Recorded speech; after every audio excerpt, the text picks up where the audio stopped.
Hello, hello. Good morning, and welcome to You Have a Collect Call From. Well, we do everything when it comes to prison incarcerated individuals. Anyhow, hey, I want to go ahead and send a shout out to Mad Max 408. We also got Anna underscore rank 420 Good morning, good morning. We also got Brian coming in from Scotland. Hell yeah, that's what I'm talking about. Represent your city. All right, looks like they're setting up.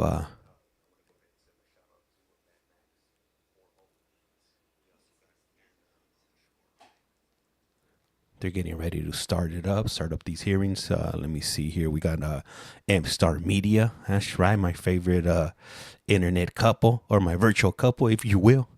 Let me see. Anna writes, how's everybody doing today? And I hope if you are anyone's in your car and get your family.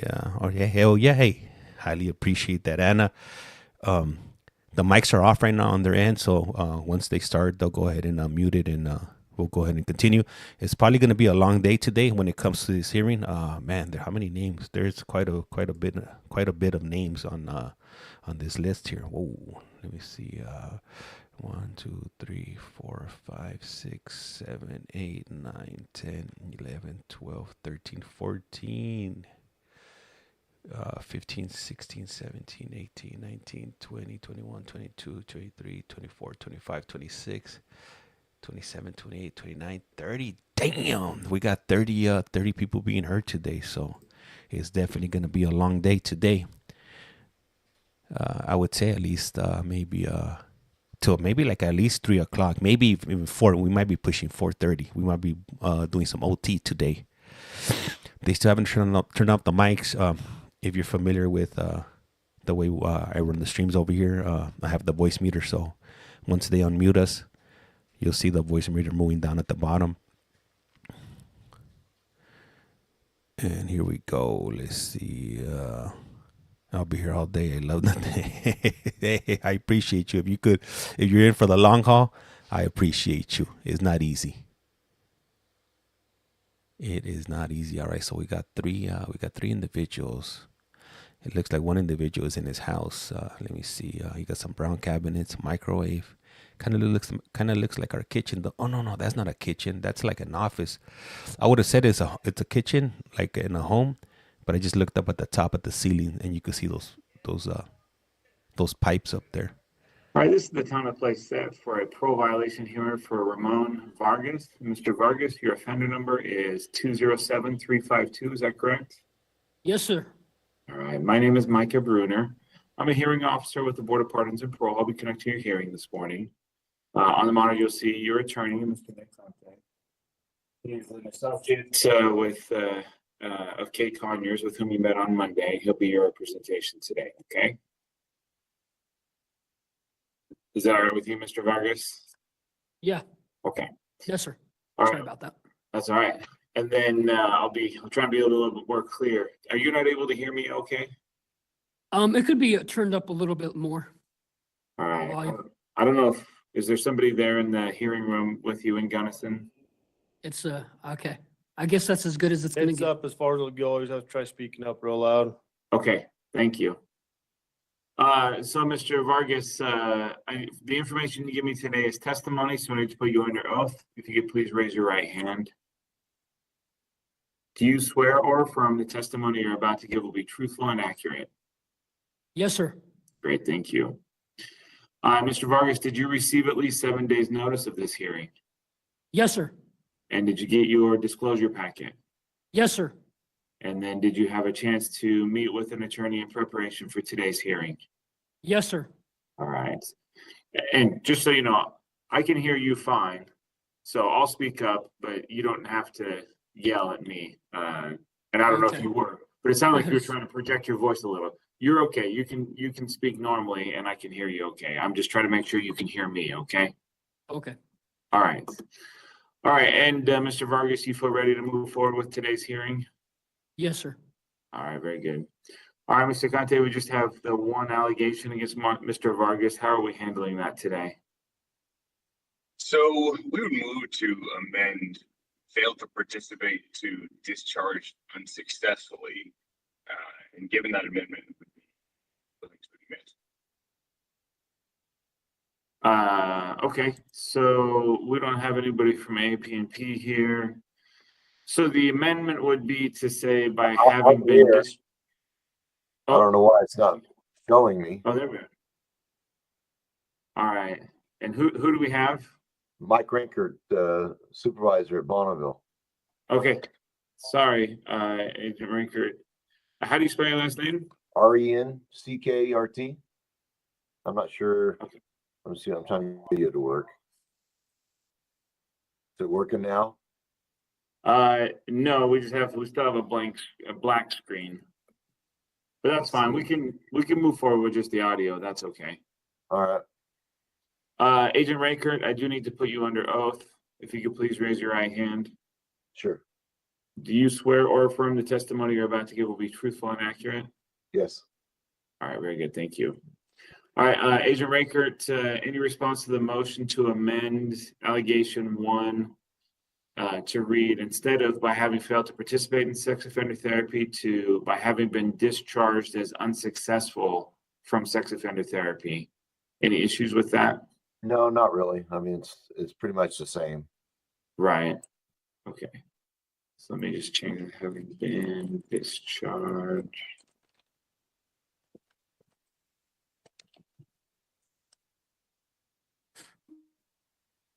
Okay, and so with that, we're admitting to that allegation, correct, Mr. Conte?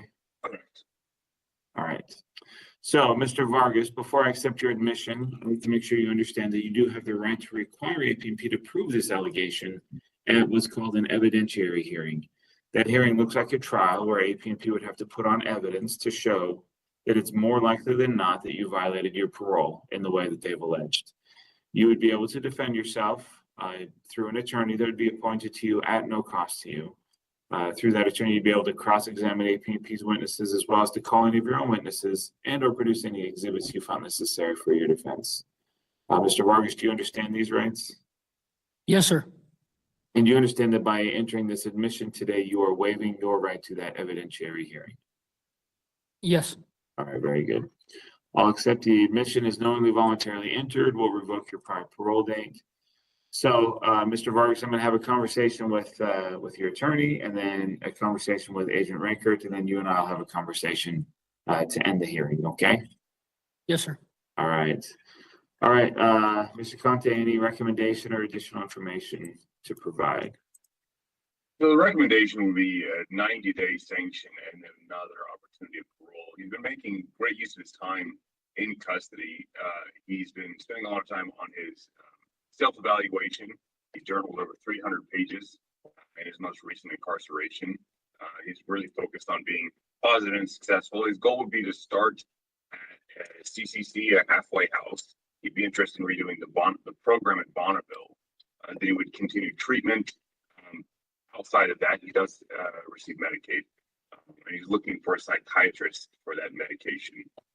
Then we set up a VBH and a vocational rehab to take advantage of the resources there. Okay. Sorry, what was that? Where was he looking for treatment? So he's looking to do VBH. I'm sorry, Mr. Vargas. I'm looking at dates and notes from Monday. I'm not sure what VBH is, but he, as far as treatment, he's looking at Bonneville. Okay. All right. And sorry, was it TVH? Victor Bravo Hotel. Valid behavioral health. Mm. All right, Mr. Vargas, in that case, does that sound correct? Valid behavioral health. Mr. Vargas, is that right? That's what it is. Yes, that's what I would like to That's do. what VBH is. Okay. All right, thank you. All right, Agent Rinkert, thank you, Mr. Conte. Agent Rinkert, any recommendation or additional information from AP&P? Well, one of our concerns is he degraded because he wasn't taking his medication. that caused him not to participate in treatment with Alpha here at Bonneville for sex offender treatment. He has mental health issues. He's taking medication for that, but he doesn't follow through that when he gets out. So when he comes to the center, he just doesn't comply with the order of his for meds. Valid behavioral is a good option for him. I think that was on part of his conditions this last time. So I'm just trying to figure out if it would be better for him. He can still do the sex offender treatment program here at Bonneville, but possibly be housed at Atherton for his mental health issues, because we can't help him on the sexual offense side until the mental health is stabilized and maintain stabilization throughout it. He seems to do well when he's in a confined environment like at the prison, but once he gets out on the street in a halfway house setting, he just deteriorates. Okay. And so in mentioning Atherton, are you hoping for the MSS program? Well, that's what I'm looking at, because he's been housed at the mental health facility several times at the prison, and he needs a proper diagnosis to determine whether he has a disorder that is going to prevent him from successfully completing the treatment for a sex offense. One of the things we were asking was to have a psych eval done at the prison before he's even released, so we know what his mental health condition is, and that may even further his need to go to Atherton, which Atherton specializes in mental health. And with that mental health, we have a resident that's living there now who comes to Bonneville for therapy for sex offense, but he's there because of his mental health. So we don't have a problem making that arrangement. He'll have to come down on his own, or the center might transport him. I'm not sure how that will work now. I'd have to find out how Mr. Perry's doing it. But they actually have mental health counselors from programming assigned to Atherton, which we do not have here. And so, Okay, thank you. Okay. All right, perfect. Thank you. All right, Mr. Vargas, now's your opportunity to speak. You've heard Agent Rankert, and as I read the report, there's an indication that we're having some mental health struggles. That seems to be the heart of at least this last issue on parole. So what can you tell me about that? What's going on with your mental health? So pretty much what it was, there was just some stuff going around the environment that it was kind of like really weird. I couldn't I don't want to put any energy into it. I'm just learning from the experience. But when it comes to the medication part, there was only 2 times where I had missed pill line, and it was for my amphetamines. The one time was I was late like 5 to 7 minutes for pill line because I was taking a nap. And the officer told me, it's like, well, no, you can't take it now because you're already too late. So that one right there, it is my responsibility to make sure that I go to pill line on time. The other one was because I think I just didn't wake up. I can't remember accurately, but there was only twice that I had missed pill line when it came, but I was taking my medications as I was supposed to. The amphetamines is what I was taking, and I wanted to gradually wean off of it because it was like, I was only taking it to help me stabilize my, because of my methamphetamine addiction, which the last time I used that was in March of 2024. And so since then I have not done it. It's been like 10 months since the last time I done anything. There has been a lot of people that has told me that maybe Suboxone would be a better option for me, because I guess they're finding out that that's actually really good for people that are meth addicts. And that's one of my problems. It was methamphetamine, but with the problems that I've had within the past few years, I've come to see that it's BS. Sorry for my language, but meth, it's done too much drama, trouble in the lives around me, and especially my life. And just going a little crazy, I guess you can say, with the stress and everything else. And I believe that's why I was stressing, was because I was fighting to not get high and wanting to get high. And I highly believe that's one of the reasons why that I was stressing out. Another reason why that I was stressing out was because when I got removed from, even a little bit before then, I was just going through a thing about just wanting to be around my family a lot more. If I was to be patient, then everything would have worked out. So the thing about getting kicked out of the therapy was it was my responsibility to attend, and I was doing a little bit better than what I was before. I took my polygraph test, so I was doing a little bit better. The mental health thing, I would love to get into a treatment, residential treatment out there. Atherton, I tried talking to Mr. AC about all that. And it was like, he wasn't being direct. I even told him, I says, get me into the MIO program over at Bonneville. He never got back with me on that. I told him, I says, get me over to Atherton. He never got back with me on that as well too. Because there were some individuals who were going through even worse mental health problems than me while being at Bonneville. And these individuals were sent over to the Provo hospital or some hospital, mental hospital, to deal with these issues. They never did that with me. So it's like, I don't know what else I was to do except just be patient and wait for whatever avenues were opened. And so being back has helped me to consider a lot of my options. And I would really highly like to do the MIO program at Bonneville, or even like what the agent recommends, that I do that Atherton thing, go to Valley at the same time, and that whole transport thing, because those are one of my couple of my main priorities, and also working as well too, finding work. Okay. Can I give a little clarification on what he's asking? Sure. What do you mean? He's talking about the MIO program. It no longer exists at Bonneville. The MIO program has been moved to Atherton. Atherton is the mental health unit for APMP pretty much. We were looking at getting him over to Atherton, but because he doesn't have a formal diagnosis, Atherton is saying he has to have a mental health issue, not just taking psychotropic medication, because I guess they're handing that out like candy now out of the prison, but he has to have a formal diagnosis stating that he has a mental health issue. While he was here, he was hearing voices. While he was here, he was doing a bunch of other stuff, even contemplating suicide or hurting somebody on center as his mental health was deteriorating. So we're asking that he have a psyche eval done at the prison so we can get him placed in the proper place.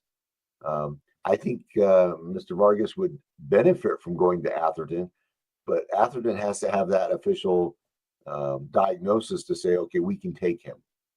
Right. Okay. Because the reason why, before he got removed, we were in the process of trying to get him approved to go there, but that's what they kept telling us. He has to have an official diagnosis from a psychiatrist and to receive that benefit. Even the case manager up there who came down and did the assessment said that he didn't meet it because there's no official diagnosis. So we're asking the board to let him get that evaluation while he's sitting in prison. And he could probably get that done in the 90 days that the attorney's asking for. And then we could properly get him in the place where he needs to be. Because at this point, if he comes back to Bonneville, only thing we can do for him is maybe forward him to Valley Behavioral Health, maybe. And then he can maybe be able to do a sex offender treatment. Right.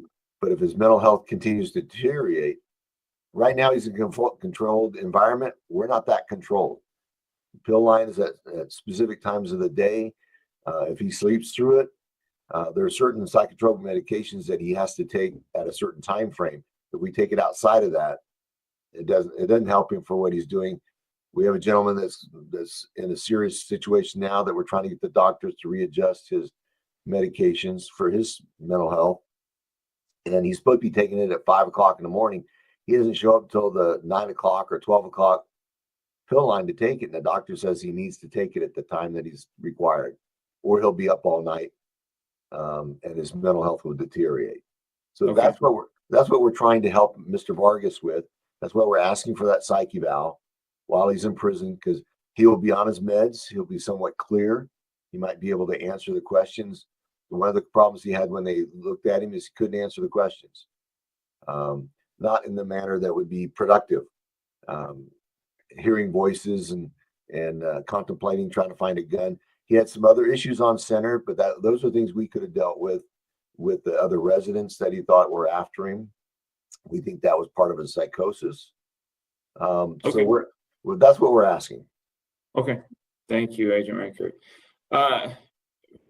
Mr. Vargas, we are over time, but I do need to ask, I mean, the hearing voices, the suicide ideation, threatening others, talking about getting a gun, I mean, even putting rocks in your mouth. Talk to me about what was going on there. Do you have a recollection of these things? So the hearing the voices thing, that's pretty much been a normal thing for me. It just depends upon how I take it. It's just mainly just negative thoughts or feelings I've had towards myself. The suicide thing, I've always, since I was a kid, had that short little bit of problem, but I'm not an advocate for suicide, so I don't really want to do anything like that. There was an individual that I had a problem with at the halfway house. I don't know if it's, there was a safety issue with him, Mr. Ewert. So yes, there was a problem that I had with somebody. Getting the gun thing, that was just out of being facetious. I mean, I wasn't even really serious about that. I don't even want to have any desire to hurt anybody, let alone myself.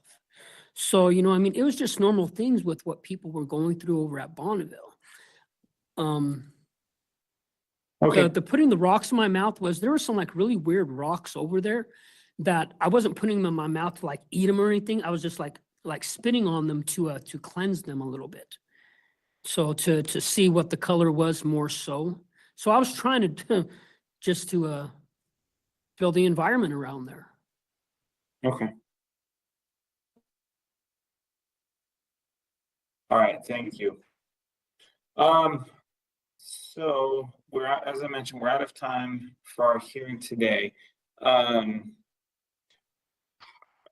Because of the struggles and some of the issues that Agent Rankert has mentioned, I'm going to take a little extra time to talk to our mental health liaison here on staff about your case, Mr. Rankert. Won't be like weeks and weeks, but it may take an extra couple of days before I get my report over to the board. But I will get my report over to the board. They'll take some time to deliberate, figure out the best way to move forward with your ongoing treatment and your mental health. Once they've reached the decision as far as what to do, they'll post it online and then they'll send you a letter in the mail so you can find out what their decision is, either by waiting for that letter to arrive or talking to people on the outside who have internet access and can look it up online. Okay? If I may add, I had 6 evaluations on the outside when I was out there. Okay. So it's, I had 6 of them. And it was pretty much the same, that it was just stress. Okay. I mean, the struggle we're having is today you're speaking to me clearly, articulate, able to identify everything going on. But that's while you're taking your medications. Once you stop taking your medications, then things start to get a little bit more hairy, become a little bit more problematic. So we do kind of have this back and forth. It really does become an issue of you maintaining your head by continuing to take your medications. Once you stop, then things start to deteriorate. You start to put yourself in a position where, you know, you're posing a potential problem for the residents and the staff at a halfway house. So we got to figure out the best way to help you manage your mental health regimen moving forward. So that's where the struggle is running. But as I mentioned, I'm going to talk to our mental health expert here on staff, and we'll get something to the board as quickly as possible. They'll make their decision. Okay. Yes, sir. Thank you, sir. All right. Good luck to you, sir. Thank you.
All right, this is the time and place set for a parole violation hearing for Cynthia Escovedo. Ms. Escovedo, your offender number is 225317, is that correct? Yes. All right, my name is Micah Bruner. I'm a hearing officer with the Board of Pardons and Parole. I'll be conducting your hearing this morning. On the monitor, you'll see your attorney, Mr. Nick Conte. He's an associate or colleague of Ms. Conyers, with whom you probably met on Monday. He'll be your representation today. And then we have Officer Hawley here from APNP.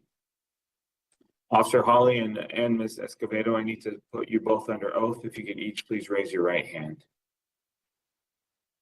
Do each of you swear or affirm the testimony you're about to give will be truthful and accurate? Yes. Yes. Great, thank you. All right, Ms. Escovedo, did you receive at least 7 days notice of this hearing? Yes, I did. And did you receive your disclosure packet? Yes.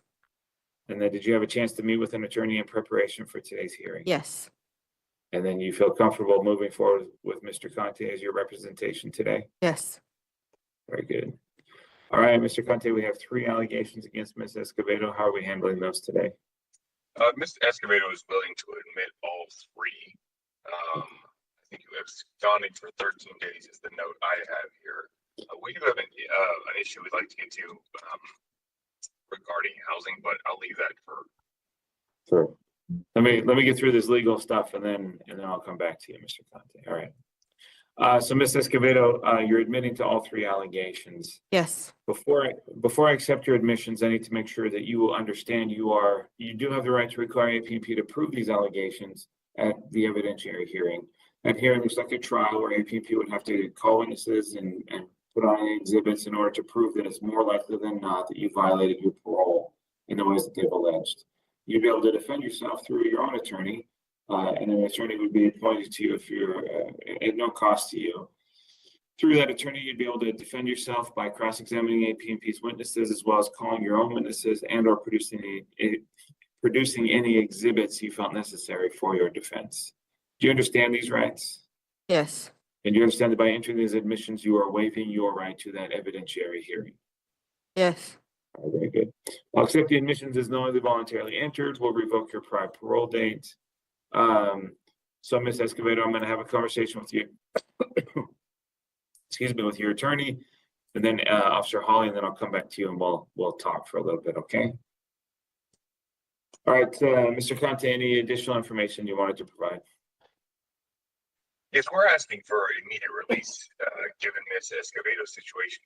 The issue is that the victim is in the prison and has been charged. So we think it's appropriate for Ms. Escovedo to be moved out of the situation. So regardless of the board's decision on release for a recommendation, then we would also recommend that she be moved to county housing. I'm sorry. I'm not certain I'm understanding what you're saying. I'm reading off the Ms. Conyers' notes. Yeah, that's fine. I just didn't hear your audio is not coming through super clear. So if you could just repeat that, please, Mr. Conte. Certainly, entirely. I think your microphone is just not picking up everything. So Apologies. So our recommendation is immediate release. Ms. Escovedo fell off because of her loss of her mom. That was the main issue. Can you hear me now? It's kind of coming in and out, so it's not. It's interesting because you're not moving at all, but it's just it quiets and then it comes back, and so anyway. Interesting. I'll try some headphones. In the meantime, yes, she acknowledges that this was an emotional time. She lost her mother. Is ready to take accountability, but the biggest issue we see is her current health. We think it's appropriate for her to be released. This was only her second parole.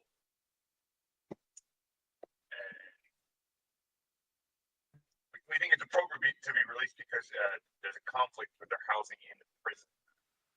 There is a victim in the prison who has also been charged, and so Ms. Escovedo needs to be either, we think, released. That's our recommendation. But if the board does not concur with that, she needs to be moved to county housing.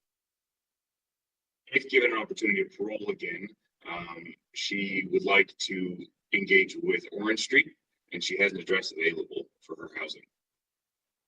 Okay. And I don't know what happened, but your audio just started to come in a little bit better right there. So, Oh, perfect. all right. So, and this is where so there's a conflict with her housing. Can you talk to me a little bit more about that? So she's being housed with people who have been charged. Is that right? Yes. I may need to let her to explain a little more in depth about what the exact details are there. Okay. But yes, there are individuals in the prison who have been charged, and she needs to be sequestered from those individuals. Okay. All right. And Ms. Escovedo, I'll come to you in just a second. We can get into a little bit more detail there. But first, Officer Holly, I was just coming to you next. I apologize. I'm just closing my door because there's some commotions in the hallway. That's fine. That's fine. It was just right when I turned to you, all of a sudden you're walking away. So I apologize. that's all good. Officer Holly, any additional information and or a recommendation from AP&P? So I'm looking, and I apologize. When I took over this case, it was like one of my first days here as I was still doing training. And so I don't know that I've had a very good contact with Miss Escovedo when she first entered Orange Street.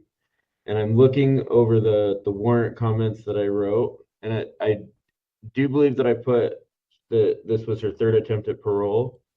This is her second attempt at parole, but her third attempt at community supervision overall. And in each case, she absconded from supervision before any significant treatment progress or supervision progress could be made. Okay. So is there a recommendation? Does the agency have a recommendation as far as how long she should serve, another parole attempt after so much time? Or do you just submit to the board you just defer to the board? Yeah, I think she can, I'm happy to defer to the board. I think upon release, if she comes to the halfway house, or if she goes to the community, GPS monitoring should be part of the parole agreement. It looks like in every case she's absconded within 15, 23, 7 days. So the time she spent on supervision has been less and less at each time. And I believe she's a good candidate for GPS monitoring. Okay. All right. Thank you. All right, Ms. Escovedo, now's your opportunity to speak. Let's talk briefly about this housing issue there at the prison. Can you help clarify what Mr. Conte was saying? So, I was raped and bodily injured, and person had a she got charged with rape object. So like I bled through my pants and stuff. And like I'm really, really intimidated by this person. By all means, I'm going through a lot of, trauma because of it. And I'm not kind of the same person. So like I really don't want to have any interaction with her. I don't feel the need. I'm a victim, so I just of rape, so I don't like really like being around her. I don't like even being in this prison because she's here. Like I hate like the fact that me and her are even in like anywhere. I'm not in her section, but we're like still interacting. Like I see her at pill line and stuff, and it gives me the ABGBs. Like I get scared and I'm intimidated by the fact that she's even around. So I mean, by all due respect, if I do have to do count any more time as a possibility, if I can just county out and just not have anything to do with her, because I think I just get scared and I'm like really intimidated by that. Well, and I can tell you that is not a decision that the board makes. Okay. If the board keeps you there for a significant amount of time longer, then that would be something that Department of Corrections handles. That's not something that we handle. Okay. So being counted out would be a question for your case manager there. And I'm sorry you're going through. That's a struggle, and I appreciate the danger you feel and how horrible that must be. Yeah. I'm just not in a position to do anything about it. So that would be something you'd have to bring up with your case manager and the people there at Department of Corrections. Okay. Okay. So I'm not dismissing the concern. I'm not able to do anything for you in that regard. So let's talk a bit about your parole. So we do have a history of absconding. Can you talk to me about, this is 3 paroles, two on this commitment, but all three of them have ended with absconding at some point. So what's going on that leads to your absconding? I have no excuse. I just honestly, I didn't find the hospital this last time, and I just kind of felt like they needed a drink. But I honestly can say for my actions, I can't back up. But I did fall off a little bit. I kind of lost myself a little bit after being a victim of rape, kind of like just led back to an old self-defeating behavior. However, I was just wondering if I can get possibly another chance, maybe, and get on GPS monitoring, maybe start all over and possibly stay focused. That'd be great.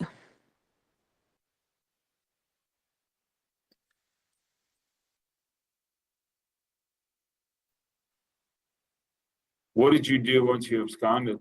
I had a drink.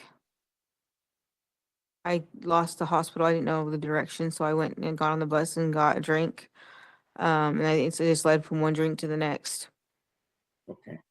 Were you getting like blackout drunk each day? I was drinking pretty much every day, to manage my feelings, because I just lost my mom, and I don't want to use that for an excuse no more, but it's kind of like had a bit impact on me, because I mean, losing her, I still haven't really figured out what's going on with that situation, but I mean, I'm managing my feelings day to day better now. I mean, it's got to be like it's got to be some kind of end of draw a line to some kind of solution, or But I know Mm. my soul's tired of being locked up. I just after doing this last time, I think it's just that's it. It's done it. I saw that you tested positive for amphetamines Yeah, I while you backslid. were there.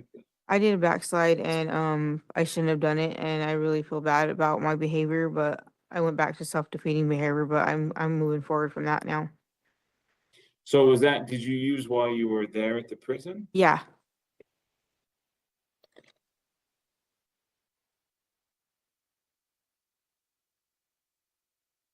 And that was just, again, kind of those negative Triggers. emotions taking over and.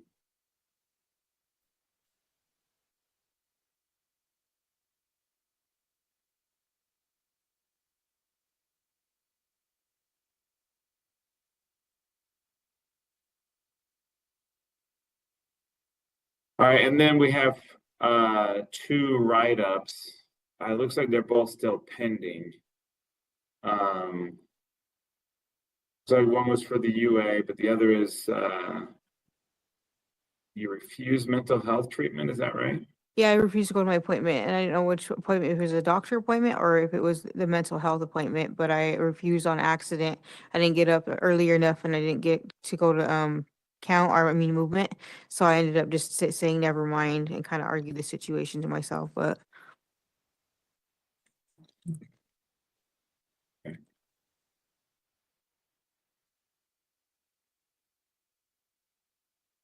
And how is your mental health currently?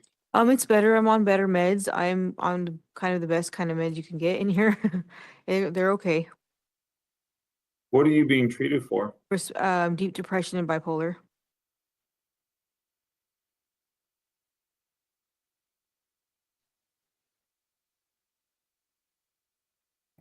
And so as long as you're on these meds, you feel pretty stable. Yeah. Does the lack of medication, does that lead to some of the absconding and, as you said, self-defeating behavior? Pretty much. I wasn't on the kind of same medications that I was this time. This time they're a little bit more helpful, and they've kind of upwarded my dose a little bit. Do you have a mental health treatment or mental health provider on the outside? I do. And do you have any physical health issues that would keep you from being successful on parole? Not necessarily keep me from being successful, but I do have high blood pressure, and I've been treated here. I was in the infirmary for a couple hours. Kind of had an irate situation where I've had a major heart attack at Weaver County, so it's kind of like impacted me a little bit. I think I just need to breathe and stay off the caffeine. So I moved from caffeine to tea. That way I'm not irate and overindulging myself. Gotcha. Okay. Your attorney mentioned that you do have an address to go to. What city would that be in? Ogden, With whom Utah. would you be living? Weaver County. With whom would you be living there? My dad, that's he's actually needing me to be, because he's home rest by my brother, so he's actually he's not able to walk. So I actually lost my dad. My dad's been revived, but he can't walk anymore, and he has bowel movement problems. So he's gonna be needing me home anyways to take care of him, and he's all I have left basically. And what type of work do you do when you're out there? Production.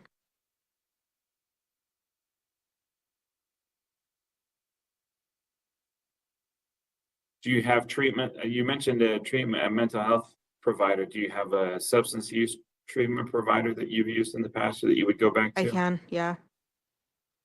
Who is that with? Mace Warren from Weaver Human Services.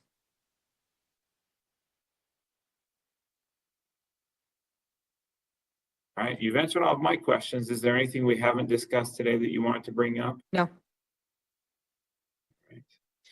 So what happens after today is I'll take my report to the board. They'll deliberate, make a final decision about whether to grant another parole or not. Once they've reached their decision, they'll send you a letter in the mail and they'll post it online. So you can find out either waiting for that letter to arrive or talking to those on the outside who have access to the internet. You can look it up on the board's website. Okay? Okay. All right. Good luck to you. Thank you.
For a parole violation here for Taryn Johnson.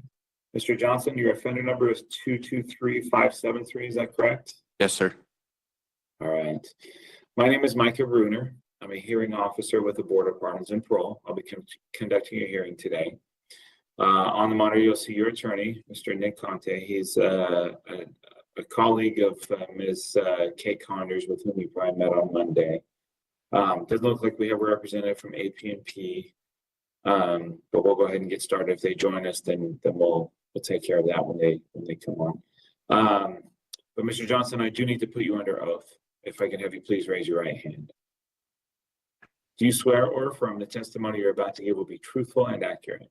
Yes, sir. Great, thank you. Mr. Johnson, did you receive at least 7 days notice of this hearing? Yes. All right, and did you receive your disclosure packet? Yes, I did. And did you have a chance to meet with an attorney in preparation for today's hearing? Yes, I did. Very good. It looks like Agent Miller has joined us. Agent Miller, can I swear you in, please? Please raise your hand. Yes. If you were, there we go. Do you swear from the testimony you're about to give will be truthful and accurate? Yes. Very good, thank you.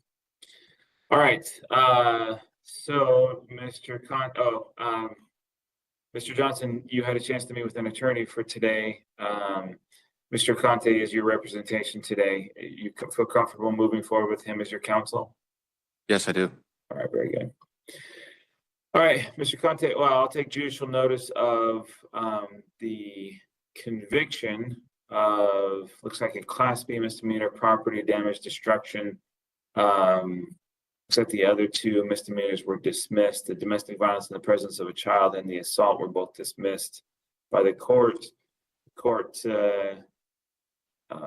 like ordered Mr. Johnson to pay $690 and then close the case with credit for time served.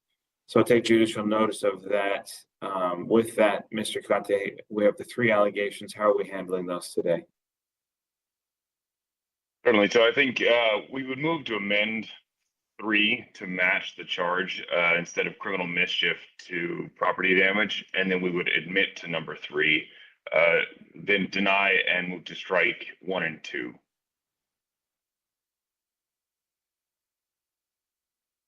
All right, Agent Miller, you've heard those 2 motions. The first to amend allegation 3 to reflect the conviction for property damage rather than criminal mischief. Any issues with that? No, none whatsoever. And then there's a motion to dismiss allegations 1 and 2. Any response to that? No.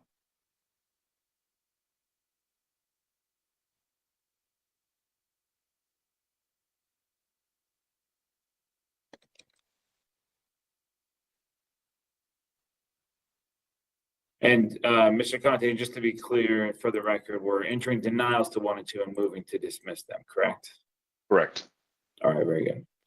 All right, Mr. Johnson, before I accept your admission to allegation number 3, I need to make sure you understand that you do have the right to require APNP to prove this and all allegations at an evidentiary hearing.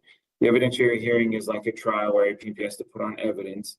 They just have to prove that it's more likely than not that you violated your parole in the way that they've alleged. So that's the standard of proof, is just a preponderance of the evidence. You would be able to defend yourself. You'd be given an attorney at no cost to you. Through your attorney, you'd be able to cross-examine APNP's witnesses, as well as the calling of your own and or produce any exhibits you found necessary for your defense. You would also have the right to remain silent, but the board could draw negative inference from that silence. Do you understand these rights? Yes, sir. And do you understand that by entering this admission to allegation 3 as amended, you are waiving your right to that evidentiary hearing? Yes, sir. All right, very good. I will accept the admission as knowingly voluntarily entered. I'll note the denials, recommend that they be dismissed based on the stipulated motion. And with all of that, we will revoke your prior parole dates. All right, Mr. Johnson, first I'll talk to your attorney, and then I'll talk to Agent Miller, then you and I'll have a conversation, okay? Okay. All right, Mr. Conte, any recommendation? We're recommending a 180-day sanction and another opportunity of parole. He has an address in Farmington with a stable member of the community, of an old colleague, an old friend and neighbor. He's doing treatment, including DV in conjunction with DCFS, willing to do an essay, but he's been a substance abuse evaluation, but he's been clean for 4 years. He works at the DI, still has that job available, and he's getting married. So he's trying to get back together in connection with his daughter, and his goal is to move forward off of parole as soon as possible. And on that, I'll submit. All right, thank you. Agent Miller, any recommendation? No, I agree with the recommendation of the 180 days and a new parole. I'm interested to hear more about this address in Farmington. I believe that it probably at this time, based off kind of the circumstances of what happened, the more that Mr. Johnson can kind of disconnect him from the issue with the members of the family or the potential wife's family, that would be good for everybody, I think. Okay. All right, thank you. All right, Mr. Johnson, now's our opportunity to speak. So let's talk about the bad stuff first. So tell me about this incident. So who was the person with whom you were having this argument at the residence? Yeah, it was my old roommate. It was a roommate that was staying with us. She was kind of close enough to be family at the time, but some things happened and she's no longer a part of our life. And who's we? You say part of our life? Me, my wife, Okay. Well, So, and wife I to be. failed, okay, and I failed to mention, we do have, looks like, she identifies herself as your girlfriend, and then another friend who are both present, with you there in the hearing room. Thank them for being here, showing their support. So just to clarify, as I look at the report, And Katie Allen's the victim.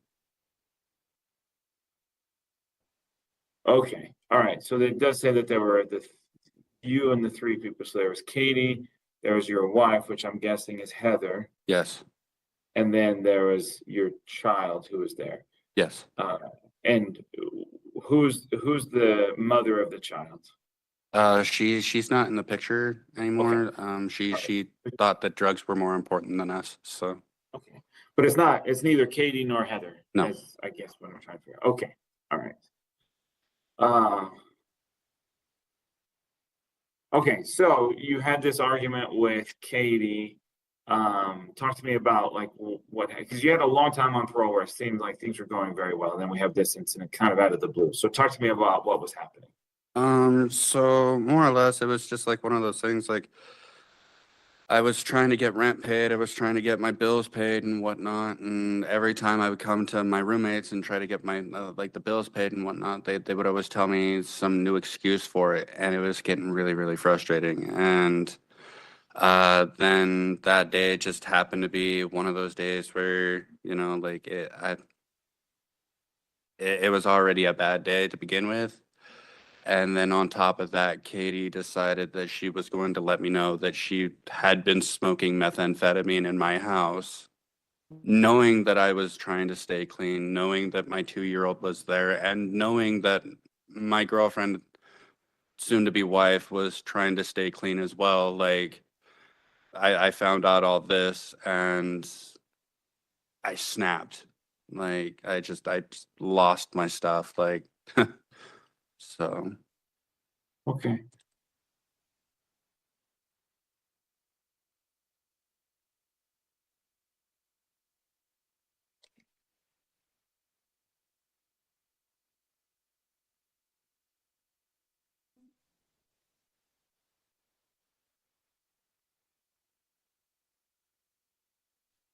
Sorry, I'm just taking some notes.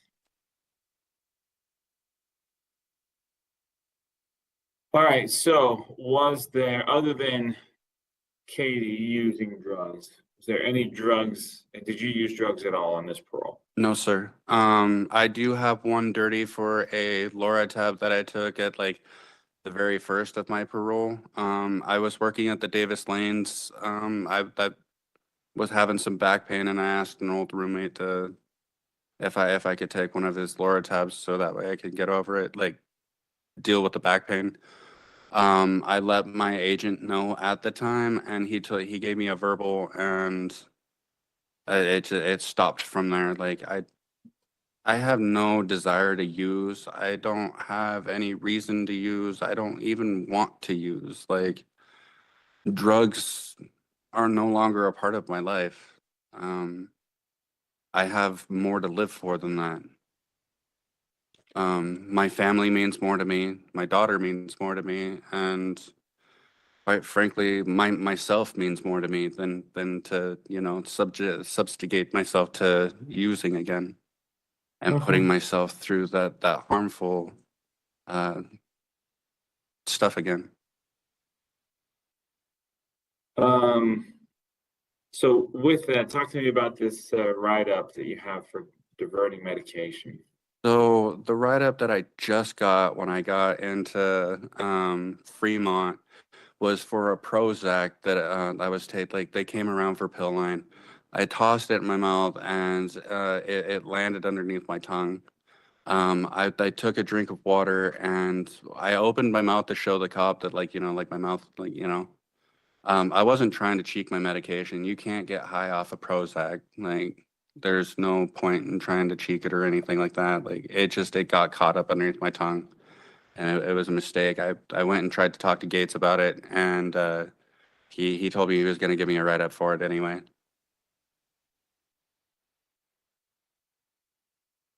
Okay. So you're taking Prozac. Yeah. Any other mental health medications? I am trying to get on to Rimron right now for my sleeping issue. And I've been taking meloxicam for my back, and I take topiramate for my migraines. Okay. But neither the back issues nor the migraines would prevent you from being successful on parole, No. correct? Okay. The Prozac's just for anxiety.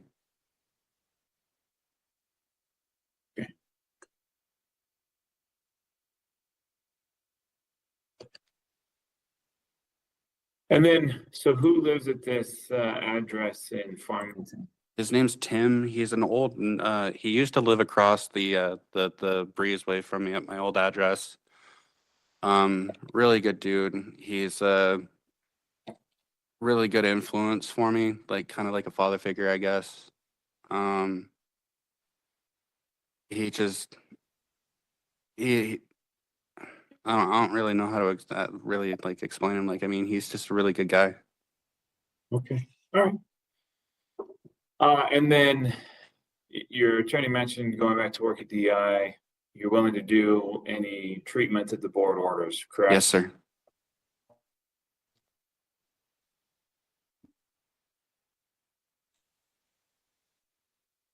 All right, is there anything we haven't talked about today that you wanted to discuss? Anything that the board should be aware of?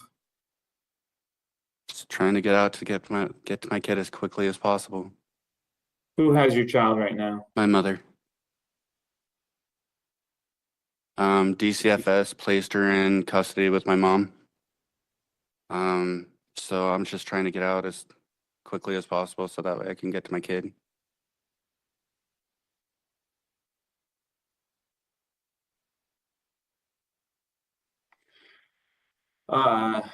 Okay, thank you. So what happens after today is I'll take my report to the board. They'll deliberate, they'll make their final decision. Once they've done that, they'll post it online, and then they will send you a letter in the mail. So you can learn the board's decision, either waiting for that letter to arrive or speaking to people on the outside who have access to the internet. They can look it up on the board's website. Okay? Okay. All right. Good luck to you, sir. Thank you.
All right, this is the time and place set for a parole violation hearing for Tanner Maxwell. Mr. Maxwell, your offender number is 228571, is that correct? Yes. All right, my name is Micah Bruner. I'm a hearing officer with the Board of Pardons and Parole. We conduct your hearing today. On the monitor, you'll see your attorney, Mr. Nick Conte, with whom you just had a chance to meet. And then we have Agent Prado from AP&P. Mr. Maxwell, Agent Prado, I need to swear both of you in. If I can have you each, please raise your right hand. Do each of you swear or affirm the testimony you're about to give will be truthful and accurate? Yes. Yes. Great, thank you. Mr. Maxwell, did you receive at least 7 days notice of this hearing? Yes. And did you receive your disclosure packet? Yes. And then did you have a chance to meet with Mr. Conte in preparation for today's hearing? Yes. All right, very good. All right, Mr. Conte, we have 3 allegations against Mr. Maxwell. How are we handling those today? He'd like to admit all 3. All right. Mr. Maxwell, before I accept your admissions to these allegations, I need to make sure you understand that you do have the right to require AP&P to prove these allegations at an evidentiary hearing. That hearing looks like a trial where AP&P would have to put on evidence to show that it's more likely than not that you violated your parole in the ways that they've alleged. In that hearing, you'd be able to defend yourself. You'd be given an attorney at no cost to you. You'd be able to cross-examine AP&P's witnesses as well as to call any of your own and or produce any exhibits you found necessary for your defense. Mr. Maxwell, do you understand these rights? Yes. And do you understand that you, by entering these admissions today, you are waiving your right to that evidentiary hearing? Yes. All right, very good.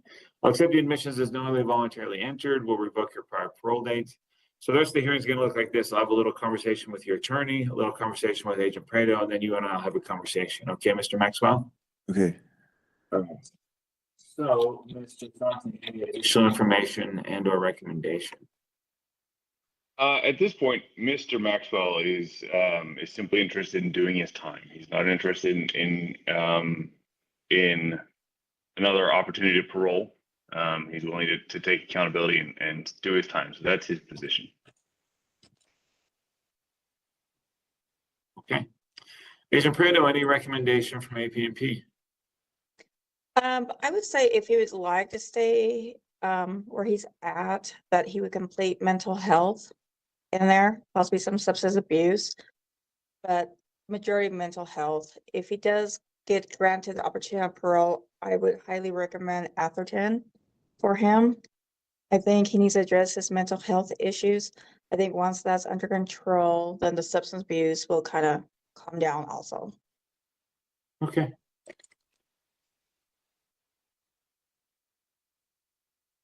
All right, thank you.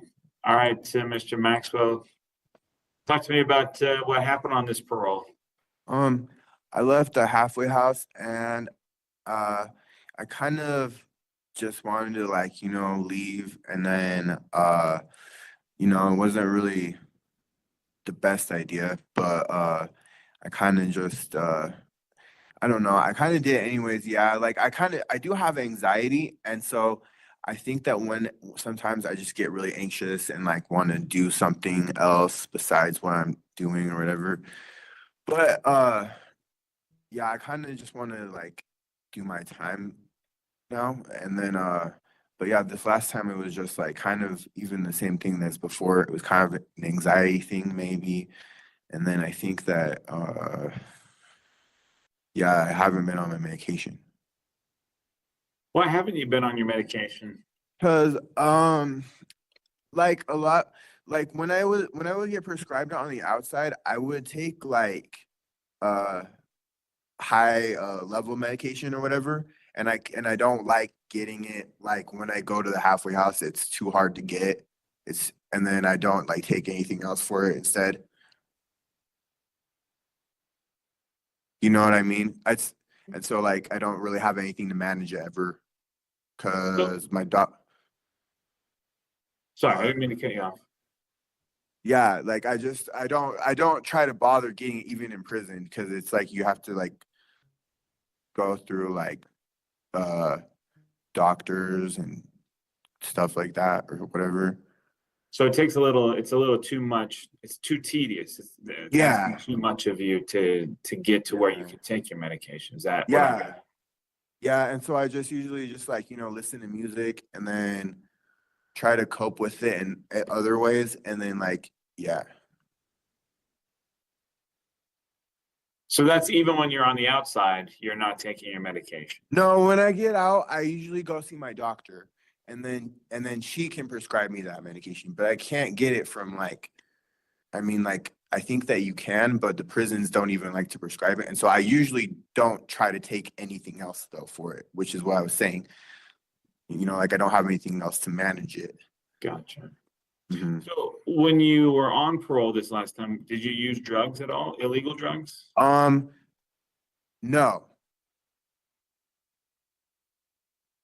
You It seemed was a the little time before hesitant. that I did. Say that again? The time before that I did. Okay, but this Yeah. one, you were clean. Even after you absconded, you weren't using. Yeah. Okay, fantastic. That's wonderful. Don't want to pass over that couldn't have been an easy thing for you. So I commend you for not using drugs on this parole. Where did you go when you absconded? I like went out to Salt Lake, and I was kind of just like kind of going around, and like I was pretty much at that point I was just like sleeping at the river at a park, which is where they found me actually. And I was just kind of just like sleeping there kind of from day to day, doing nothing kind of. Okay, all right. Yeah. So your sentence does not expire until November of 2026. Yeah, I'm aware of that. Okay, and so if the board were to give you another opportunity of parole, you would refuse to sign the parole agreement? Yeah. Okay.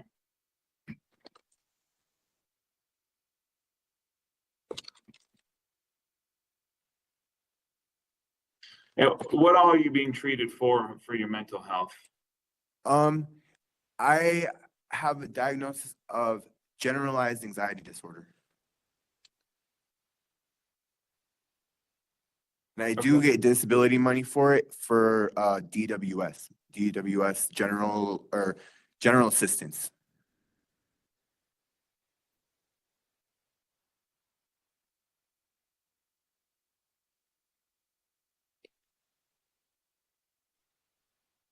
And are there any physical health issues the board should be aware of? What? Are there any physical health issues the board should be aware of? No. All right. I think you've answered all of my questions. Oh, so if you serve out your time, you go to November 2026, the board doesn't give you any termination whatsoever. Where would you go upon release? I would want to go to the homeless shelter and get housing, get Section 8 housing, and just try to stay at the shelter for a while, or my uncle might be able to help me. I haven't asked him all the way yet though. Okay. Yeah. Where does your uncle live? He lives in Salt Lake, but he also like works in Las Vegas. And so I don't know, I can check back in with Thingy and like and say if it's like updated or whatever, if he wants to let me stay with him. Okay. Okay. But again, just to be clear, the board says, hey, we'll give you a parole in 180 days or 60 days or whatever. You'd say, no, thank you. I'll serve out my time till November. Yeah. of 2026. Okay. Yeah. All right. You've answered all of my questions. Is there anything else you want the board to be aware of? Anything else you want to say on your behalf? No, sir. Okay. Well, I'll take my report to the board. They'll deliberate, make their final decision, then they'll send you a letter in the mail. They'll also post it online. So you can learn the board's decision either by waiting for that letter to arrive or talking to people on the outside who can look it up on the board's website. Okay? Okay. Thank you. All right. Good luck to you, sir. You too. Thanks.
right, so we're on the record. This is the time and place set for a parole violation hearing for Gerald Dickson. Mr. Dickson, your offender number is 200087, is that correct? Yes, sir. All right. My name is Micah Bruner. I'm a hearing officer with the Board of Pardons and Parole. I'll be conducting your hearing today.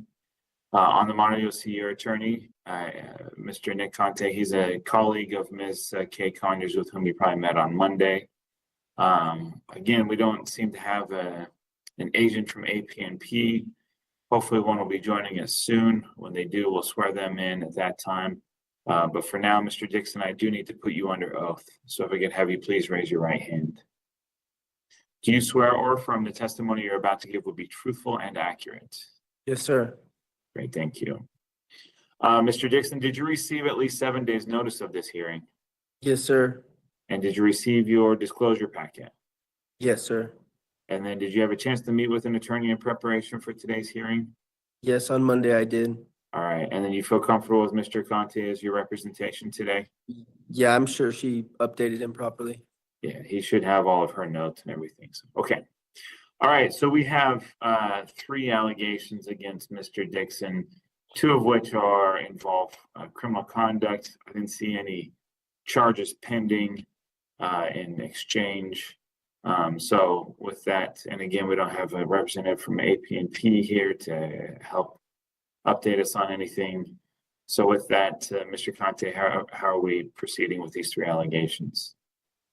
We'd like to enter denials for 1 and 2. If APNP would like to move to an evidentiary hearing, then we're okay with them making that move. For number 3, we have a motion to amend, and given that amendment, I think we could amend, or excuse me, we could admit, but without APNP to be here to hear that motion for amendment. And I don't know if we can move forward on number 3 either. Well, let's go ahead and what's the motion, at least? To what would it be amended? The motion would be to amend it from methamphetamine to Adderall. I just use my medication outside of its prescription. I was in the process of getting that certain medication, but there's a process you have to go through to be put on that kind of medication. So yeah, I self-admitted to it as well. Right. And that's so let me just. That wouldn't have brought me back to prison at all. That's just, they just threw that on there just to throw that in there, I guess. It sucks. And it's been 90 days on those alleged charges. There was no charges. They found a vehicle in my area where I was paroled, and I look suspect. I understand that, but it's been 90 days and they're not filing charges because there's no charges to file on me. So an evidentiary, I understand that too, but I'm just sitting here wasting my life, and I was actually doing great on parole. So it's frustrating for me having to sit here like this. That's all. Well, let's do this. Mr. Conte, if you're okay with it, so I've just noted the amendment. APNP isn't here to agree or disagree. So provided that the board accepts the amendment, I'm going to enter the admission to that amendment. If you're okay with that, I'll note the denials to 1 and 2, and it may be that the board wants to move forward with an evidentiary. What I would suggest is that we still have a conversation as though we were conducting the hearing today, even without APNP present. So that way I can at least submit it to the board, give them a chance to be in a position to make a release decision.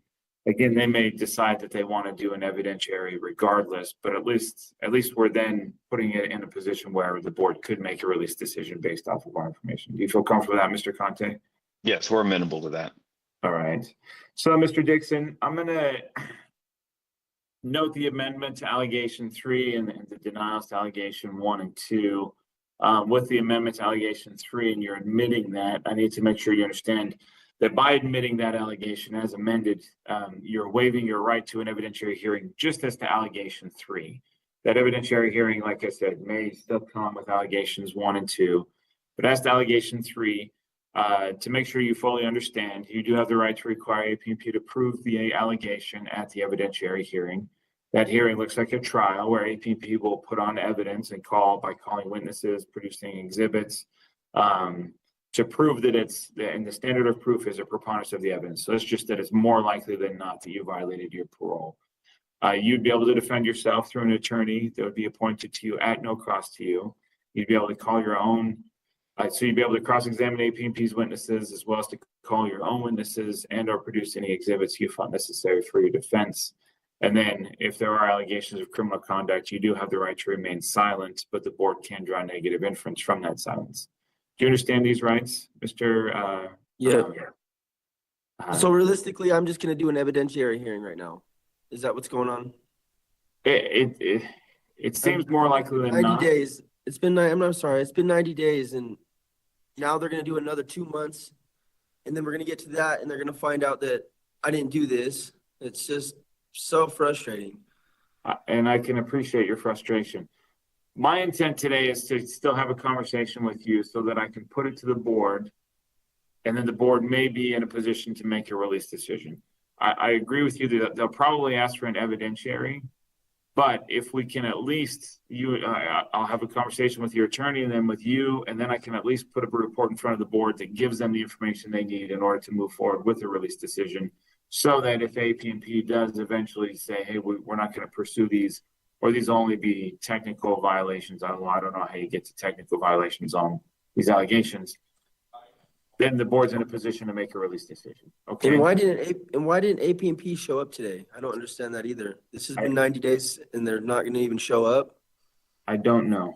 I can't answer that. Okay. So let me just start, Mr. Conte, any recommendation? Ideally, our recommendation would be release. As Mr. as Mr. Dickson said, he was doing very well on parole. He's got everything lined up. He can continue with his treatment. He's still got his house. He's still got a job pending. So he was doing very well. It's very stable. And we think a release would be appropriate for him. Okay. All right, Mr. Dickson, let's talk about what was going on this parole. Your attorney mentioned things are going well for you. So what was working so well for you? Well, I was going through the Weber Human Services. I had a therapist. I was working. I had a house with, I lived with my grandma's or my girlfriend's grandmother-in-law, whatever. I was just finally making progress, positive progress. And then it all just came crashing down over an allegation. I'm frustrated. I'm very frustrated because this is the 6th time I've come back and it's just, I don't know what to say. I'm frustrated. And I can fully appreciate your frustration. Looks like you were out for about, what, 4.5 months? Is that right? Yes. Yes, sir. So, sorry, go ahead. No, you go ahead. Sorry. So, you're working with Weber Human Services. Tell me about were there any issues with drug use at all on this parole? No, just using the Adderall. Occasionally, yeah, that was about it. I wasn't using any other drugs. I had no dirty UAs other than the self-admittance. And so tell me about the issue with the prescription. So you're saying you have a prescription, but you hadn't filled it or renewed it? Is that I got a few from somebody, yes, and I was eating them like that. It wasn't a lot. It was, yeah. So I normally have that prescription, but I hadn't got it renewed when I got out. That was what it was. So I still had a few of them but I was going to be dirty. So I told him, yeah, hey, I probably might come up for that. Okay. And in order to get on Suboxone and Adderall, you have to go through the Weber Human Services and be referred to a doctor to get put on them. You can't just go into like a clinic just to get on them. You have to go through a process because it's a Schedule I narcotic, I guess. So you were not able to get through that process in a time. I was right in the middle of it. Okay.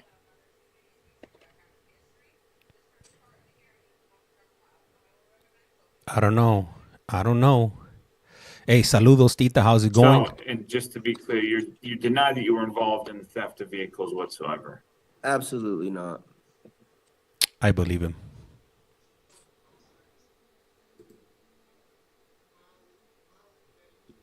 What up, Dan?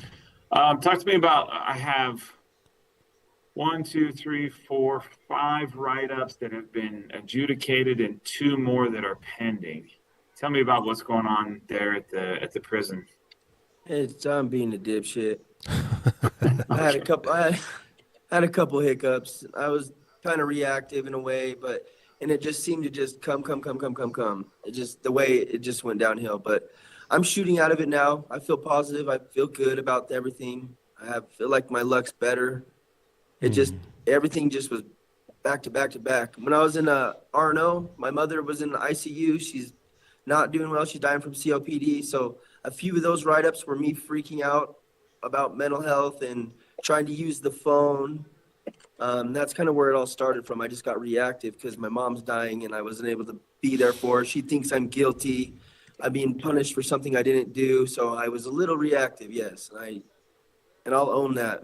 But since I have calmed down and I'm not being a dumbass, and I'm focused on what I was focused on today and hopefully seeing APP and having them let you know that there is no charges coming. But Right. I feel like that's why they're not even here. They're just trying to shake me, so I have to wait another 2 months.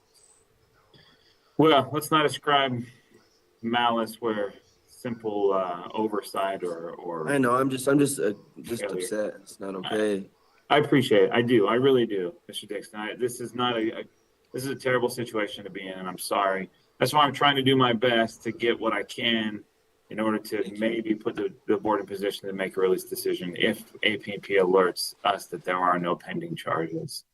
Thank you. One of the most recent pending, now this is just a pending disciplinary, so I understand if you don't want to talk about it, but just last week, there was they say that CERT found a syringe and loose pills in your cell. If you don't want to talk about it, that's fine. I don't want to talk about it. The pills were mine. They were my actual medications. The other thing is not, that will be dismissed. That is not on me. Okay. I do not have a drug problem. The medications they've got me for have been my own medication just outside of the blister pack. Gunnison is pretty intense with their rules down here. Well, and I'm sure you can understand they can't have even medications can be misused and used in a variety of ways, and so they do their best to just manage that as by keeping everything in a blister pack until it gets used. So I do understand. That's why I haven't been freaking out about them. I understand. What up, Jimmy? What up, Rhonda? What up, Lizzie? Good morning. were Good any morning. of your write-ups gang related? No, sir. It should be in the computer that I completed the modified program as well. I've been well over the 2 years and had been free of anything. Does it by chance show that I've completed? He did They told everything. me to write them, which I did, and they never responded. So let me just say, I don't normally see whether it's modified or not, but the last association I have for you was back in February of 2023. So we're fast approaching that 2-year mark, as you mentioned. So I'll just note that you say you've done the modified program.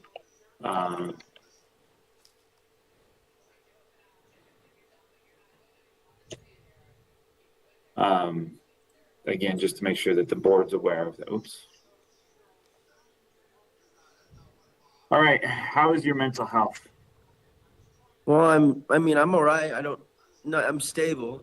I'm just having a hard time because I want to get home to my mom. My grandma's dying too. It's just super crazy. And then they all think I might be fucking guilty. Sorry, but they all think I might be guilty of this, and it's No. so that doesn't help. But yeah, I am stable. Him What is guilty? what are your diagnoses? I don't know. Depression. It's Utah. That's it. And ADHD, I guess. Okay. So that's where the Adderall comes in. Were you taking anything for depression? Zoloft's and Remeron. Oh, that's some heavy duty stuff right there. Heavy duty.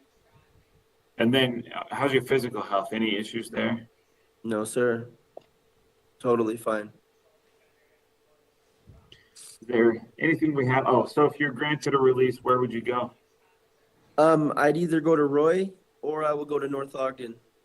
Or Pleasant View. I have 3 different addresses pending, ready to go. Who lives in Roy? The grandmother-in-law. But All North right. Ogden is my mother and father. Dan. And then Pleasant View is another friend that doesn't have any criminal history. Hey, Dorothy, welcome. And then return to work with Weber Human Services, is that right? Yes, sir. Were you seeing them for any drug issues as well? Any drug treatment? No, but I think that was they were just doing an assessment on me. She had just got done with the 2-day assessment, and then I went in and seen her again, and then I got brought in. Gotcha. Okay. And then what do you do for work? Me and my dad we build pool tables, do a lot of pool table service work. So, I mean, that's what I was focused on, doing a lot of carpentry stuff. Okay. All right. Well, thank you for all that information. I can appreciate your frustration with how the hearing has gone today. In fact, we don't have anybody from AP&P to talk about these allegations of criminal conduct. But I will take my report to the board. They'll make a decision, and then they'll send you a letter in the mail. They'll also post it online so you can learn what the board's decision is, either waiting for that letter to arrive or talking to people on the outside who can look it up on the board's website, okay? Okay, realistically, they're going to do an evidentiary? I would, if I were a betting man, that's what I would wager, but I can make no guarantees. The board will make its decision based off the information I've provided. There are 5 members, 3 of them, once 3 agree to something, that's the majority decision. And, but there's a high likelihood that they will seek an evidentiary hearing. Does it show like if I'm eligible to be terminated? I've done 10 years on this 1-1 to 15. How would that go? Because I'm about ready just to ask him to terminate me, because this is like this is destroying whatever I have. And I may as well just do time if I'm going to do time. Well, I mean, because of the consecutive order by the court, your time would not expire until March of 2032. So I don't think you want to sit around for that long. No. But I'll note the desire for a termination, just given the frustration of everything that we're going through. That said, there's nothing that says you're qualified or don't. It becomes just another decision that the board would make. Okay. Yeah, I don't want. Okay, I thought might be a 6-month termination or something, but I don't. Right. It's okay. All right. Let's go sit down. 20 Okay. years. All right. Good luck to you, sir. Thank you. I hope the best for you. Okay, thank you, man. Let me see. FWYB puts, haven't seen the CL20s in 20 years. What the what? Or in years. Where'd I get the 20 from? I must have combined the CL from the 20s and the 20 years. Everybody, hey, I want to go ahead and welcome you to You Have a Collect Call From. What do you do? You know what? I'm not really sure. I just got in, but it looked like he was accused of stealing a vehicle. And to be quite honest with you, I don't think he did it. He didn't. I mean, based on his looks, hell yeah, he's guilty as hell. And that's the way most of us judge. But it seemed like he did all kinds of stuff. Let me see. Diego from Scotland Road. Anna, what is that? His lady grand. Oh, hold on. Let me unblock this guy's face right here. He's being blocked. We gotta be able to see him. Ahí está. How is everybody doing today? I want to go ahead and welcome you guys to You Have a Collect Call From, where we deal with all kinds of incarcerated issues, whether it's the time and place set for a pro violation hearing for Michael Thorpe. Mr. Thorpe, your offender number is 213341. Is that correct? Yes, sir. All right. My name is Micah Bruner. I'm a hearing officer with the Board of Pardons and Parole. We connect to your hearing this morning. On the monitor, you'll see your attorney, Mr. Nick Conte. He's a colleague of Ms. Kay Conyers, with whom you met on Monday. And then we have Agent Smith from AP&P. Agent Agent Smith. Smith, Mr. Thorpe, I do need to swear both of you in. If you could each please raise your right hand. Do each of you swear or affirm the testimony you're about to give would be truthful and accurate? I do. Yes. Great, Yes. thank you. Mr. Thorpe, did you receive at least 7 days' notice of this hearing? Yes. And did you receive your disclosure packet? Yes. And then did you have a chance to meet with an attorney in preparation for today's hearing? I think I met his colleague. Yeah, you should have met with Ms. Conyers, is that right? Yes. All right. Yes. And then do you feel comfortable with Mr. Conte as your representation today? Do I have a choice? Okay. All right, I will note for the record that Mr. Thorpe is facing Class B misdemeanor for a DUI, which is related to the one allegation that we have pending against him. Looks like there are negotiations ongoing in that case. So with that, Mr. Conte, how are we handling this allegation today? Yes, given that we will enter a denial to the allegations and move to continue for 30 days to allow the criminal action to move forward. Okay. All right, Agent Smith, any issues with that? Nope. Okay. That's the only allegation that I had, and it was just kind of that mandatory reporting. So right. Okay. All right. Mr. Thorpe, I'm sure as Ms. Conyers informed you on Monday, because there is still this pending matter, we can't resolve the issue of your parole violation until that gets resolved. So we'll wait for that to be resolved. Once it is, if your attorneys will let us know, the court will let us know, but if you'll make sure your attorneys let us know that it's been resolved, then we can get you back on the appropriate calendar. Okay. Okay. I got court in like 2 weeks. I know they got a plea deal already down to an internal possession charge, so it's like 2 weeks out. You mean? Okay. All right. So we'll put it for what we do is we'll set it for a paper review, and so we'll just come back and look at it in a couple weeks. But again, if it gets resolved, just make sure we get alerted, and then we can get you back here. Would my dad just be able to call down to the board? Would that work? Well, it'd be better if it came from your attorney, so we get something more All right. official, just to make sure it's there. So, all right. Okay, So with that, I'll note the denial to the allegation. I'll take judicial notice of the pending charge in case ending at 4473. I do find probable cause to continue the hearing, and we'll set this for a paper review in 30 days. Okay. Okay. Cool. I'd just like to apologize to my parole officer. I mean, I had one relapse in 3 years. You mean? no, you're good. We'll get through it, buddy. I reached out for help, so I just like to apologize. I was really doing really well in my recovery and my treatment. You know? Yeah, I no just- need. We'll for being move back, so- forward once you get released. Cool. Well, thank you. I Yep. appreciate you guys and everything you guys do. Thank you. All right. Good luck to you, sir. Thank you.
All right. What happened with the other guy? That guy went away quickly. What the what? Hey, Emily, thank you for the follow. Let me see. Skylar Wade, welcome. Is it BGM? Welcome, welcome, welcome. Hey, Eleanor, how's it going? Eleanor's coming in from the UK. Hell yeah. Let me see how. I'm glad I'm not the only one who put their hand up. Yup. All right now, you know what? My apologies. I was distracted. There was a case that I'm watching that I'm. Hey, Ange, how's it going? I was watching the case from Connecticut right now, and this dude had a major outburst. He stormed out of the hearing. I was distracted because I'm running two streams right now. I'm running Connecticut and I'm running Utah. If you're on TikTok, you're watching the Utah. Sam A, thank you. Sam Evans, thank you for the follow. Rhonda, thank you for the thumbs up. And also, hey, also remember, please subscribe. It's free 99, doesn't cost you anything. Also, sharing is caring. If you guys could go ahead and share the stream with a loved one, hey, even share with somebody you don't love. You know, hey, I could get, you know, I need all the support I can get. Any new subscribers will definitely help me out. And hey, you guys will help, put the channel in the algorithm, if you will. You know, we're trying to get into the FYP Hot Mess Express. Hey, gracias a ti, Rhonda. Again, once again, thank you. And let me see what we got going on over here. And everybody that's whether you're streaming on or you're watching the stream on YT or TTA, gracias. Un chico de gracias, highly appreciated. And for those of you that don't speak Spanish, that means, hey, thank you a lot. All right. Say with a lot of energy. Anyhow, how's everybody doing today? Crazy Love 4141, gracias.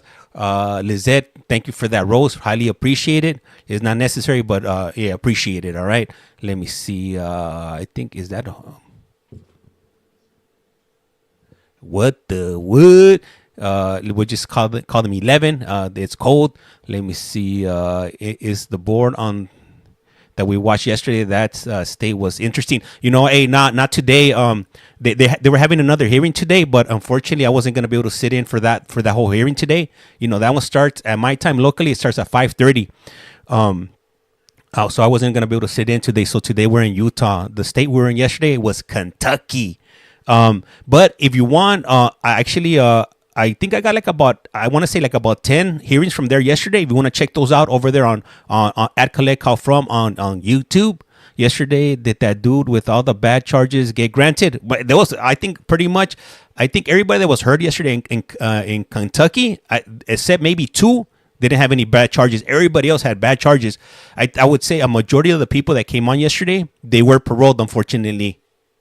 Are you talking about the dude? There was they're all bad. Yeah.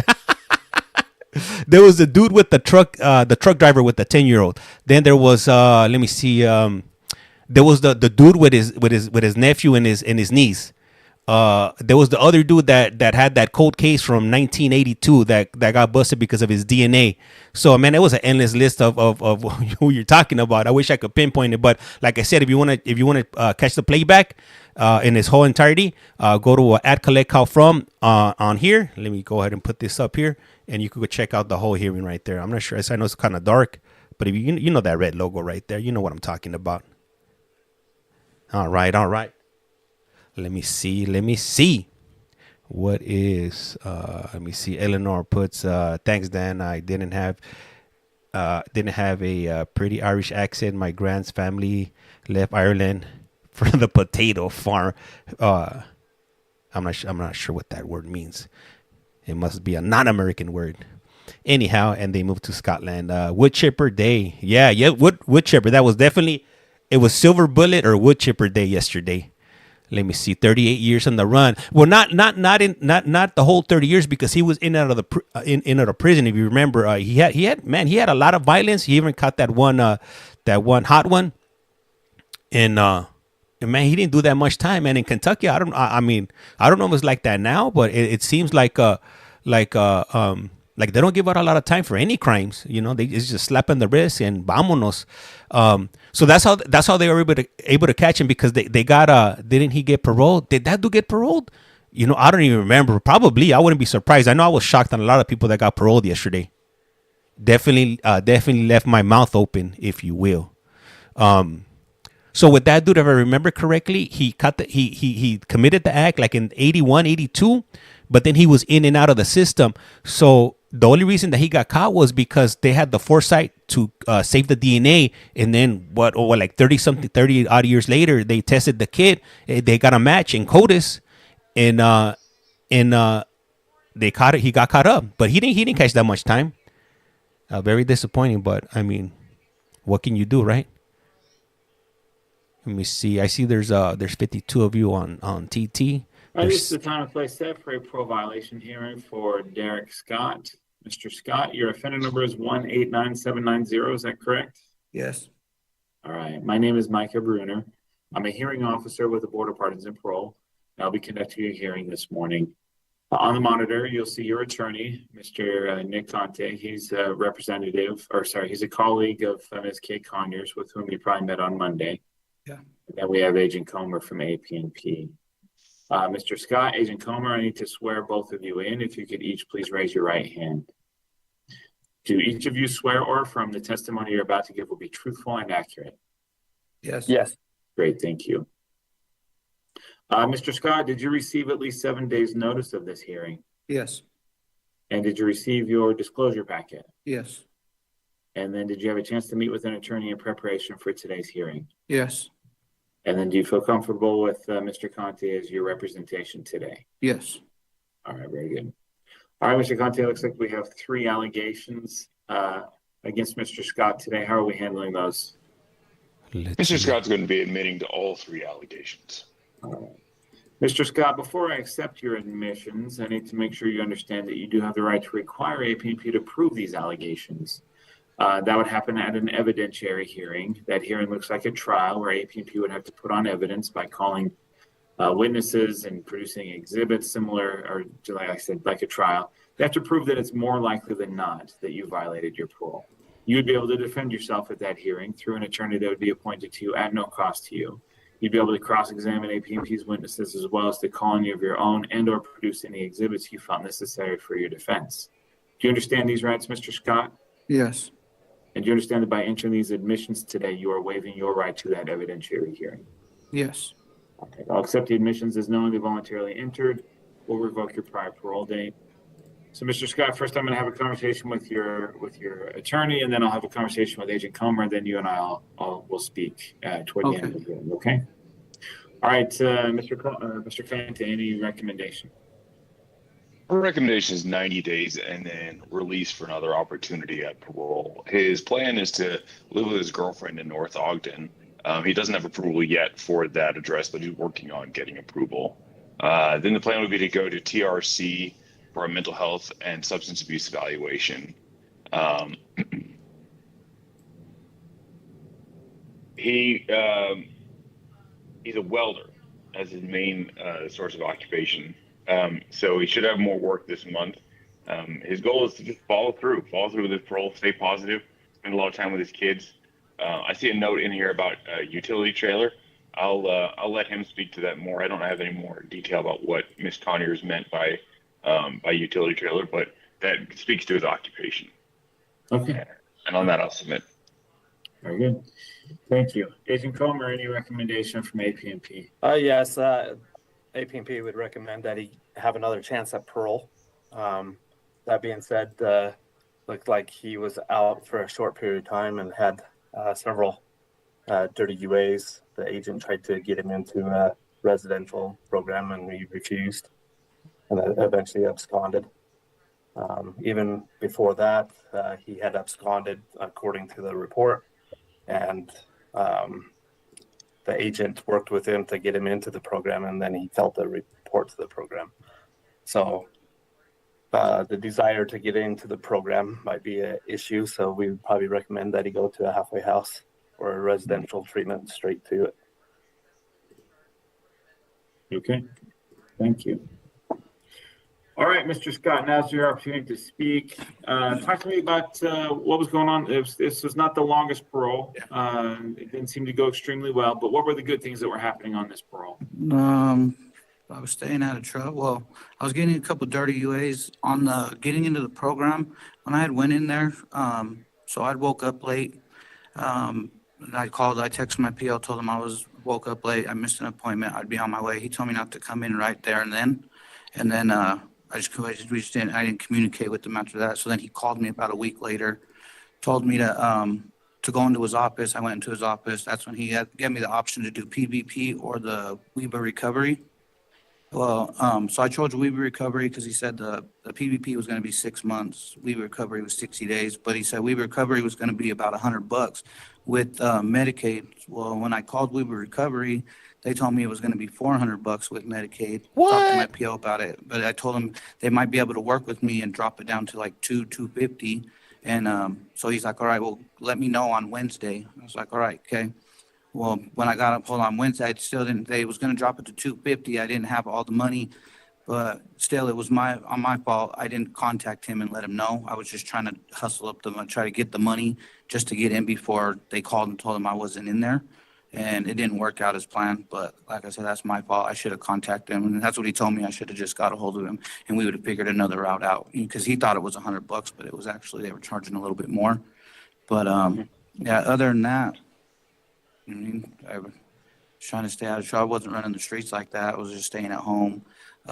With the utility trailer job coming up, when I had got out, they had a hiring freeze because of the election. They're supposed to be hiring again in mid-January.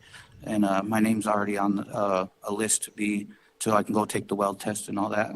And also I got another opportunity. I might be able to go back to Lifetime and be a welder also. Okay.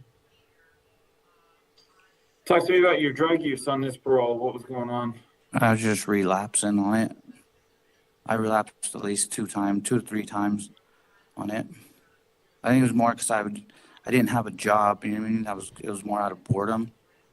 But there's no excuse. But yeah. What's your drug of choice? It was methamphetamines. Okay. And so the relapse, what did that look like? Did you use once and then get clean, or were you using for a little bit? No, I would just use for a couple times, and then when I'd go in there, I admitted him. I didn't take no UAs. I just was straight up 100 with him. He told me just to be honest with him, and I just let him know, like, hey, I'm gonna let you know I ended up using, you know what I mean? And he's like, all right. He was working with me, and you know what I mean? Like, it was my fault. I should have took more initiative into trying to help what he was helping me out with. You know what I mean? Okay. So a lot of the struggle comes from, as you mentioned, just having idle hands, kind of nothing to do. You get bored. Yeah. Is that right? Yeah. So what are some coping mechanisms, some coping skills you could have employed that would have resulted in a different outcome? Having a job, staying busy. Mostly it was the job situation, and at the time I wasn't really spending too many times with my kids, because my kids live out in Salt Lake, and me and the mom cousin wasn't getting along at the time. But now I got an established relationship with them, when I do get out, they can come and visit me more often on the weekends, so that would keep me also positive too.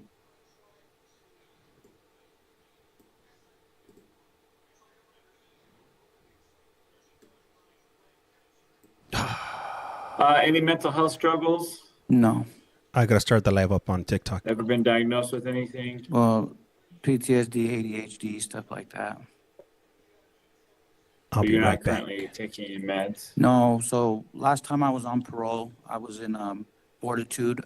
They had somebody, I forgot what place they were from, but they had came and they had me on Suboxone, they had me on medical marijuana, and as they said, I have a lot of ADHD and all that other stuff. My parole officer also told me best thing for me to probably do would be get back on my medical marijuana card. No, stop talking about drugs. And then any physical health issues the board should be aware of? Anything that would prevent you from being successful on parole? No.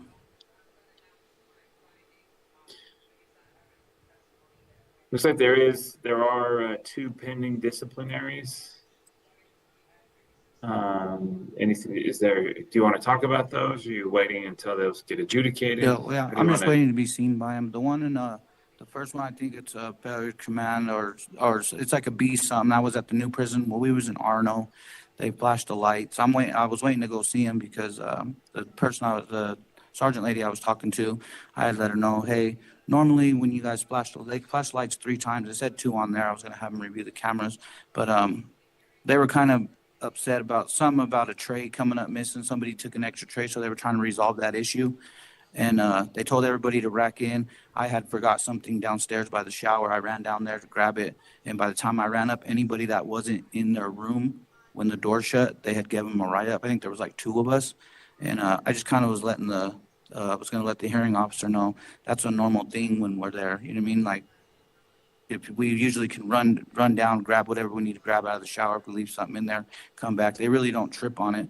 And but that day they were I think they were kind of mad because they were trying to get to the bottom of some tray missing or something like that. Okay. What do you know about the And tray? then it looks like there's some. The second one is the search was done. There's contraband found. Yeah. You want to talk about that Yeah, one? that one was soot. So they said it was on, they have it as tobacco ink.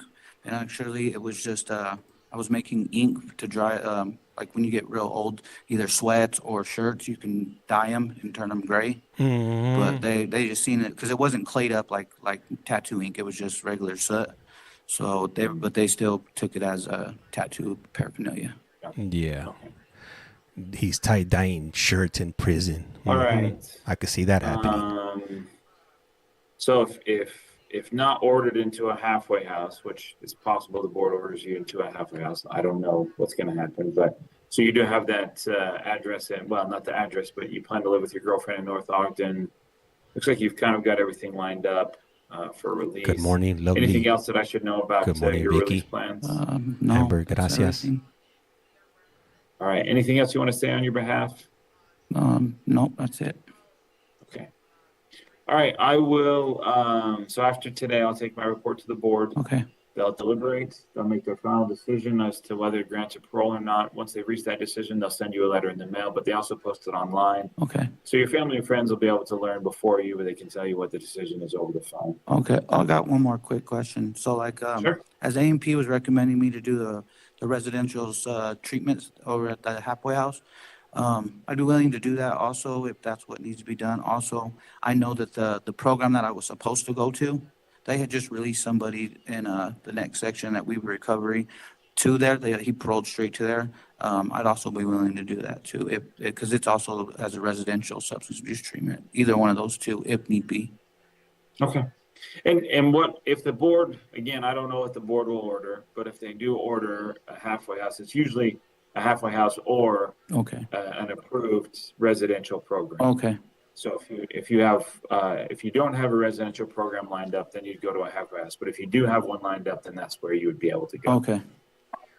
All right. All right. Thank you. All right. So just wait for that letter to arrive, or like I said, family and friends can look it up online and tell you what the decision is. That happens almost immediately after the decision is made. Okay. Thank you. All right. Good luck to you, sir. You too. Bye. Thank you.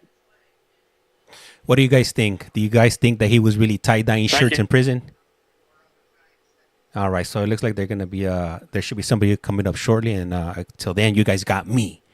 All right. So how is everybody doing out there today? If you guys don't mind sharing, where are you guys tapping in from? Tita, gracias for the like. Highly appreciated. My blood pressure just went up right now. I don't know why.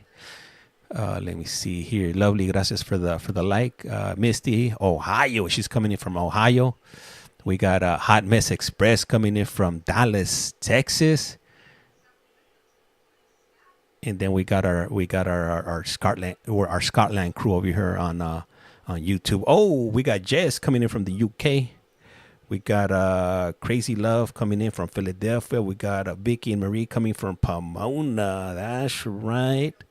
Let's see what else. We got Junior coming in from Cali. We got somebody coming in from LA. I can't see the letters. We got somebody coming in from Arizona. We got some from Giano City. Dylan. We got Tita coming in from Connecticut, Tampa, Florida, originally, but Fresno, California. Offender number 215958. Is that you, sir? Yes. Sir, my name is Jared Chappell. I'm a hearing officer with the Board of Pardons and Parole. I've been assigned to conduct your hearing this morning. On the monitor, you should be able to see your attorney, Mr. Conti, as well as Agent Anderson. Can you see each of them? Yes. All right. Agent Anderson, Mr. Davis, I'll be taking testimony from each of you. If you could each raise your right hand to be placed under oath. Do each of you swear or affirm the testimony you're about to give will be truthful and accurate? Yes. I do. Thank you. Mr. Davis, did you receive at least 7 days notice of today's hearing? Yes. Did you receive your blue disclosure packet? Yes. Have you had a chance to review that information? Yes. And did you have an opportunity to meet with your attorney earlier this week? Yes. Are you ready to proceed today? Yes. All right, Mr. Conti, how would you like to proceed? We'd like to admit to allegations 1, 2, and 6, and then deny and move to strike the remaining allegations. Okay. Agent Anderson, your response to dismissing allegations 3, 4, and 5? I'm okay with that. Okay. Mr. Conti, your recommendation? We've got sort of a split recommendation on this one. If we're looking for a year sanction, then we'd recommend termination. Otherwise, if the board is willing, we'd recommend 180 days as a sanction, with which would mean effective immediate release. 180 days CTS, return to WI. He has a place to live. He's still employed. He's employed as a line cook, and his sister's looking into treatment.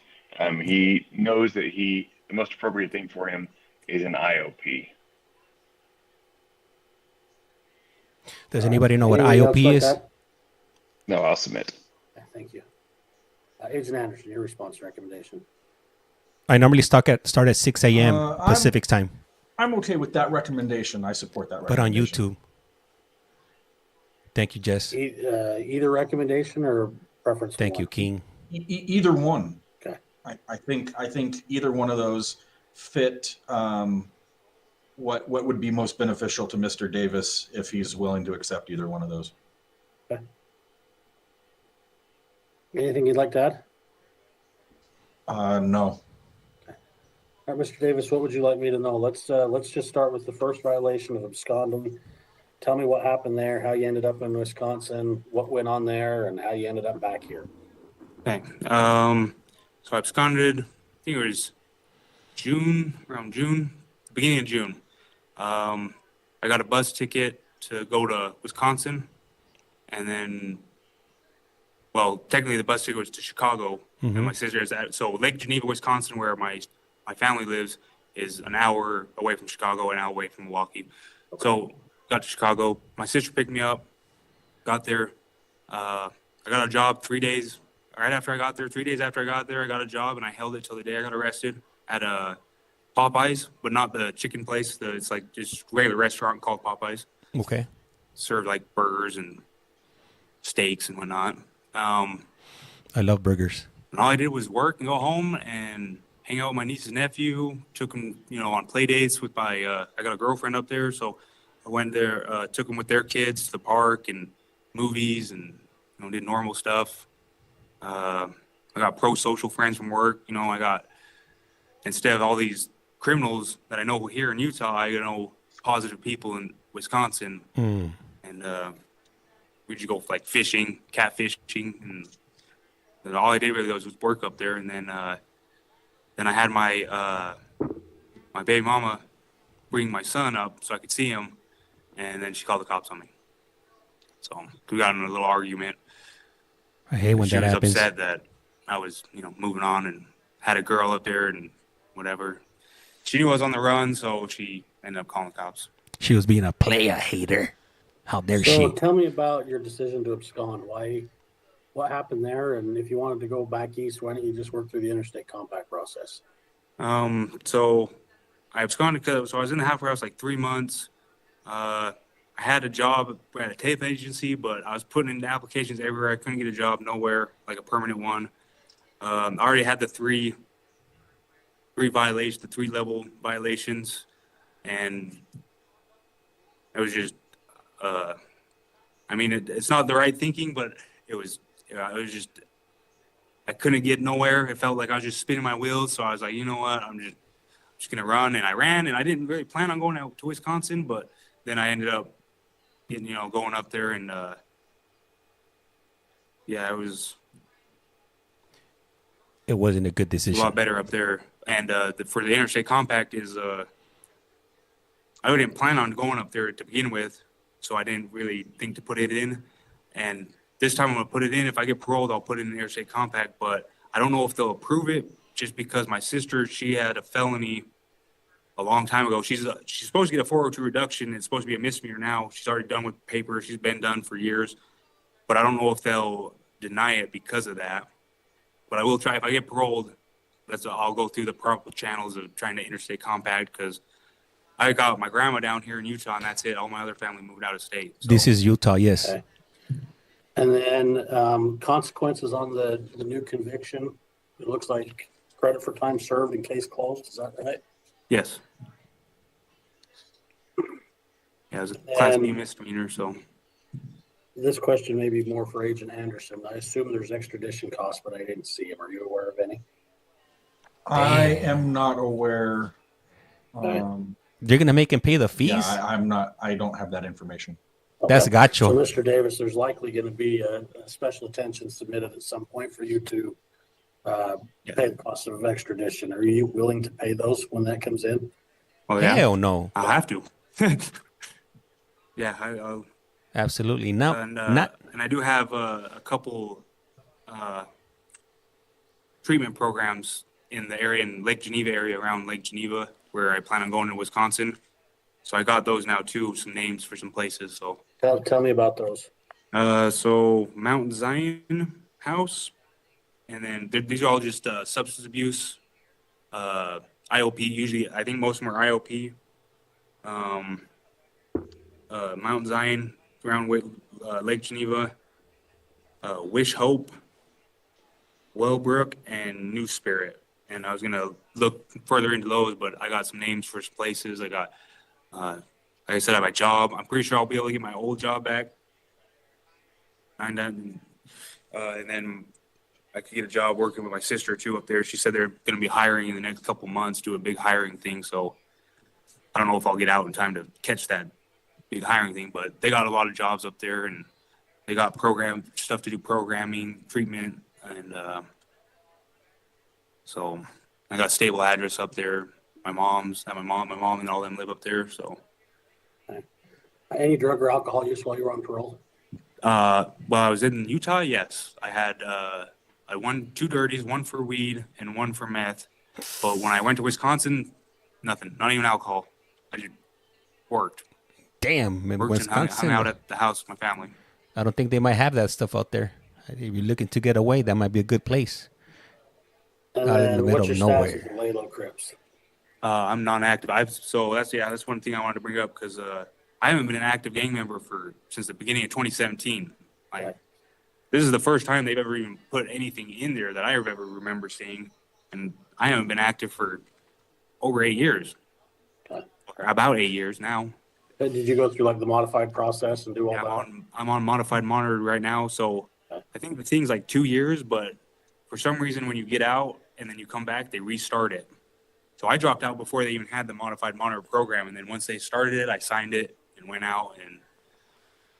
But I haven't been since then. I haven't been down more than 2 years for them to actually effectively put it on. But I'm on modified monitor, yeah. Any mental health concerns? Any history with like anxiety, depression? Have you ever been on any mental health meds? No. Okay. I'll go ahead and stream these on a daily basis. I'm gonna keep the YouTube one going, the TikTok one. I'm gonna go ahead and cut it before they ban my account. How's your physical health? It's pretty good. I got heart problems, but nothing. They did heart surgery a few years ago, and been doing good since then. Just a pulmonary valve, so I get tired faster, but nothing too serious. I guess heart problems are kind of serious, but nothing. Yeah. Doesn't affect me really. I was gonna say, does that affect your ability to like work or be active, things like that? Nope. Okay.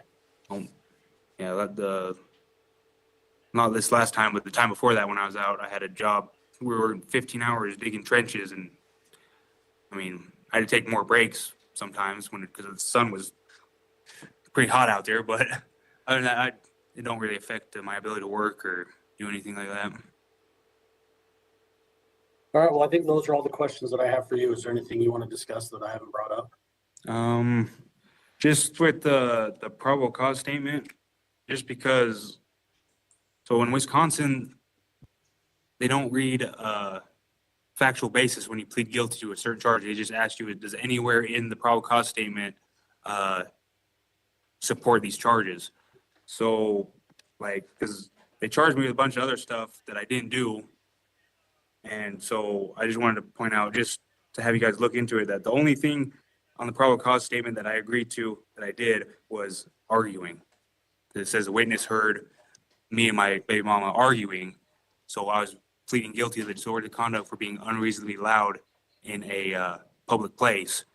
Because it says all sorts of other crazy stuff, like that I hit her and that the call was for me trying to kidnap someone, my kid. So I just wanted to point out that all that I deny. I didn't do none of that, but it's still, I couldn't challenge it because that is the probable cause statement. But in Wisconsin, they just ask you, does anywhere in there support that charge? Not, they don't change like a factual basis to reflect what you're pleading to.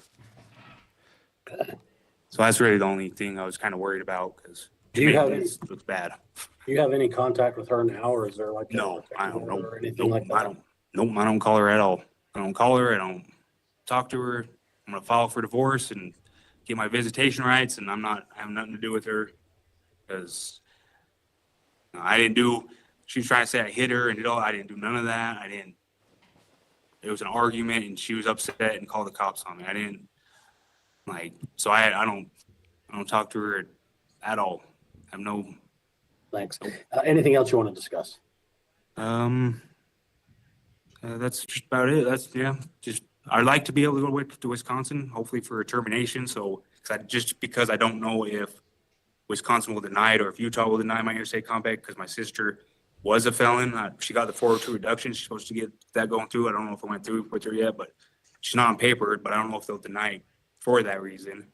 So, I mean, if I could do the year termination, I'd rather do that, because I'm trying to go to Wisconsin either way, because that's where my life is really. Agent Anderson, anything you'd like to add? No. Mr. Conte, anything to add? No, thank you. All right, Mr. Davis, what I'll do today then is I'll accept your admissions to allegations 1, 2, and 6. I'll note your denials to 3, 4, and 5 and recommend that they be dismissed per stipulation. I will recommend that your parole date of March 19, 2024 be revoked. You've been through this process plenty of times, so you know what to expect. I'll write a report. That report will have agent's recommendation as well as Mr. Conte's recommendation. The board members will review it. They'll make a decision on what they expect. Once they've reached their decision, you'll receive a written notice from them. As you know, that notice can take a little bit of time to work its way back to you. So if you have contact with anybody on the outside, you can ask them to start checking the board's website next week. Hopefully the decision will be posted sometime next week, and then they can let you know so that you're not waiting around wondering what's going on, okay? Yeah. All right, anything from anybody? Okay, hearing nothing, that'll conclude the hearing. Thanks, everyone. All right. So, hey, I want to go ahead and, tell you guys that came over from TikTok. I appreciate you guys for jumping on over. For those of you that are new here, this is the state of Utah. This hearing is live. It's happening live in real time. If you want to know the names of the individuals that are going to be coming on right now, you go to the description. All their names are on. This stream is probably going to be running till, like I would say, maybe 3 or 4 today, because there was a list of 30 people that were going to be seen today. So right now, if you see these people speaking right now and you don't hear anything, it means that they still haven't turned on the audio. Once you start seeing the voice meter moving, then it means that it's on. That I have no control over that, because I'm not actually participating inside that hearing. I'm just a watcher or an observer. If you wanna watch this without time and place scheduled for a parole violation hearing for Mr. KIMANI Patterson, offender number 250842. Is that you, sir? Yes, sir. Sir, my name is Jared Chappell. I'm a hearing officer with the Board of Pardons and Parole. I've been assigned to conduct your hearing this morning. On the monitor, you should be able to see your attorney, Mr. Conte, as well as Agent Taufa. Can you see each of them? You may have met with Ms. Conyers on Monday, and but Mr. Conte is her associate and covering for her today. Okay. Mr. Patterson, Agent Taufa, I'll be taking testimony from each of you. If you could each raise your right hand to be placed under oath.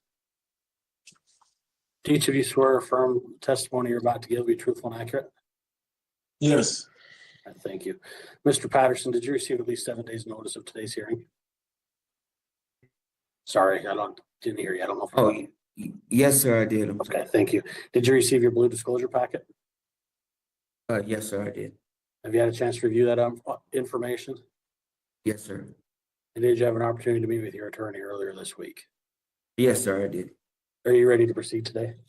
Yes, sir. Mr. Conti, how'd you like to proceed? Mr. Patterson will be admitting to all three allegations.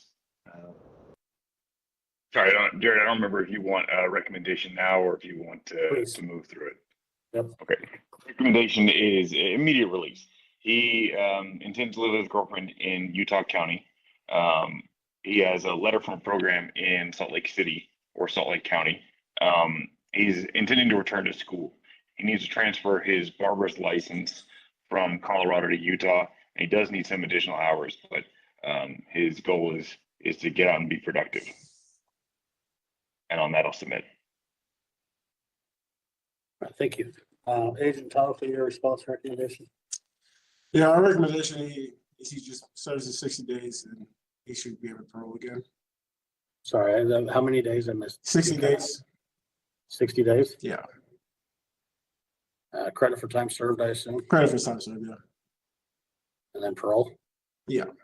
All right. Anything else you'd like to add, like me to know? No. All right, Mr. Patterson, this was your first parole violation, correct? Sir, it is. Tell me what happened. What led to the violation? It was just bad decisions on my part. I was impatient and I was trying to get back to my family. I had some family issues.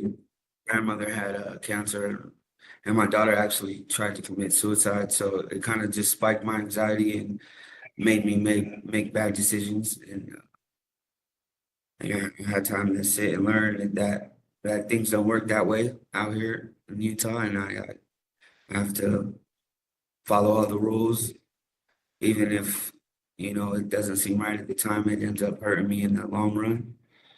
So I kind of messed up. So you absconded, correct? Yes, sir, I did. You were arrested pretty quickly, though? The next day. Next day. And then tell me about your arrest. That's what the new charge is from? Yes, sir. The car pulled up out of nowhere. It kind of almost hit me, and I just took off. I didn't know who was there or anything, but I didn't get pretty far. Like as soon as I ran, it was probably about 10, 20 feet. I was hit with a taser. So were you walking down the street? No, I was coming out of a movie theater, actually. Okay. And I was actually in the middle of the street. So the car almost hit me. So it was all blacked out and it wasn't even a cop car or anything. So it kind of like scared me, made me run.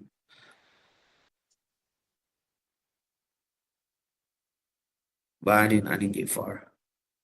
I think they only filed the thing because they had to use the taser. Okay.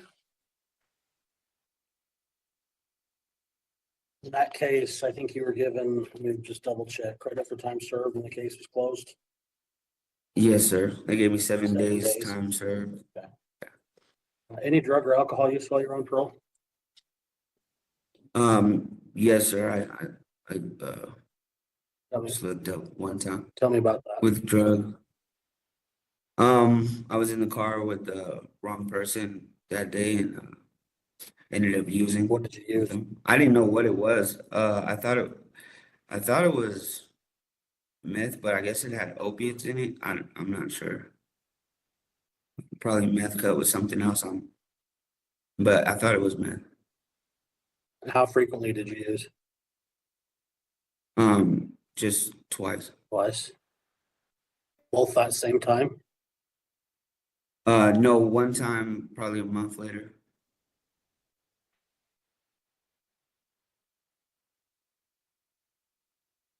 Any gang involvement? No, sir. Any mental health concerns, any history with like anxiety, depression? Have you ever been on mental health meds for anything? No, sir, I haven't. How's your physical health? Very well. Nothing that keeps you from being able to hold down a job or be active, those kinds of things? No, nothing at all. Then tell me what your plan would be going forward if the board grants you another parole. Well, I already been contacting Paul Mitchell school for cosmetology, and they told me that I just need a couple more hours I can transfer my transcript from Denver because I was a licensed barber in Denver. So I've already contacted them, and they said they have to see me in person to do the interview. Okay. And I got a letter for the rescue mission to do this program. What program? They just wanted me to. It's called the New Life program. Okay. And here's, I don't know if you can see it. There's the letter. All right.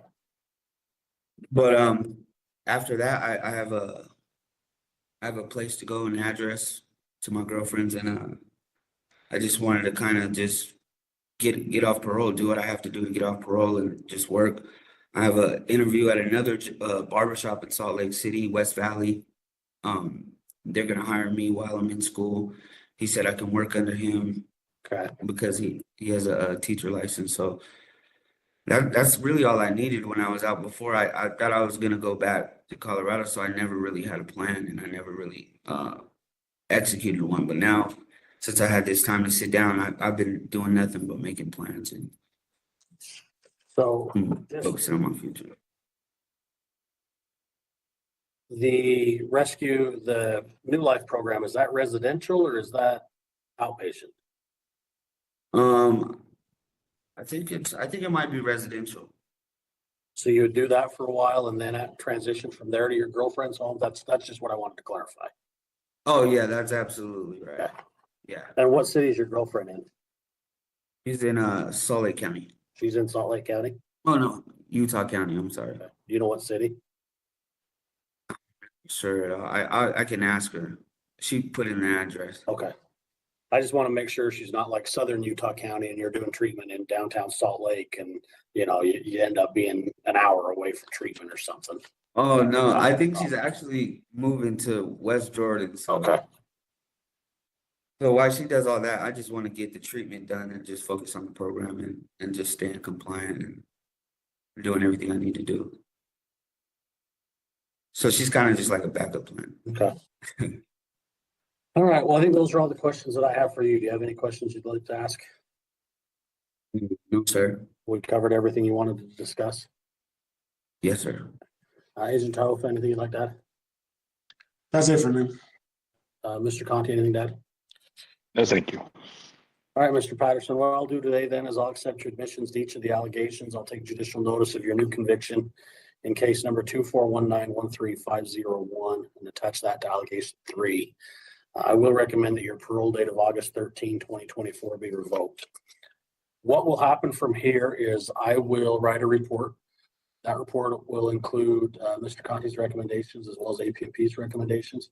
The board members will review it. They'll make a decision on what they expect to happen moving forward. Once they've reached their decision, you'll receive a written notice from them. That could take a couple of weeks to get back to you. So in the meantime, if you have contact with friends or family, you can ask them to check the board's website beginning next week. Hopefully the decision will be posted sometime next week and then they can let you know so that you're not waiting around wondering what's going on, okay? Okay. So even, and I say that just so you know that even if the recommendation that's accepted as an immediate release, it's not actually like immediate today. It does take a few weeks. All right. Okay. I understand. All right. Okay. Anything Thank else you, that you want to discuss? No, sir. Thank you for this opportunity. Okay, that'll conclude the hearing. Good luck to you. All right. Thank you.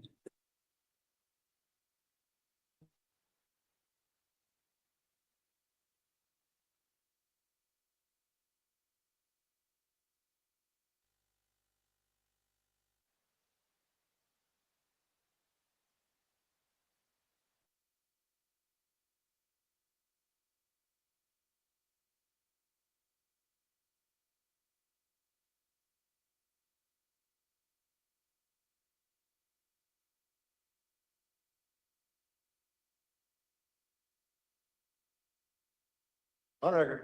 All right, today's the time and place scheduled for a parole violation hearing from Ms. Angela, do I say it Wanta?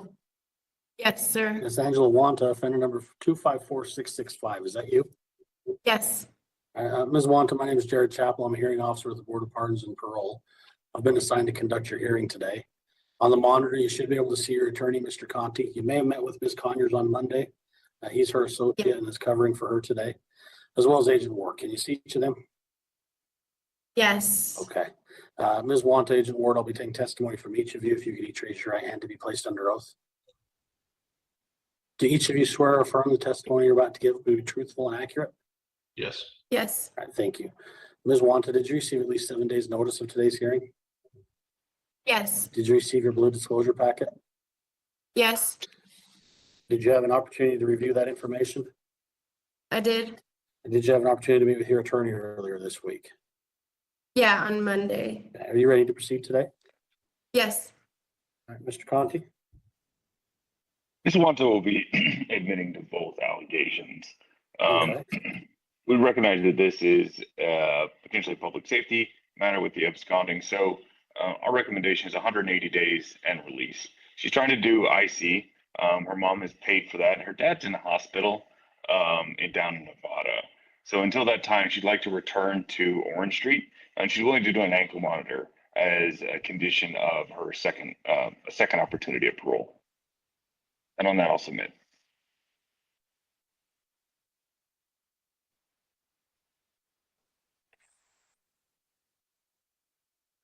Agent Ward, your response recommendation? Yeah, I know when Miss Wanta was at Orange Street, she expressed to me that all of her family's from Nevada. She has no ties in Utah. So I think a transition status at Orange Street until that compact can be approved would be fantastic. That she can go be with her family and be in a place where she has a little bit more support. But yeah, we're totally okay with the recommendation from council. It looks like restitution in the amount of $313.47 was, excuse me, extradition cost, not restitution. $313.47. Is that accurate, Agent Ward? Yes. Ms. Wanta, are you willing to pay that? Yes, sir, I am. Okay. I could have my mom pay it, or probably all at once even. She could probably send it to you. Yeah. Agent Ward, anything else you'd like to add? No, it does look like at the time of her arrest, I tried to get the police report from, it was Las Vegas PD that arrested her, and there was a domestic battery that she was booked in, but I couldn't find that it was ever filed, and I could not get the police report from Las Vegas. So I'm guessing there might be something coming, but as of right now, there's nothing that we could find. Can I explain that? Absolutely. That was old. That was from 2021. It was a misdemeanor warrant from, I think, December 21st, 2021. So when they arrested me on the warrants for the Utah warrant and the Nevada misdemeanor warrant. So I had gone to court in 15 days and they dropped all the charges. Okay.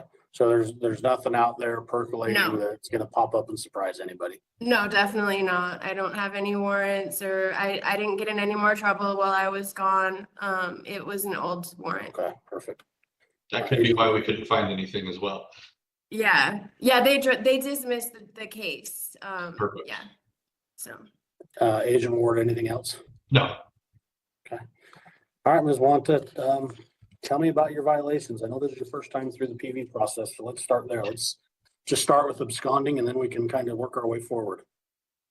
Okay, I want to apologize. I do think Orange Street is a really good program. I was really optimistic about it.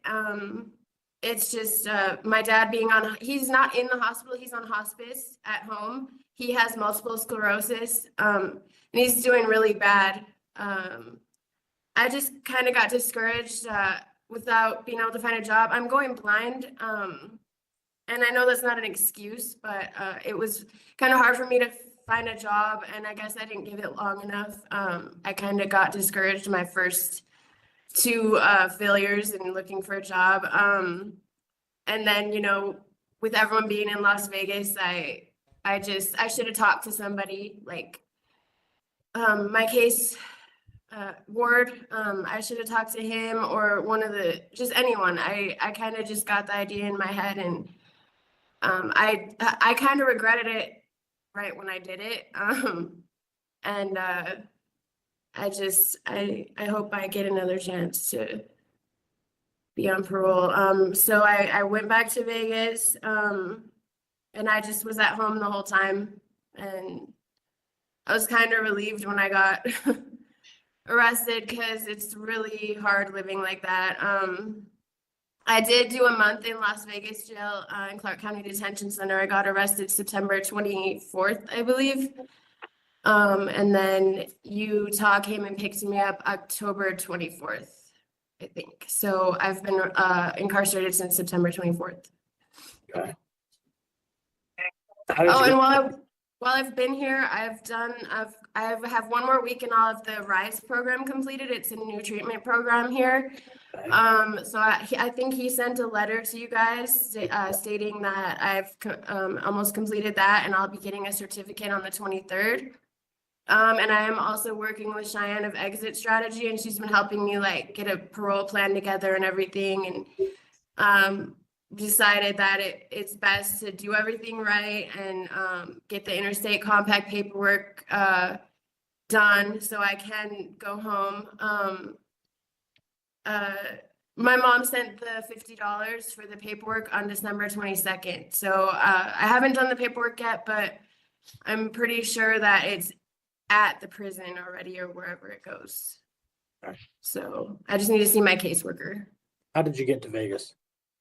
On the bus. Bus. Okay. Yeah, the Salt Lake Express. Yeah. Yeah. But I'll do an ankle monitor, everything. I want to do it the right way. I don't want to come back. I really don't.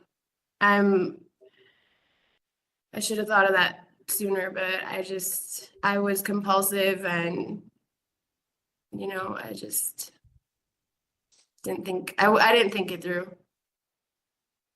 But Orange Street is a really good program. I liked it there, and I think, I'm kind of sad I didn't finish, and everyone there's great. I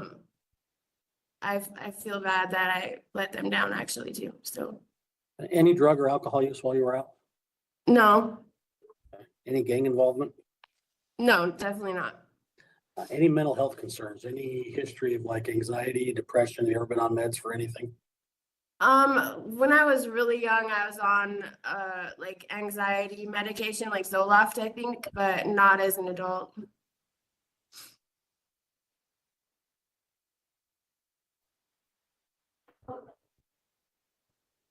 And then you mentioned that you were going blind.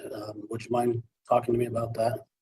Sure. I have a really rare genetic disorder called pseudoxanthoma elasticum, or PXE. It affects the elastic fibers and like blood vessels, and it's really hard to explain. It's like a calcium, I have like way too much calcium in my body. So basically like inside it affects all your organs, but it affects the skin and your eyes first. Okay. So I like have these bumps on my skin where you flex. And then it's also in my retinas. So I get retina hemorrhages, and the bleeding causes me to go blind. And then if I don't get the injections in time to stop the bleeding, it causes scarring on my frontal retina. So I'm actually have negative 2100 in one eye and negative 2400 in the other eye.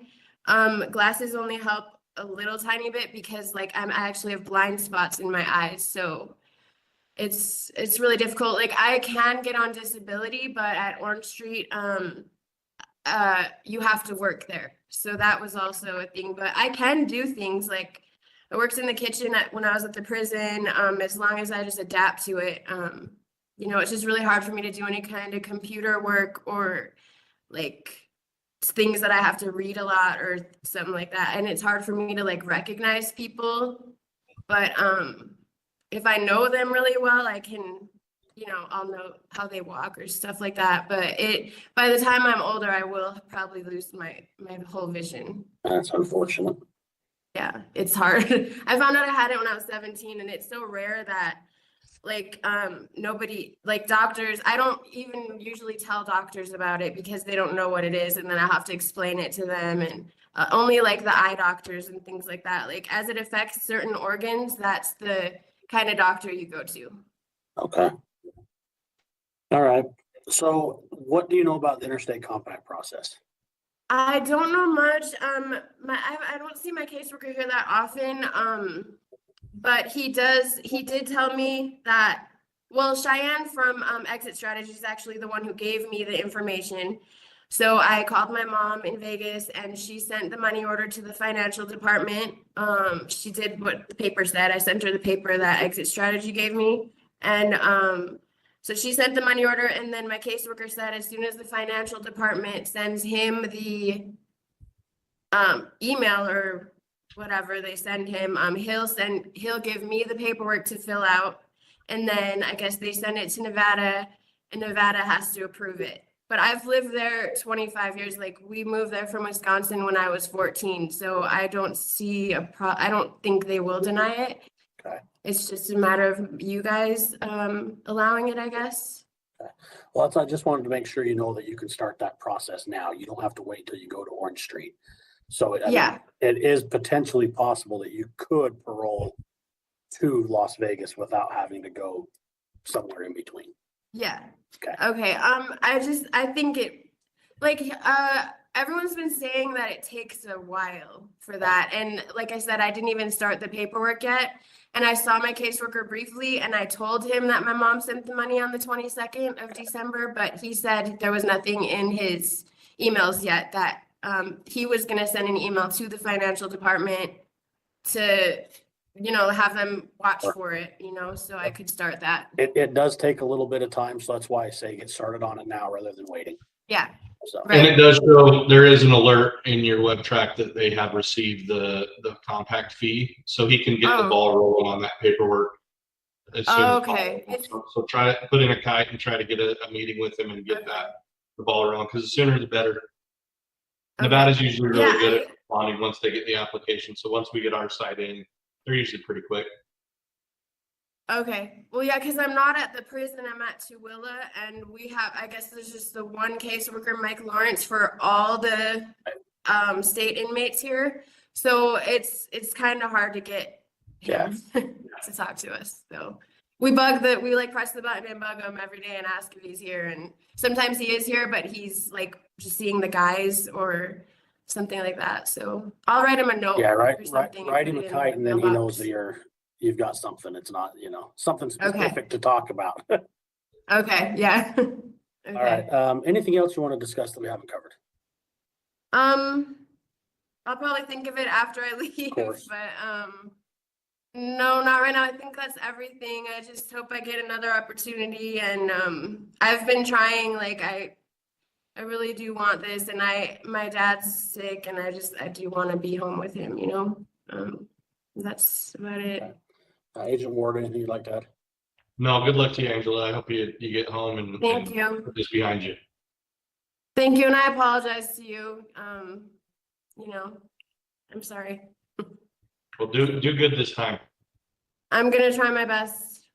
Okay. I really like it's being counted out in this jail is like a really hard time also. So I don't want to do it again. I really don't. I'm getting too old for this, and I need to go to the eye doctor, and it's just, yeah, it's bad. So. Mr. Conti, Dad. Yeah. Oh, thank you. Thank you. Ms. Ward, what I'll do today is, hang on just 1 second, Angela. We got a few to go. Sorry. We're almost done. I'm nervous. I'm gonna accept your admissions to each of the allegations and recommend that your parole date of May 21st, 2024 be revoked. What will happen today, just so you know, is I'm gonna write a report. That report will include counsel's recommendation as well as Agent Ward's recommendation. It'll then be routed to the board members who will make a decision on what should happen next. Once they've reached their decision, you'll receive a written notice from them. It could take a little bit of time, a couple of weeks, for that notice to work its way back to you. But if you have contact with your mom or anybody else on the outside, let them know to start checking the board's website next week. And the decision should be posted sometime next week. And then they can let you know so that you're not waiting around wondering what's going on, okay? Okay. Thank you. All right, that'll conclude the hearing. Thanks, everybody. Okay. Thanks. Bye.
Agent Montiel, what's your response to striking, dismissing allegation one?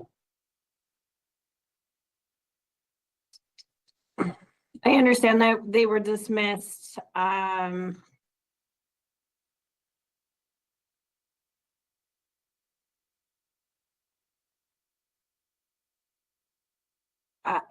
don't believe we'd be okay with dismissing number one. Yeah. Because if he did admit to number two and there's enough information, we can go to an evidentiary. So you cut out at the beginning of that. Did you say you wouldn't be willing to dismiss number one? Correct. Okay. Mr. Conti, your response to that? I don't have a note from what the conversation was between Miss Conyers and Mr. Hanson on whether or not they discussed that specifically. We should probably do a quick breakout just so I can get an understanding of where Mr. Hanson is. Okay. We'll be in recess so you guys can have a breakout and discuss that. Thank you. Thank you. Yep.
Record of the matter of Jeffrey Hanson, offender number 218108.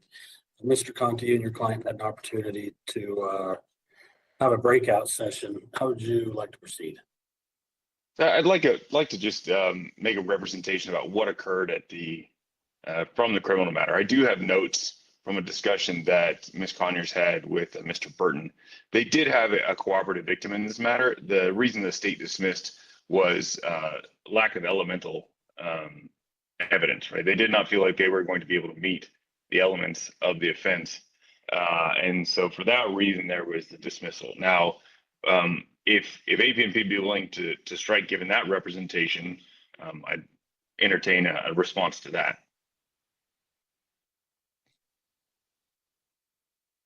From the information that I have is that he did admit to other agents that he made the threat to slit her throat. So I'll take that to mean APNP is not willing to strike, in which case I do think given the lower burden for an evidentiary hearing, there's a likelihood of prevailing. So Mr. Burton would be willing to go ahead with a no contest to allegation 1. Okay. All right, I will amend allegation 1 to a no contest plea. I assume Agent Montier, you're okay with that? Yes. Okay. Mr. Conti, your recommendation? So Mr. Hanson was on parole successfully for 2 years. Our recommendation is he's been in for almost 90 days. Our recommendation is 180. He owns a condo in SLC. He's currently undergoing MRT therapy through the community college. He does that every 2 weeks and plans to continue. He wants to look into alcohol treatment and also get into use Medicaid for that. He has one more credit that he needs to complete in the general education classes and then would like to pursue aviation. He currently has a job at Jiffy Lube, but is looking for improved employment opportunities at Kennecott. His goal is to just progress as smoothly and steadily as possible to finish parole. And on that, I'll submit. Okay. All right. Agent Montier, response recommendation? From his past, yes, it does look like he had been doing well while on parole. He completed some treatment. However, due to his case, original case, I believe our recommendation is going to be 365 days and then some additional treatment once he is released. Drug and alcohol, I would suggest.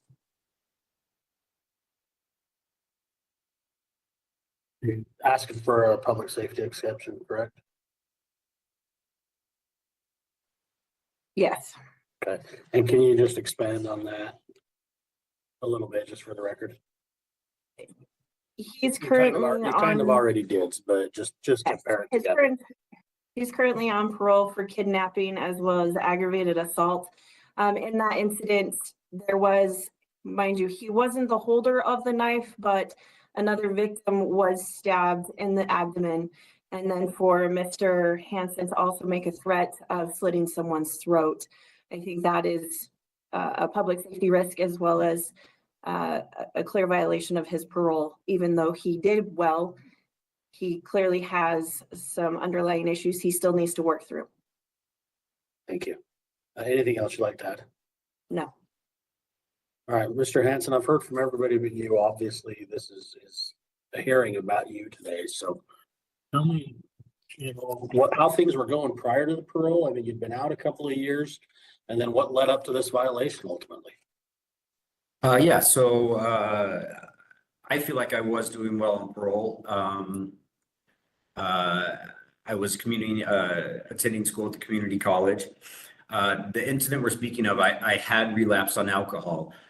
So I was very intoxicated at the time.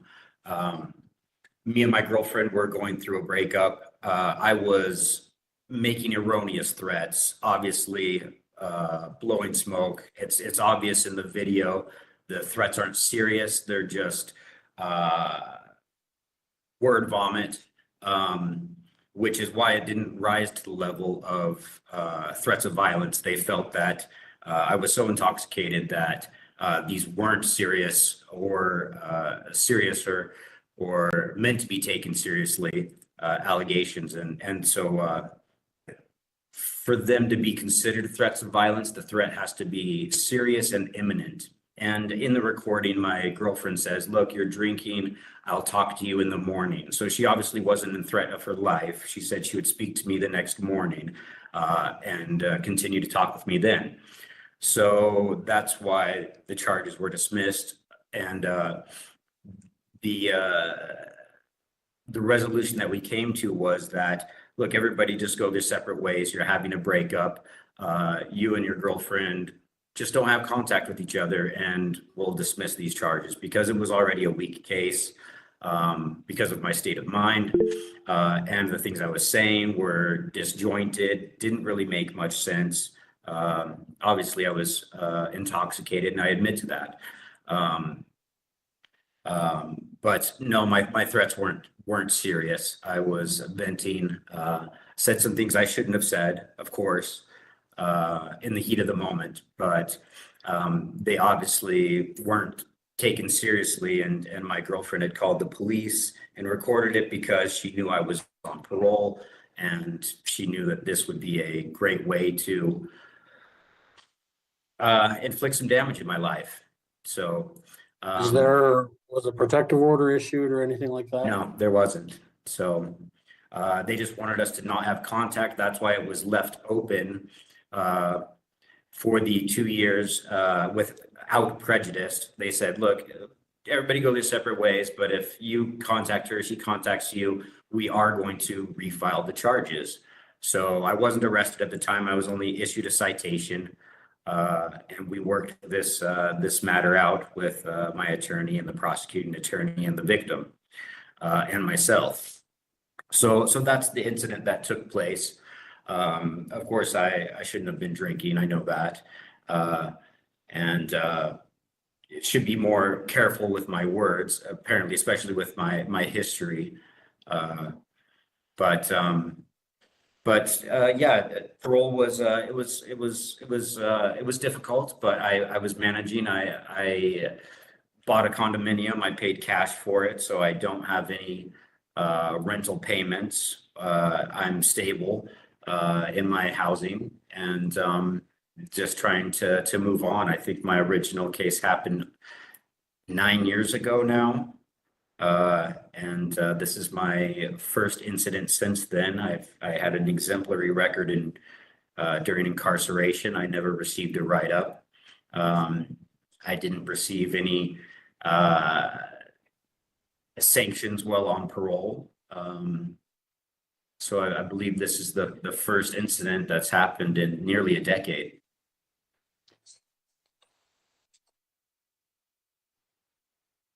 Tell me about the drinking. What was going on there? How frequently? So Any other drug use? No other drug use. Methamphetamine was my drug of choice, but I've been able to maintain sobriety and stay away from that. I did relapse midsummer drinking alcohol. I sought my own treatment, got on naltrexone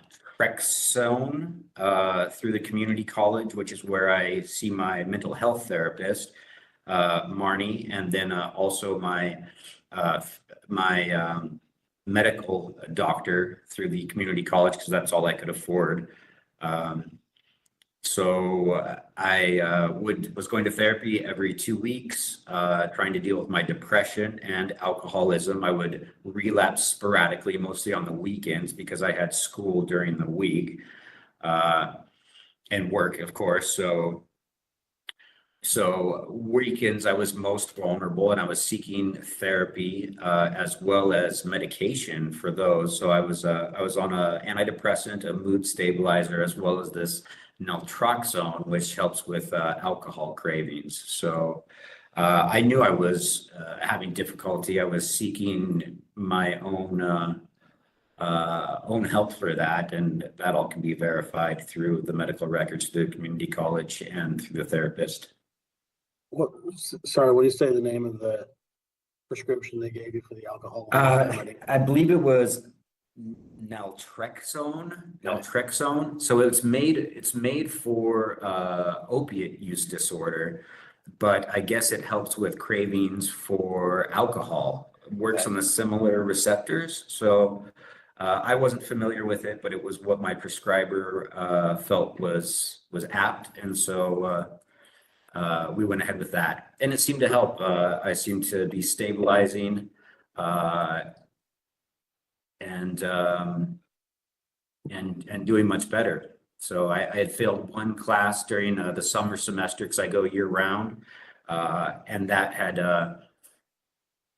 been due to my depression, and really I didn't take that failure well, and so when I re-enrolled in the fall, I had kind of doubled down and really felt like I was on a upward trajectory.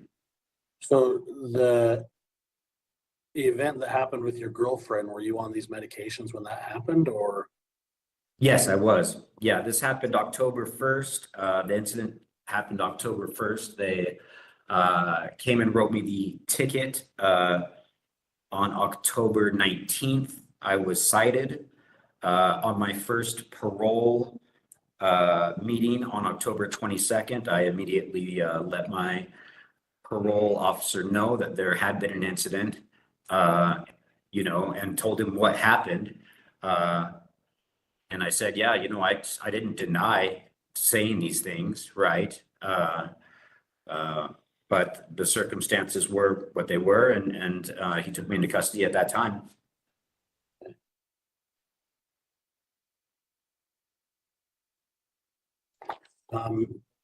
You mentioned depression. Any other mental health concerns?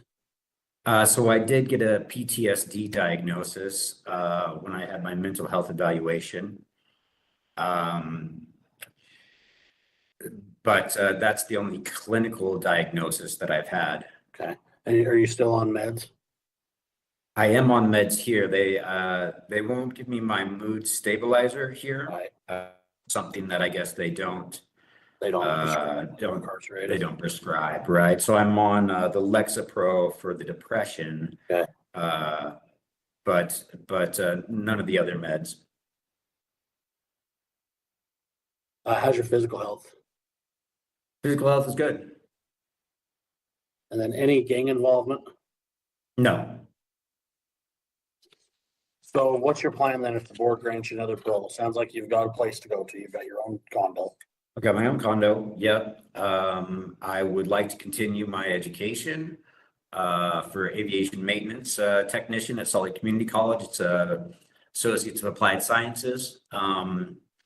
I have an on with a contractor that works at Kennecott to do machine maintenance there.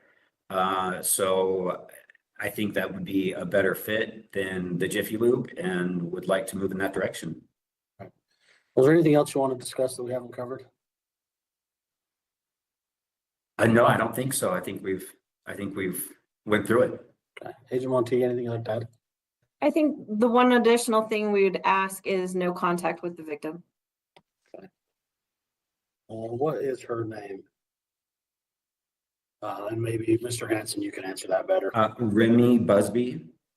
R-E-M-I? R-E-M-M-Y. M-M-Y. Busby, B-U? S-B-Y. B-S-Y. Any issues with no contact order? No. Are you willing to comply with that? Yes. All right. Agent Montia, back to you. Anything else you'd like to add? No, sir. Okay. Mr. Conti, anything to add? No, thank you. All right, Mr. Hanson, I know this is your first violation, so what I'll do today is I'll accept your no contest plea to allegation 1 and your admission to allegation 2. And I will recommend that your parole date of December 20th, 2022 be revoked. Just a little roadmap so you know what to expect. I'm going to write a report summarizing the conversation that we've had today. That report will include Agent Montia's recommendation as well as Mr. Conti's recommendation. The board members will review it and they'll make a decision on their expectation moving forward. Once they've reached that decision, you'll receive a written notice from them. It could take a few weeks for that notice to work its way through the mail and get back to you. So if you have contact with friends or family or anybody on the outside, you can ask them to start checking the board's website next week. The decision should be posted sometime next week, and then they can let you know what was decided so that you're not waiting around wondering what's going on, okay? Okay. All right, anything from anybody? No. Hearing nothing, that'll conclude the hearing. Thanks, everyone. Thank you.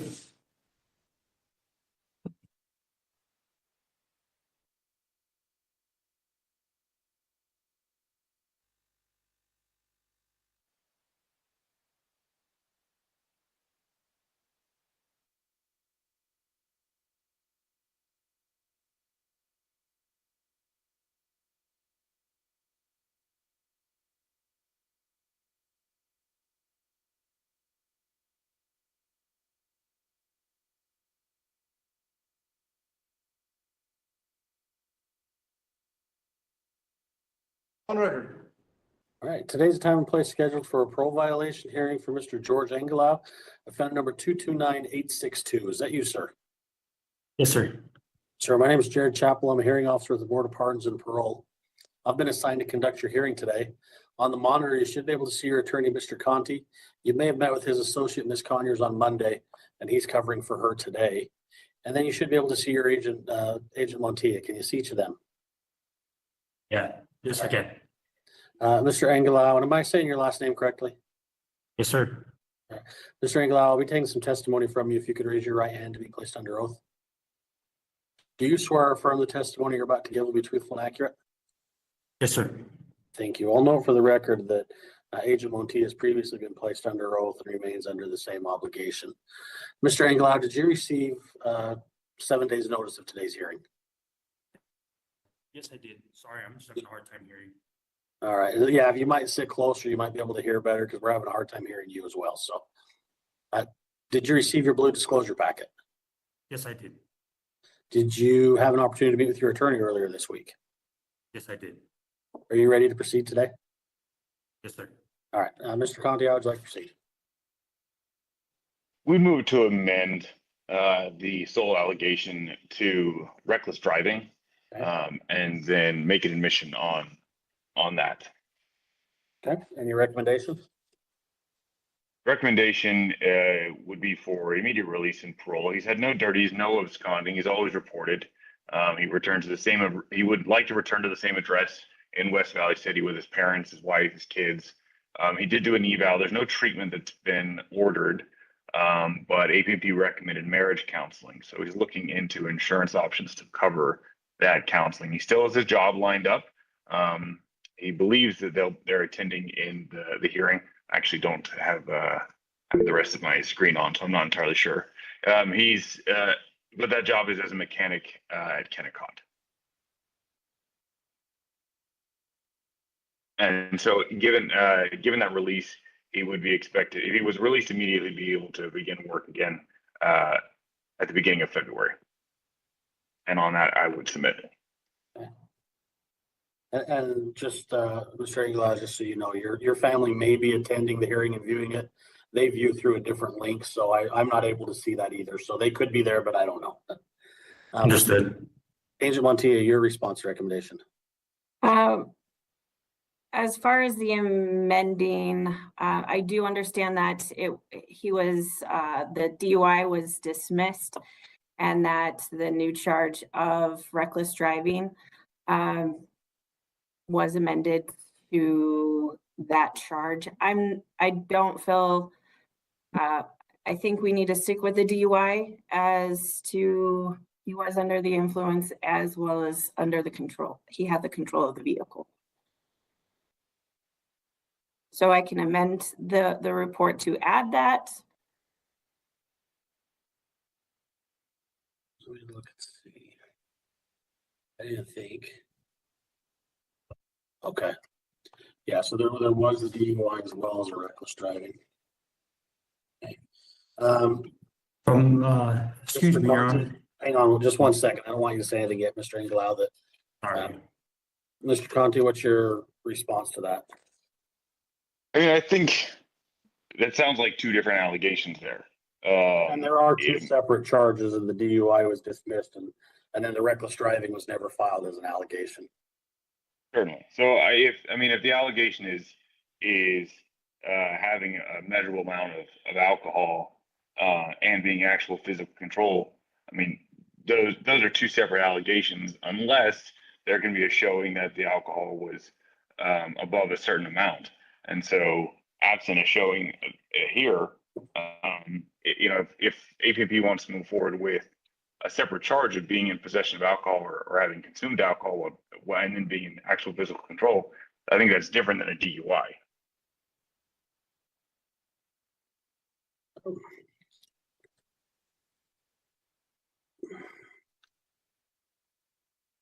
So I guess the question I would have is if we kept allegation 1 as a DUI and I was able to amend and add another allegation, and I honestly don't know if I'm able to anymore like we used to be able to.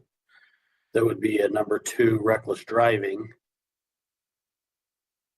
And he had previously was admitting to an act to the reckless driving as he was convicted.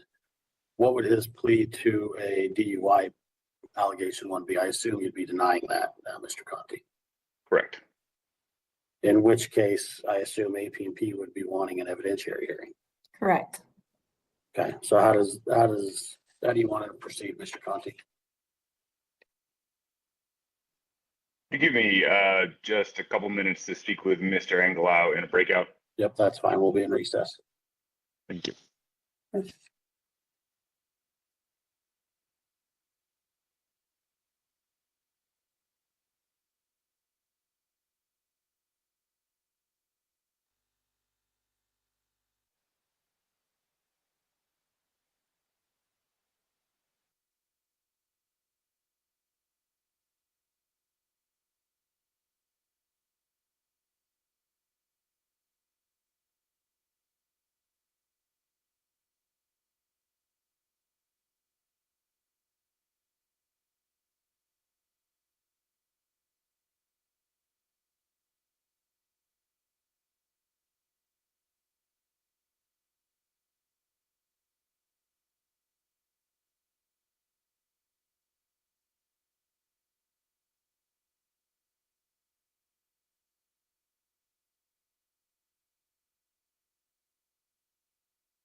We are back on the record in the interest of George Angelau, offender number 229862.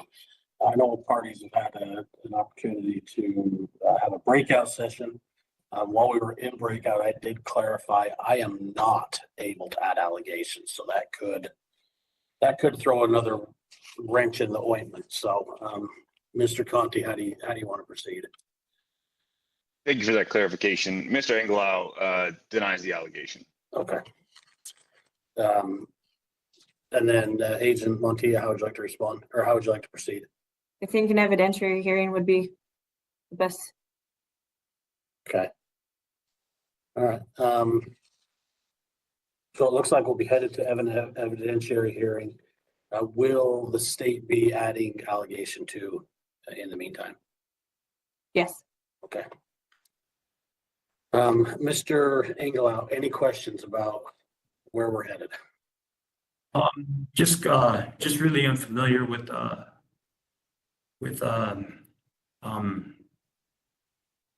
this part's kind of not what I was expecting, I guess. Sure. My counsel notified me a little bit, but so basically, am I going back to court, correct? Well, so you'll have what we call an evidentiary hearing, but that will be with a board member. It won't be with the court. It'll be with a board member. The state will present evidence that they believe shows that you committed the allegations, and then you, through your attorney, would be able to present evidence that would show that evidence that you believe would show you did not commit the allegations. And then the board member would make a decision. It is a different level of proof. It's a preponderance. And so, it's a little bit lower level of proof than in court, where you have to have beyond reasonable doubt. But that's kind of where we're at. The state is not willing to amend or dismiss that allegation, which is their prerogative. And so that kind of leaves us to an evidentiary hearing. So what I will do today is I will take a denial as a placeholder and recommend that we get you on a calendar for an evidentiary hearing. I'm not sure how far out that calendar is. It usually runs about 6 to 8 weeks out, so it might be a few weeks still before we get you back. Okay. Yeah, just okay. Yes, sir. Yeah, just okay. Unclear. Just a little unclear. That's it. Yeah, that's kind of where we're at. We're not going to go through the normal questioning and stuff because all that stuff will be discussed at the evidentiary hearing. Okay. Sorry, I don't know if I should be discussing with counsel or I just. You can ask your question, and if he thinks it's appropriate to answer it, he'll guide us. I don't. In preparation for the next hearing, I don't know what's required or needed from myself. So for that, George, we'll meet with you again. It'll either be me or Kate. We'll meet with you in preparation for that hearing. Okay. It'll be held on a Monday. So we'll see you on a Monday morning before whatever date your hearing set. We'll meet with you that Monday morning. Okay. Yeah. Yeah, I appreciate it, Your Honor. Thank you so much. All right. Like I previously stated, I'll take a denial on the allegation. I recommend an evidentiary hearing, and we'll come back and move forward at that point. Okay? Can I say one more thing? Yes, sir. I know I haven't got a chance to talk to my parole officer, but I don't cause no problems, no nothing. I go to work every day. I work really hard. I work long hours.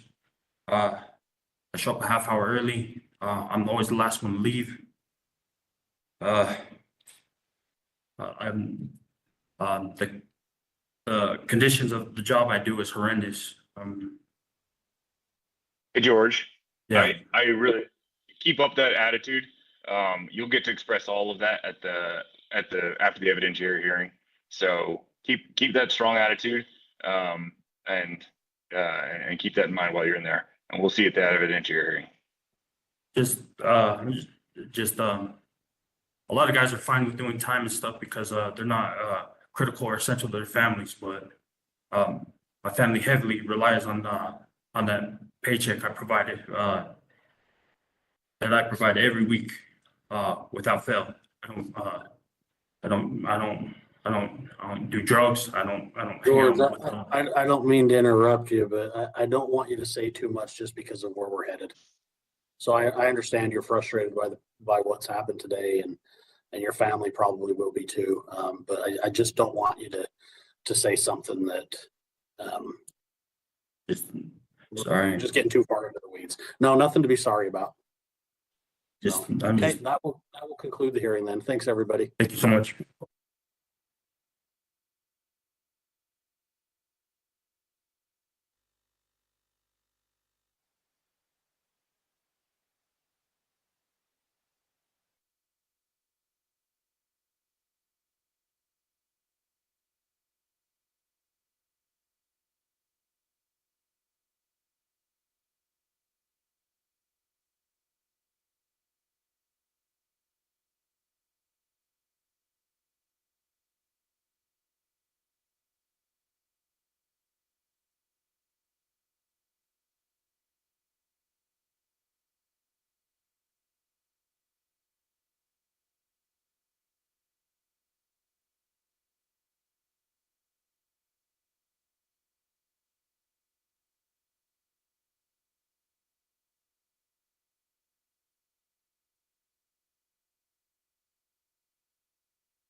All right, today's the time and place scheduled for a parole hearing for Mr. Martin Flores-HERRERA, offender number 205959. El día de hoy estamos aquí en la corte para el hearing del señor Flores. Dieron el número.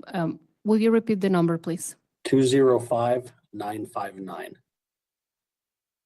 205959. Is that you, sir? ¿Ese es usted, señor? Sí. Yes. Sir, my name is Jared Chappell. I'm a hearing officer with the Board of Pardons and Parole, and I've been assigned to conduct your hearing today. Ha sido asignado por el Departamento de Perdones y para ser su persona de la corte el día de hoy. On the monitor, you should be able to see your attorney, Mr. Conti, as well as Agent Guillen. Can you see each of them? En el monitor usted puede ver al señor County y al señor Dean. ¿Usted puede verlos a ellos también por la pantalla? Sí. Yes. And then you should also be able to see the interpreter, Ms. Diaz. Can you see her and hear her as well? ¿También puede ver al intérprete en la pantalla? Yes. Sí. All right, Ms. Diaz, I'd like to swear you in before we proceed further. Okay. Do you solemnly swear the matters you'll interpret in this case will be to the best of your ability and be true and accurate? Yes, I do. All right, thank you. You're welcome. Mr. Flores, Agent Guillen, I'll be taking testimony from each of you. If you could each raise your right hand to be placed under oath. Por favor, levante la mano derecha para ponerlo bajo juramento. Levante la mano derecha. Do each of you swear or affirm the testimony you're about to give will be truthful and accurate? Yes. ¿Usted jura y afirma que el testimonio que va a dar va a ser correcto y verdadero? Sí. Yes. Yes. Thank you. Mr. Flores, did you receive at least 7 days notice of today's hearing? Señor Flores, ¿usted recibió por lo menos 7 días de noticia del día de la corte de hoy? Sí. Yes. Did you receive your blue disclosure packet? ¿También le llegó un paquete con la información? Sí. Yes. Did you have an opportunity to meet with your attorney earlier this week? ¿Tuvo la oportunidad de reunirse con su abogado esta semana? Sí. Are you ready to Yes. proceed today? ¿Está listo para continuar el día de hoy? Sí. Yes. And Mr. Conti, how would you like to proceed? So Mr. Flores-HERRERA would admit to allegations 3, 4, and 5, and will deny and move to strike the remaining allegations.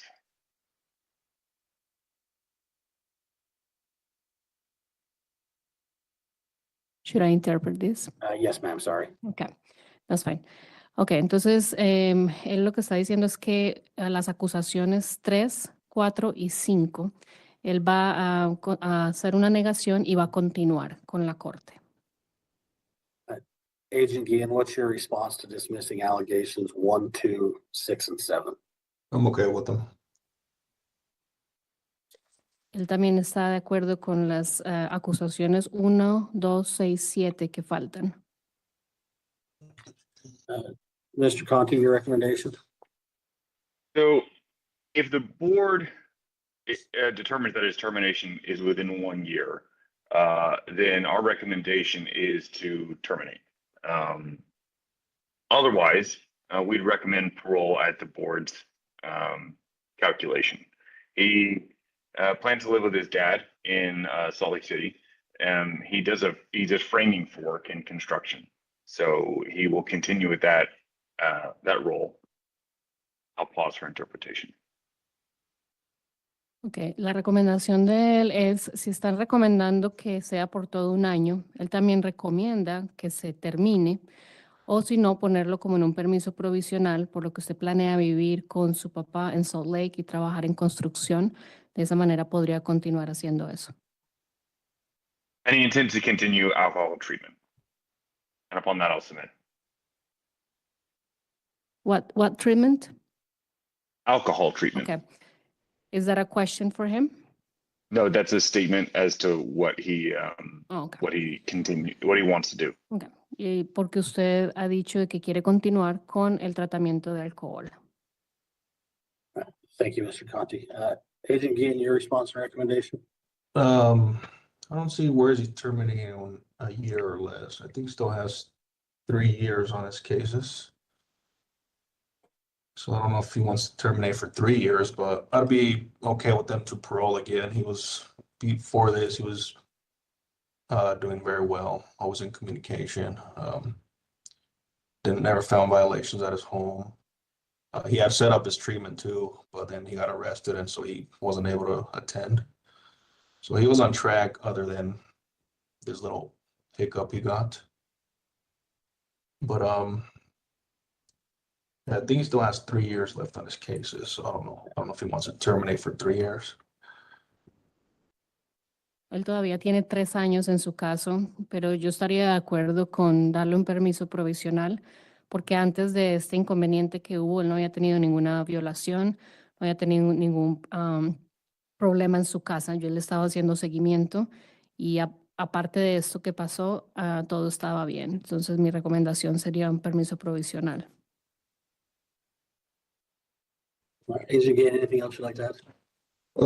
No, that was it. It does look like part of his sentence was 364 days, so I think we would probably still have some time reserved to finish out that sentence. Mr. Conti, is that accurate, or Agent Guillen? Yeah, that's what I see. 364 to close that DUI case. That DUI case, okay.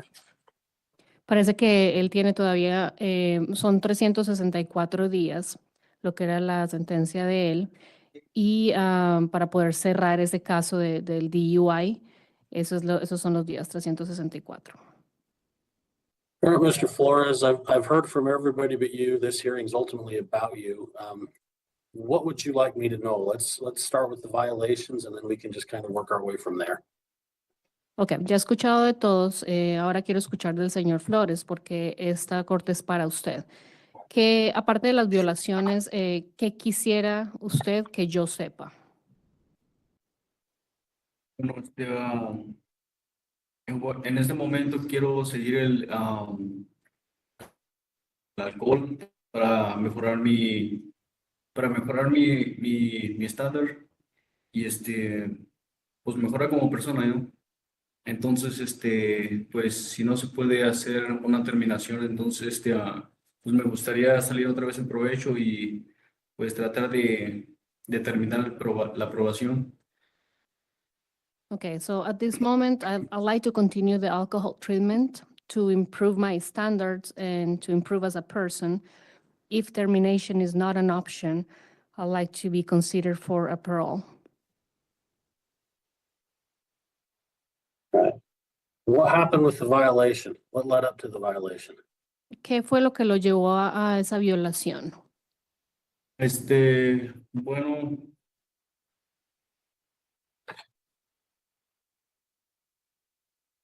Sorry, y maybe Mr. Flores, if you could slide forward a little bit, we're having a hard time hearing you. Muévase un poco más hacia adelante que no le están escuchando bien.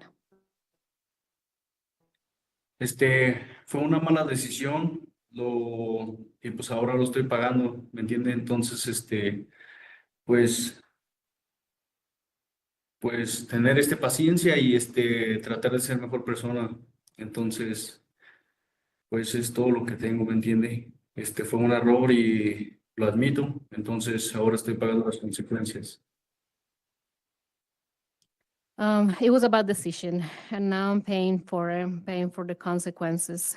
From now on, it's just have to be patient and try to be a better person. It was my mistake, and I know that's why I'm here.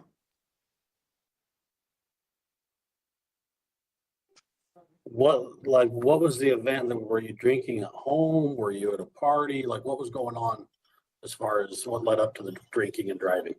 Okay, ¿cuál fue la situación? ¿Usted estaba tomando en la casa? ¿Estaba en una fiesta? ¿Qué fue lo que lo llevó a manejar tomado?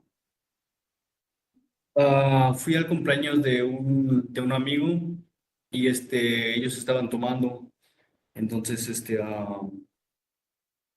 pues empecé a tomar también y eso fue todo. Entonces, traté de ir para atrás a la casa y me pararon. Entonces, yeah. Okay. So I was at a friend's birthday party and they were drinking. I had some drinks, and when I was trying to get back home is when I got pulled over. Do you have any prior DUIs? ¿Usted ha tenido algún otro DUI? Tengo, hace más de 10 años tuve el primero y ahora tengo otros dos serían. So this should be este sería el tercero, pero total. So I had the first one more than 10 years ago. And then I had 2 more recently, so this will be the third. So what's going to stop you from drinking and driving? I mean, what we're doing is not working. ¿Qué va a hacer usted para parar de tomar y manejar? ¿Qué está pasando que no está funcionando? Bueno, pues solamente tomar buenas decisiones, ¿me entiende? Tratar de mejorar mi pensar y la forma de actuar y cambiar los amigos y tener más capacidad de tomar mis decisiones. Make better decisions. I try to improve my way of thinking, my way of acting, my friends, and the people I'm surrounded by. How To often were make you better drinking? decisions. Sorry, what is that? How often were you drinking? ¿Cada cuánto estaba tomando? Fue la primera y la única vez. That was the first and last time.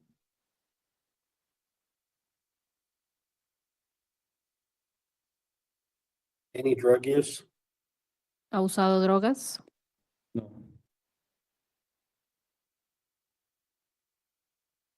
He said no. No. Okay. Any gang involvement? ¿Ha estado involucrado con pandillas? No. Any mental health concerns? Any history of like anxiety, depression, anything like that? ¿Tiene algún historial de problemas mentales como ansiedad o depresión? How's your physical health? ¿Cómo está su salud física? Bien. It's well. Nothing that keeps you from being able to work or be active? Nada que le prevenga poder trabajar o estar activo? Gracias a Dios, no. No, thank goodness, no. If the board were to grant you another parole instead of a termination, are you willing to sign a new parole agreement? Si decidiéramos darle otro permiso provisional en vez de terminación, ¿usted estaría dispuesto a firmar el otro permiso provisional? Sí, claro que sí. Yes, of course. And what would your plan be if you were granted another parole? Bueno, y si le diéramos otro permiso provisional, ¿cuál sería su plan? Bueno, regresar a trabajar y tengo otro plan en mente que quiero tratar de ir a la escuela para sacar una licencia de handyman. So, quiero hacer eso. Okay, so I will get back to work, and I've been thinking of another idea. I'd like to go back to school to get a license to become a handyman. And then you'll live with your dad in Salt Lake? ¿Y viviría con su papá en Salt Lake? Por el momento, sí. For now, yes. All right. And then what about treatment? Y en cuanto a tratamiento, Pues sí, ¿no? Para eso lo seguiría tomando. Ese sería el primer punto y lo básico de lo que tengo que hacer. Entonces, eso me ayudaría a pensar mejor y a estar enfocado a mi meta. that will be my first step. It will be to continue with treatment to be able to focus on my goal and continue to move forward. Were you in treatment or do you have treatment arranged? ¿Usted estaba en tratamiento o ya lo tiene arreglado? No, estaba en tratamiento, estaba haciendo clases para alcohol y drogas y me estaba supervisando mi parole.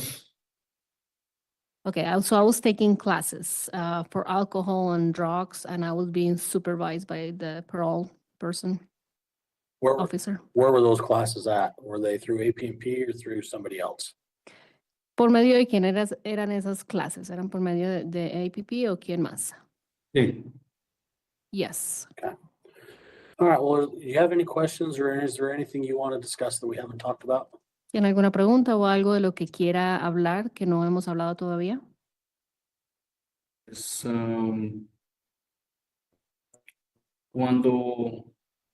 ¿cuándo recibiré yo una? No, eso sería todo. Bueno, ahorita estoy haciendo, lo único que estoy haciendo es tratar de hacer un programa que se llama MTR, y es pues es lo único que estoy haciendo ahorita, el único programa que tienen aquí, y pues si me dan la oportunidad también, pues estaré yo muy agradecido, y pues muchísimas gracias por su tiempo y de todo. So in the meantime, what I'm doing here is a program that's called MTR. That's the only program they have here available for me. But yes, if I were given a chance, I will be very grateful. Thank you so much for your time. El programa se llama MRT. MRT. Sorry about that. Yeah, you're MRT. good. Agent Gann, anything, Todd? No, just on the treatment part, he was doing it through Valley Behavioral Health, not APMP.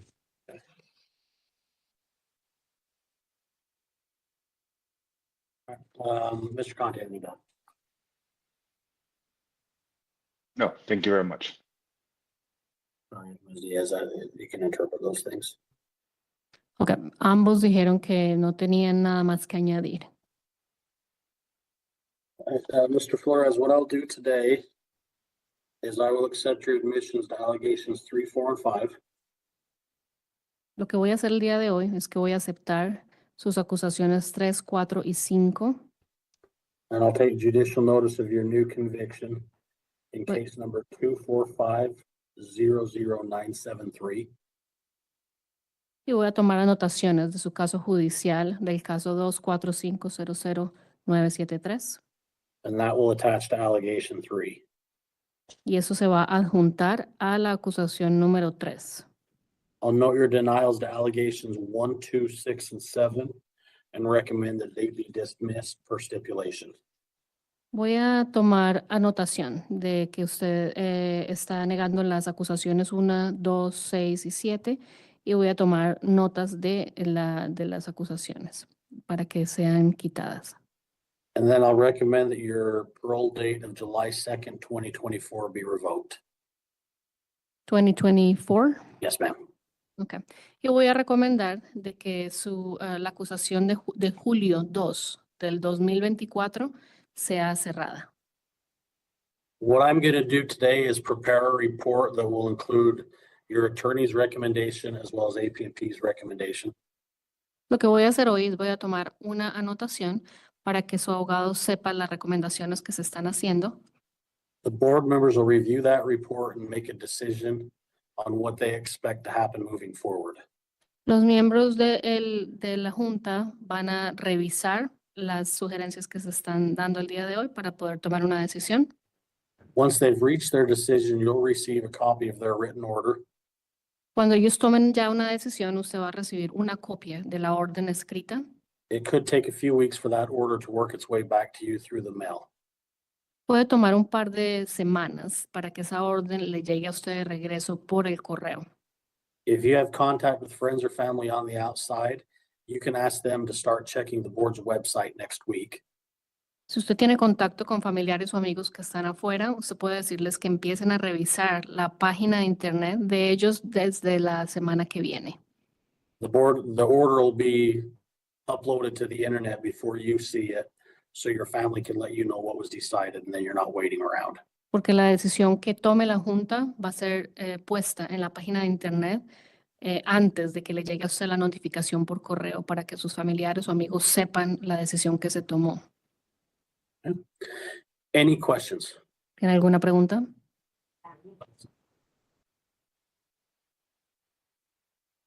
No. No? All right, anybody else have anything to add? No. Okay, that'll conclude the hearing then. Thanks, everyone. Okay, gracias. Thank you. Thank you, Ms. Diaz.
All right, today's the time and place scheduled for a parole violation hearing for Ms. MICAELA Medina, offender number 178106. Is that you? Yes. Ms. Medina, my name is Jared Chappell. I'm a hearing officer with the Board of Pardons and Parole. I've been assigned to conduct your hearing this morning. On the monitor, you should be able to see your attorney, Mr. Conti. You may have met with Ms. Conyers on Monday. She's an associate of Mr. Conti, and he's covering her hearing today. And then you should be able to see Agent Tevin. Can you see each of them? Yeah, I can. All right. Ms. Medina, Agent Tevin, I'll be taking testimony from each of you. If you could each raise your right hand to be placed under oath. Do each of you swear or affirm the testimony you're about to give will be truthful and accurate? Yes. Yes. All right, thank you. And Ms. Medina, did you receive at least 7 days notice of today's hearing? Yes. Did you receive your blue disclosure packet? Yes. Have you had an opportunity to review that information? Yes, I did. And did you have an opportunity to meet with your attorney earlier this week? Yes. Are you ready to proceed today? Yes. Mr. Conti, it looks like we have a new conviction out of federal court That would attach, I believe, to allegation 1. Hmm. How would you like to proceed? Ms. Medina would like to admit to allegation 1 and then plead no contest to allegations 2 and 3. Okay. And your recommendation? Termination to the federal authorities. Based on these notes, I just see indictment, but a conviction would change things slightly. I don't think it changes our recommendation to release to federal authority and their sentencing. But to speak to Miss Medina's wife, she has a 2-year-old daughter, and her goal is to get back to fulfilling her role as a mother as soon as possible. She has an associate's degree. She started her bachelor's degree, which she'll be able to finish while she's in federal custody. She wants to work in the recovery field, USARA. So the plan is to continue work and do peer support. Okay. And I'll submit on that. All right. Agent Tevin, your response or recommendation? Well, due to the seriousness of the crime she's currently on for and her gang conditions, and it was really concerning that when the weapon was found, there were children in the home and it was just blatantly under a pillow. I mean, she's currently on until 2113. And APMP, in speaking with her agent, the recommendation would be to concede the prison recommendation on the federal charges. I mean, she realizes that she'll probably be on dual supervision, but just due to the seriousness and the totality of the situation, termination of her parole is not consideration.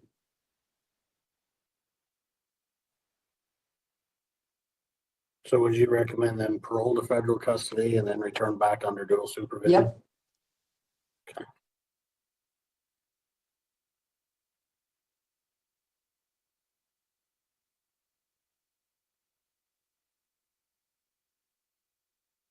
And do you have a timeline in mind for the parole to the feds?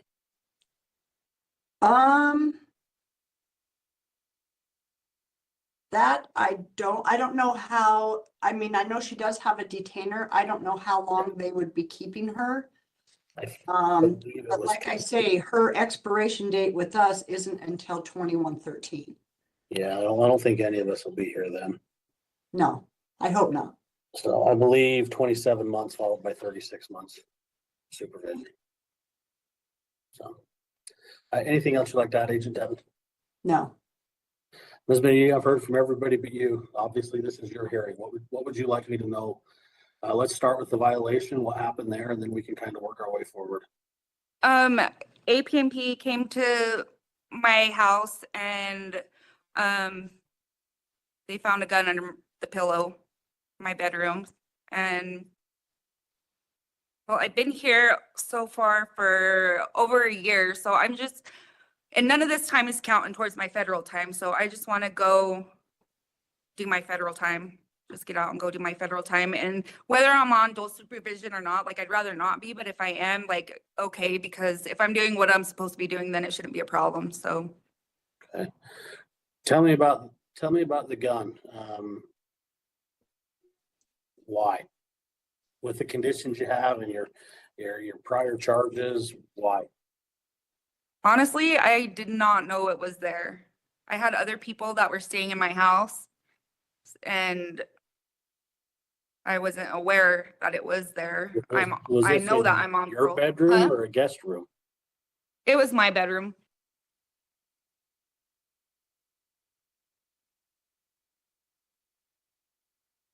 You can understand why that's a little bit hard for me to believe that you didn't know a gun was Yeah, under. I know that. your That's, bed. yeah. Especially with kids running around. How old are the kids? They were my friend's kids and they were downstairs. I think they were like 6 and 8 or something like that. Was your child in the home? No, she wasn't there that day.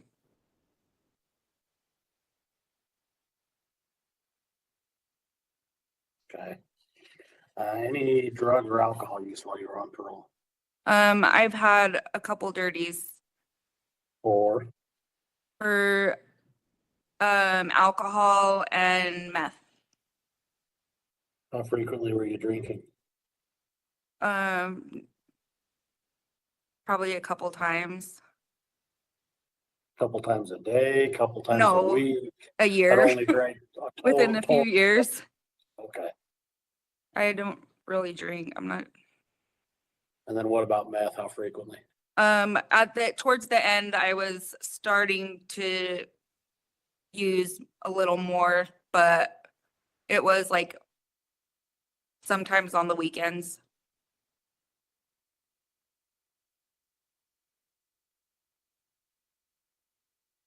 So you've been out for 2 years, just under 2 years?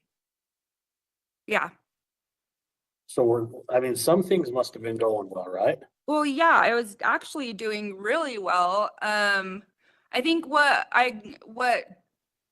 happened was, so I was like, I had one more class, which was my graduation class. I was to graduate my program. I was in clinical consultants, and I ended up going to jail on a 3-day rim because there was a felon who was at my house.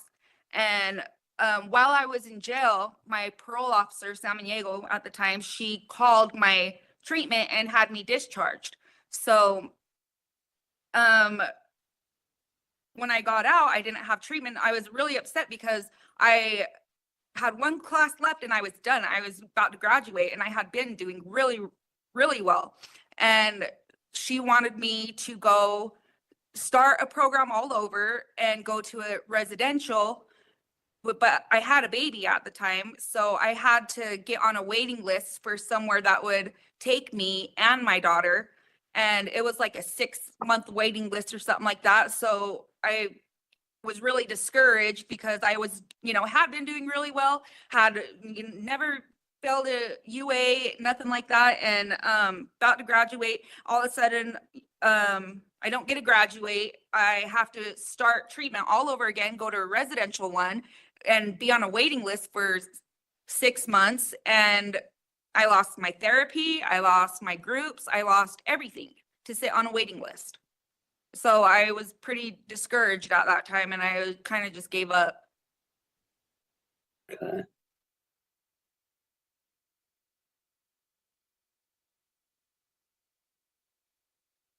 Were you working while you were out?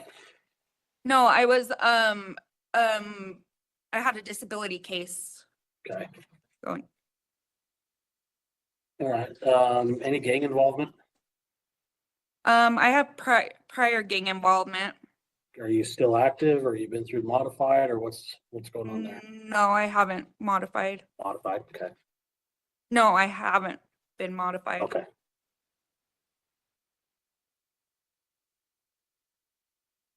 So are you still active then? I am considered active on paper. Do you associate with other known members, or? No. Okay.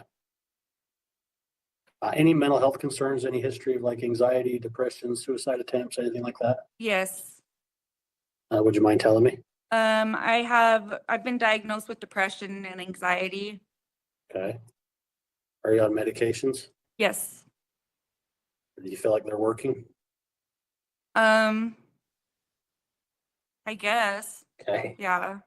Do you have a provider that can prescribe medications when you're on the outside, or? Yes. Okay. And then how's your physical health? Anything there? You said you were on a disability. My disability was for mental health reasons. Okay. Physically, you're okay then? Yes. You're able to be active and do things like that? Yeah. So it sounds like you've got some federal time to do. Any idea where you'll be doing that sentence? I'm not sure. I asked to go to Connecticut, but Why? I'm not exactly sure. Huh? Why Connecticut? Because I hear it's more calm Okay. there. It's more low key, not as wild. All right. I didn't know if you had family back that way, go all the way across the country or what the deal was. What's your plan afterwards? Come back here? Yeah, come back here. I want to finish while I've been here this time, I did the hustle program and which gave me 3 college credits to go towards my bachelor's degree. So I'm not sure exactly how many credits I need left for my bachelor's degree, but it's not very many. So my plan is to finish my bachelor's degree and then when I come home, just be a mom and then put my degree to use. Well, what kind of degree are you working on?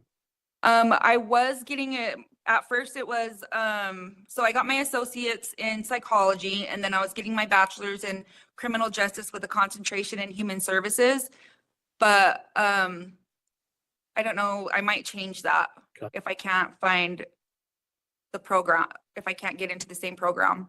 All right, well, I think those are all of the, well, actually, one more question. Looks like you've had a bunch of write-ups. I know several are still pending. But what's with all the write-ups? I have pending write-ups. It looks like you've got two of them are, well, it says 2 from September, 1 from October, and 1 from December that are pending. And then several others that have been adjudicated. You're not aware of those? I don't know which ones are pending, but yes, I've had some write-ups. Okay. What's going on there? I was just in general. Just struggling with other women here. Okay. It looks like you've had at least 1 positive UA while you've been back. That's Yeah. okay. What was that for? Meth. Meth. What kind of consequences have you had? I was in close custody for I think around 7 months. Okay. 6 or 7 months, but I did graduate the program back there, the hustle program. Okay. That's what the hustle program was for. Yeah. All right. Well, is there anything else you want to discuss that we haven't covered? No, not that I can think of. Agent Tevin, anything you'd like to add? Yeah, we just want to note that during her parole, she had 14 dirties. She was looking at being evicted because of the people that she was associating with there at the residence. And then October, her agent noticed a new tattoo on her neck.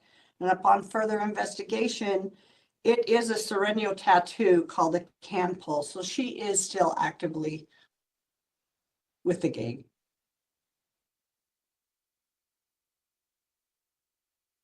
I wasn't being evicted. I don't know why they keep saying that. Okay. Well, it must have been some kind of issues though with people you had over. I did get in, it was actually my neighbors had gotten in a fight outside and somebody had said it came from my house, but when I had the management look at the cameras and they did confirm that it was not from my house. Okay. That's why I never ended up getting evicted. Thank you for the clarification. Agent Tevin, anything else you'd like to add? No. Mr. Conti, anything to add? No, thank you. All right, Ms. Medina, what I'll do today is I'll accept your admission to allegation 1 and attach case number 2, 2024-CR-00140. That's that federal case. To that allegation, I'll accept your no contest pleas to allegations 2 and 3. I will recommend your parole date of October 19, 2021 be revoked. You've been through this process before, but it's been a minute, so let me just remind you what's going to happen. I'll write a report summarizing our conversation. That report will include recommendations from council as well as from APP. The board members will review it. They'll make a decision. Once they've reached their decision, you'll receive a written order from them. It could take a few weeks for that order to work its way to you. So in the meantime, if you have contact with friends or family on the outside, you can ask them to check the board's website. Hopefully the decision will be posted sometime next week and then they can let you know so that you're not waiting around wondering what's going on, okay? Okay. Anything from anybody? No. All right, that'll conclude the hearing then. Thanks, everyone. Thank you.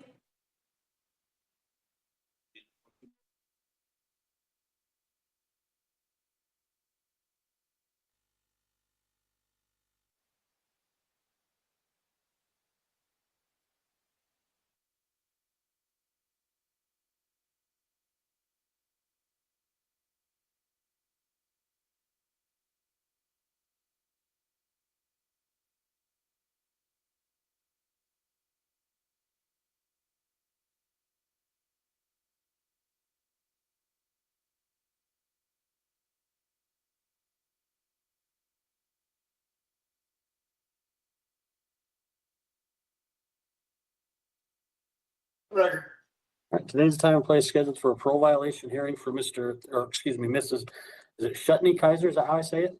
Yes, sir. Ms. Shutney KYZER, offender number 1490020. Ms. KYZER, on the monitor, you should be able to see Mr. Conti, your attorney. You may have met with his associate, Ms. Conyers, on Monday. And then you should be able to see Agent Tebben. Can you see each of them? Yes, I can. All right. I understand that you've got some support there in the boardroom. We welcome them today. Ms. KYZER, Ms. KYZER, I'll be taking some testimony from you. If you could raise your right hand to be placed under oath. Do you swear or affirm the testimony you're about to give will be truthful and accurate? Yes, I do. All right, thank you. I'll note for the record, Agent Tebben's previously been placed under oath today and remains under the same obligation. Ms. KYZER, did you receive at least 7 days notice of today's hearing? Yes, I did. Did you receive your blue disclosure packet? Yes, I did. Have you had a chance to review that information? Yes, I have. And did you have an opportunity to meet with your attorney earlier this week? Yes, I did. Are you ready to proceed today? I am. Mr. Conti, it looks like we have a pending criminal case scheduled for court later this month. How would you like to proceed? Yes, so the criminal matter which underlies the alleged violation is still pending adjudication. So I would move to enter a denial and continue for 30 days. It looks like arraignment is set for the 24th of this month. Okay. Anything else you'd like to add? No, thank you. Agent Tebben, your response? No, I agree. I've been following the case. And so as soon as the charge is adjudicated, I'll notify the board. Awesome. Ms. KYZER, any questions about what we're going to do today? No, sir. Okay. What I'll do then is I'll enter denial simply as a placeholder and recommend that we come back in about 30 days. That hearing will be what we call a paper review. So you won't actually appear for that hearing. We'll just go in and check and see if that case has been resolved.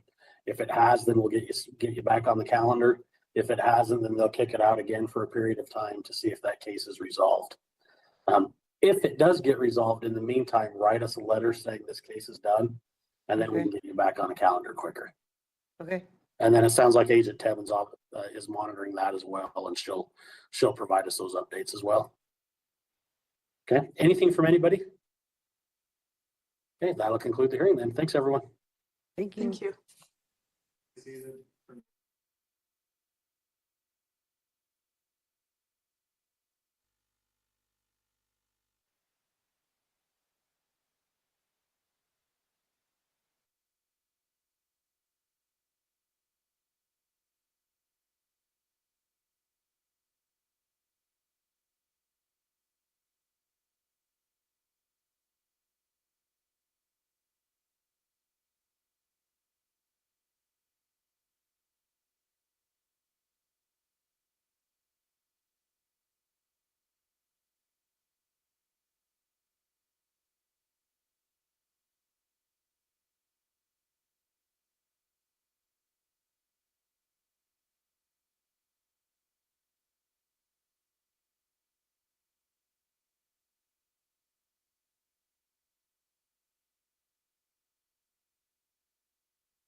I'm sorry, what was that?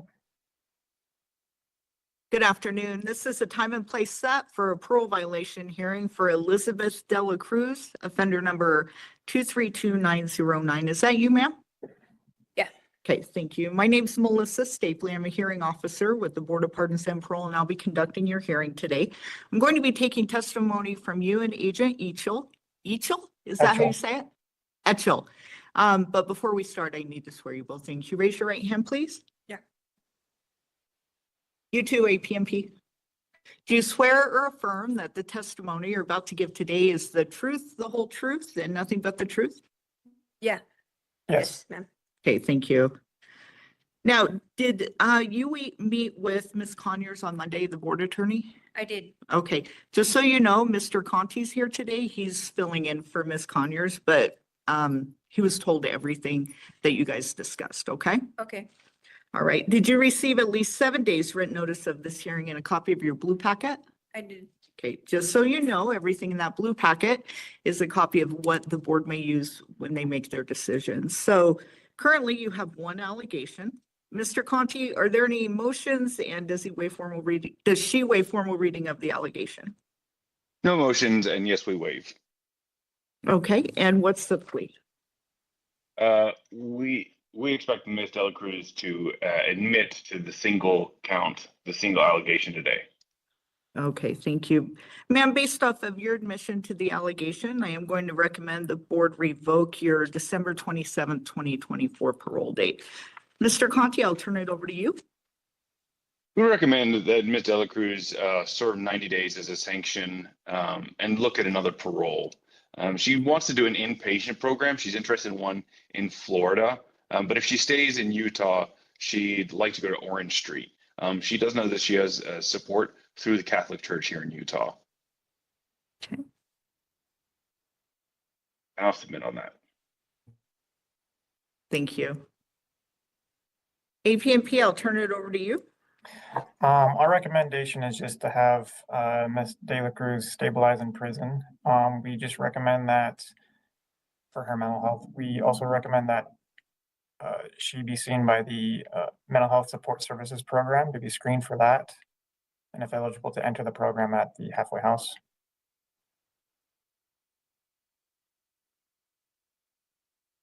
Okay, anything else?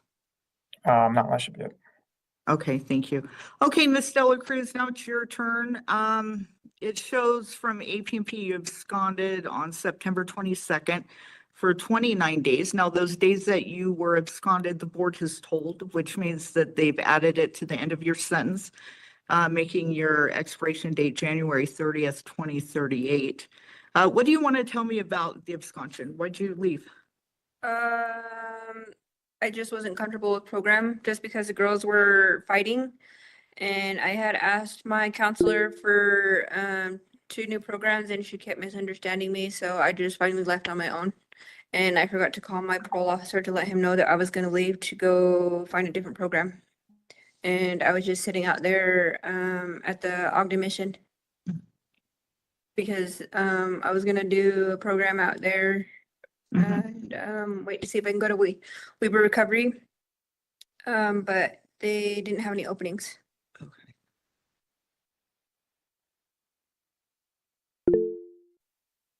So you said you forgot to call your agent. You were gone for 29 days. So during that time, you didn't think to check in with APP. You're on parole, so.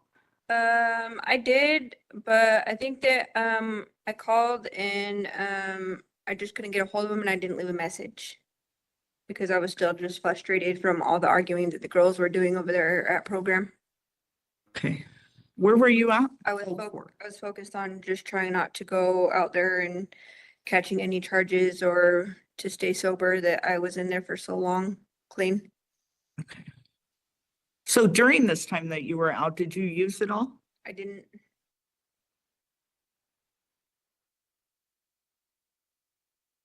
All right. So in the report, it says that you released to Orange Street.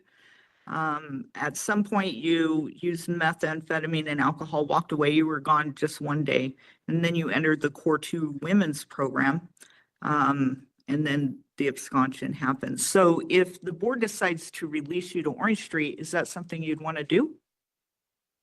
Yes, it would, but also, I was wondering, she said that I had to ask you for a list of programs.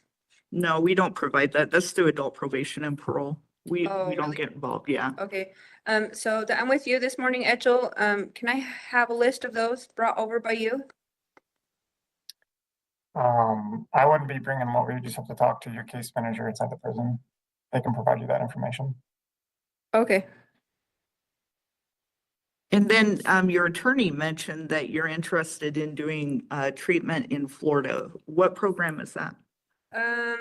So I was just trying to, it's called 28 Days Slave to Life. Okay. And it's a board in program through the airport. And it's called Mischief Land of Life.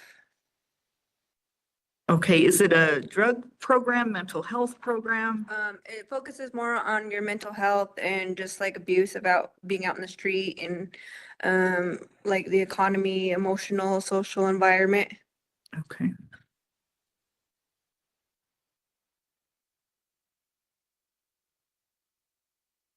Now, just so you know, any programs outside of Utah, you would have to apply for an interstate compact.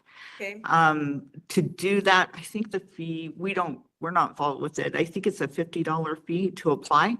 And then Florida has to agree to accept you and Utah has to agree to release you. So usually they won't consider it until you have a release date. So you would have to wait to see what the board decides before you apply, okay? Okay. All right, so let's see, you have that expiration of 2038. It's your first parole that you were on. So why should the board grant you another release versus keeping you in prison?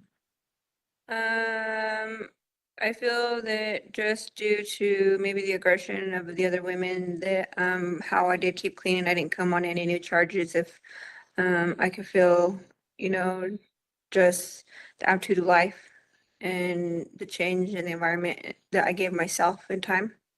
And if they would just please grant me another chance at going back out and maybe just trying to go in more successfully at a different look at things. Okay, so I've heard you say a couple times it was the aggression of the other people that caused you to abscond. Do you take any responsibility for absconding for a month? Yeah, I do. Okay, do you think there was another way that you could have handled that? I probably could have just waited for my probation officer and asked for a different program.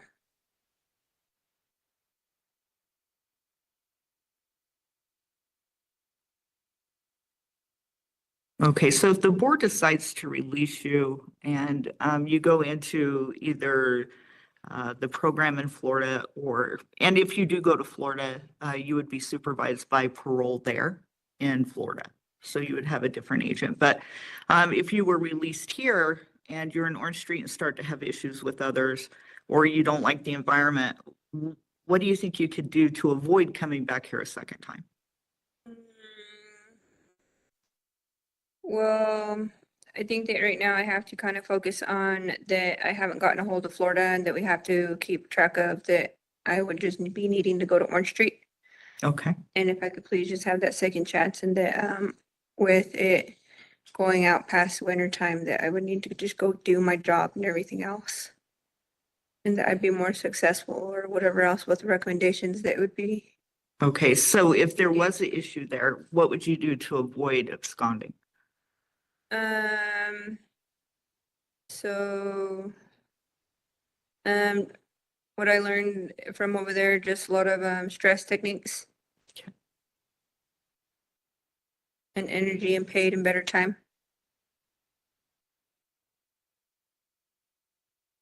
Now, do you plan on working when you get out or just focusing on the program? Both. Okay, what type of work do you do? Usually just housekeeping and cashiering. Okay.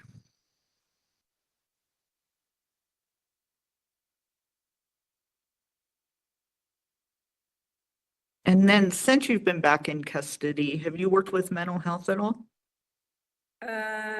Just to get my prescriptions filled. Okay. And so, what medications are you on? Topiramate and Zoloft, and I found that both those work really good. Oh, okay. I mean, extremely good. It's a complete difference. All right.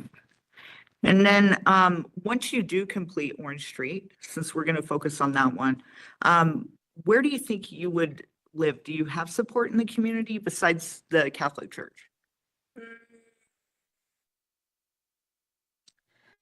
Well, right now, I think that I'm on the, my family's military, Okay. and I'm just on the list for just a 1-bedroom apartment. Just like the small bedroom apartments in over at Sean Herrick's and downtown and right there through Ogden. Okay, so what kind of list? It's a Veteran Warfare, Homeless Back to Account Act. Are you a veteran? My family is, and so I qualify to go on their program. Okay. And then, do you have any physical issues that you want the board to be aware of that's going on physically with you? No, No, okay. And what's your gang status? I don't have any. None, okay. Because I did see in there they had you listed. Are you modified monitor, anything like that, or just not affiliated? Just not affiliated, and we had talked about that when I came in drunk and I was associating with somebody that was, and he had talked to me about it the night before, and that's why we had gotten arrested, because we were fighting out front of a restaurant that we had pulled over, and I told him that I wasn't, and I was trying to explain to the officers on intake, but because I was so drunk, they accidentally just marked down and classified me as what he was, and I'm not. So I just needed to get probably a better attorney to represent my case when I get out of here, down at the Free Legal Lawyers. I think her name is Catherine or Kate or something like that. Okay. So I see that you're enrolled January 9th in Ideas for Better Communication. Are you still doing that? What is it? Ideas for Better Communication, since you've been back. Have you signed up for any classes or anything? I think I have one class coming up. Okay, so, but you haven't started it yet? Okay. Is there anything else that you want the board to be aware of when they're making their decision? Not at this time. Okay. All right, so here's what's going to happen. I'll take your plea, the recommendation from APMP and also your attorney, and everything we discussed here today. I'll submit it to the board in the next 30 days. You'll find out their decision. It'll come to you in inmate mail. And at that point, if you do get a release, the letter will include your release date and any special conditions of parole. Do you have any questions for me? I don't know at this time. Okay, at this time, I'll conclude the hearing. Good luck, ma'am. All right, thank you. Have a good day. Thanks, APMP.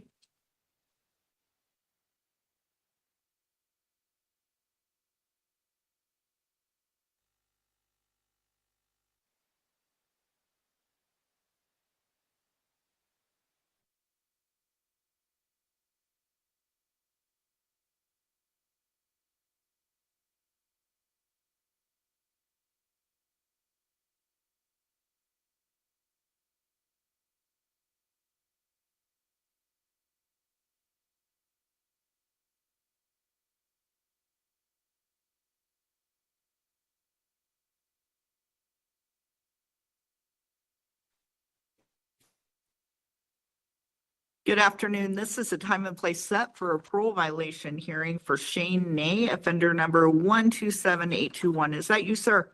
Yes, ma'am. Okay, thank you. My name is Melissa Stapley. I'm a hearing officer with the Board of Pardons and Parole, and I'll be conducting your hearing today. I'm going to be taking testimony from you and Agent Sosa, but before we start, I need to swear you both in. Can you raise your right hand, please? Yes, ma'am. Do you swear or affirm that the testimony you're about to give today is the truth and nothing but the truth? Yes. Yes. Thank you. Now, sir, did you meet with Ms. Conyers on Monday? Oh, The board Kate. attorney? Oh, Miss Kate? Kate? Yeah. Yes. Okay, so today we have Mr. Conti. He works with Ms. Conyers, and he's been briefed on everything that you discussed, and he'll represent you today, okay? Okay. Okay, great. Now, sir, did you receive at least 7 days written notice of this hearing and a copy of your blue packet? Yes, ma'am, I did. Okay, and did you have a chance to review that? Yes, ma'am, I did. Okay, everything in that blue packet is a copy of what the board has available to them when they make their decision. Currently, we have 3 allegations. Mr. Conti, are there any motions, and does he waive formal reading of the allegations? No motions. Okay, and what are his pleas? Please to all 3. Mr. Conti, can you hear me? Yes, can you hear me? No, it's breaking in and out. Okay. Yeah. Let's try something different.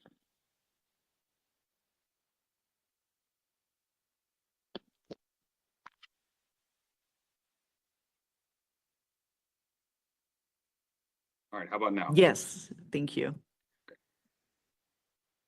Okay. You hear anything I said? No. We do waive formal reading and we have no motions. Okay, and what are his pleas? His pleas are no contest to the three allegations. Okay, thank you.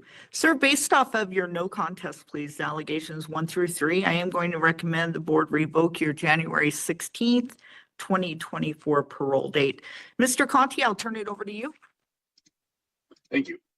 So he'd like to explain, and I'm sure I'll give him more time to go into detail on this. He was in the hospital when these occurred. So I'll delay explanation about these official allegations for Mr. Ney. But our recommendation is 180 days sanction and release. He lives with his wife in Riverton. They have a new house there. He works in Sandy at Home Depot. He's not currently under any treatment. He's clean, and he's been doing well for over a year now. He does own his own business. He's an artist and he cuts trees in addition to his work at Home Depot. So his main goal is to get steady, spend time with his grandkids, and enjoy simple pleasures in life like fishing. Okay. Thank you.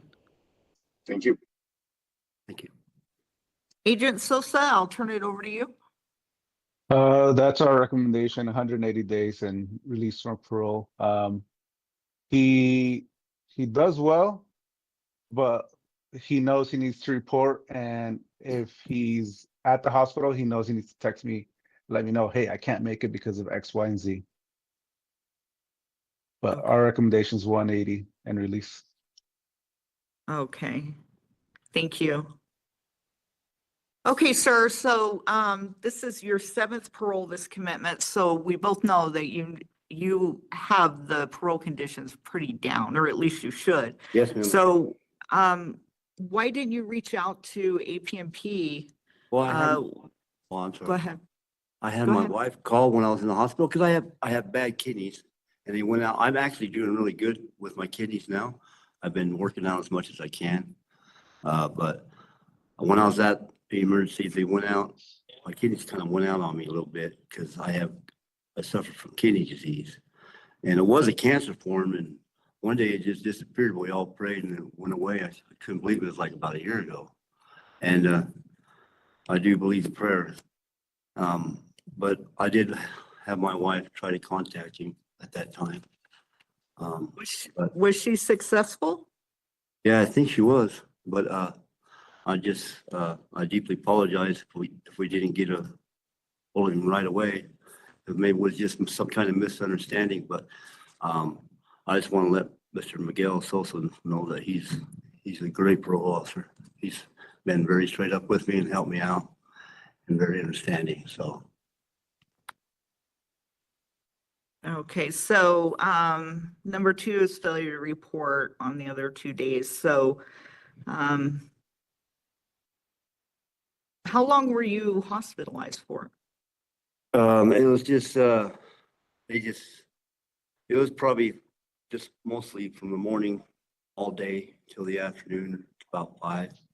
I just had to get some medication that I needed at that time because my insurance I had a hard time with my insurance because my insurance wasn't really covering anything at that time. And I thought when we get out, most most of the time that our tap or whatever Mhm. covers all that stuff, but I don't know why it didn't then, but I just had to get back on my medication, man. Okay, so the third allegation is failure to report on October 2nd. So that's 22 days from the 24th. On the other date, that was failure to report. So on October 2nd, why didn't you report? October 2nd?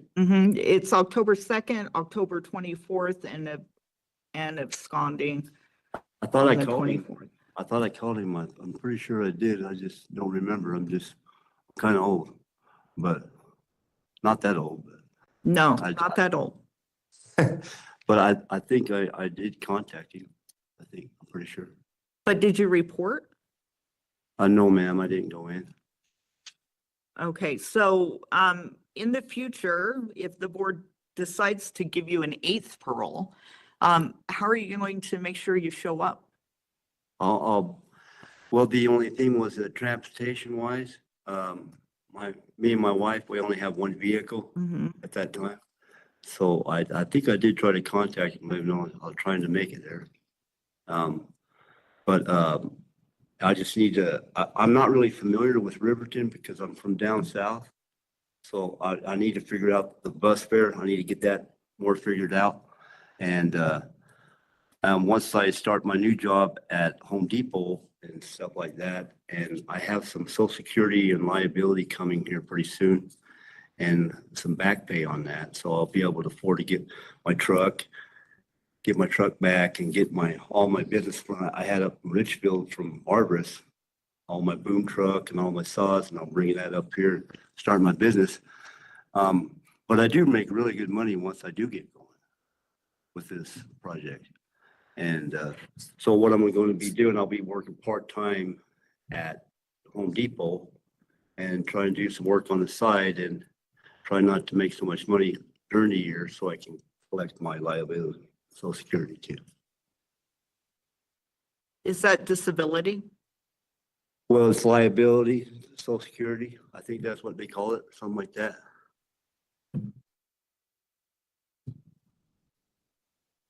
Okay, so you kind of answered the question. So besides transportation, when you get that back, is there going to be an issue reporting? No, ma'am, there won't.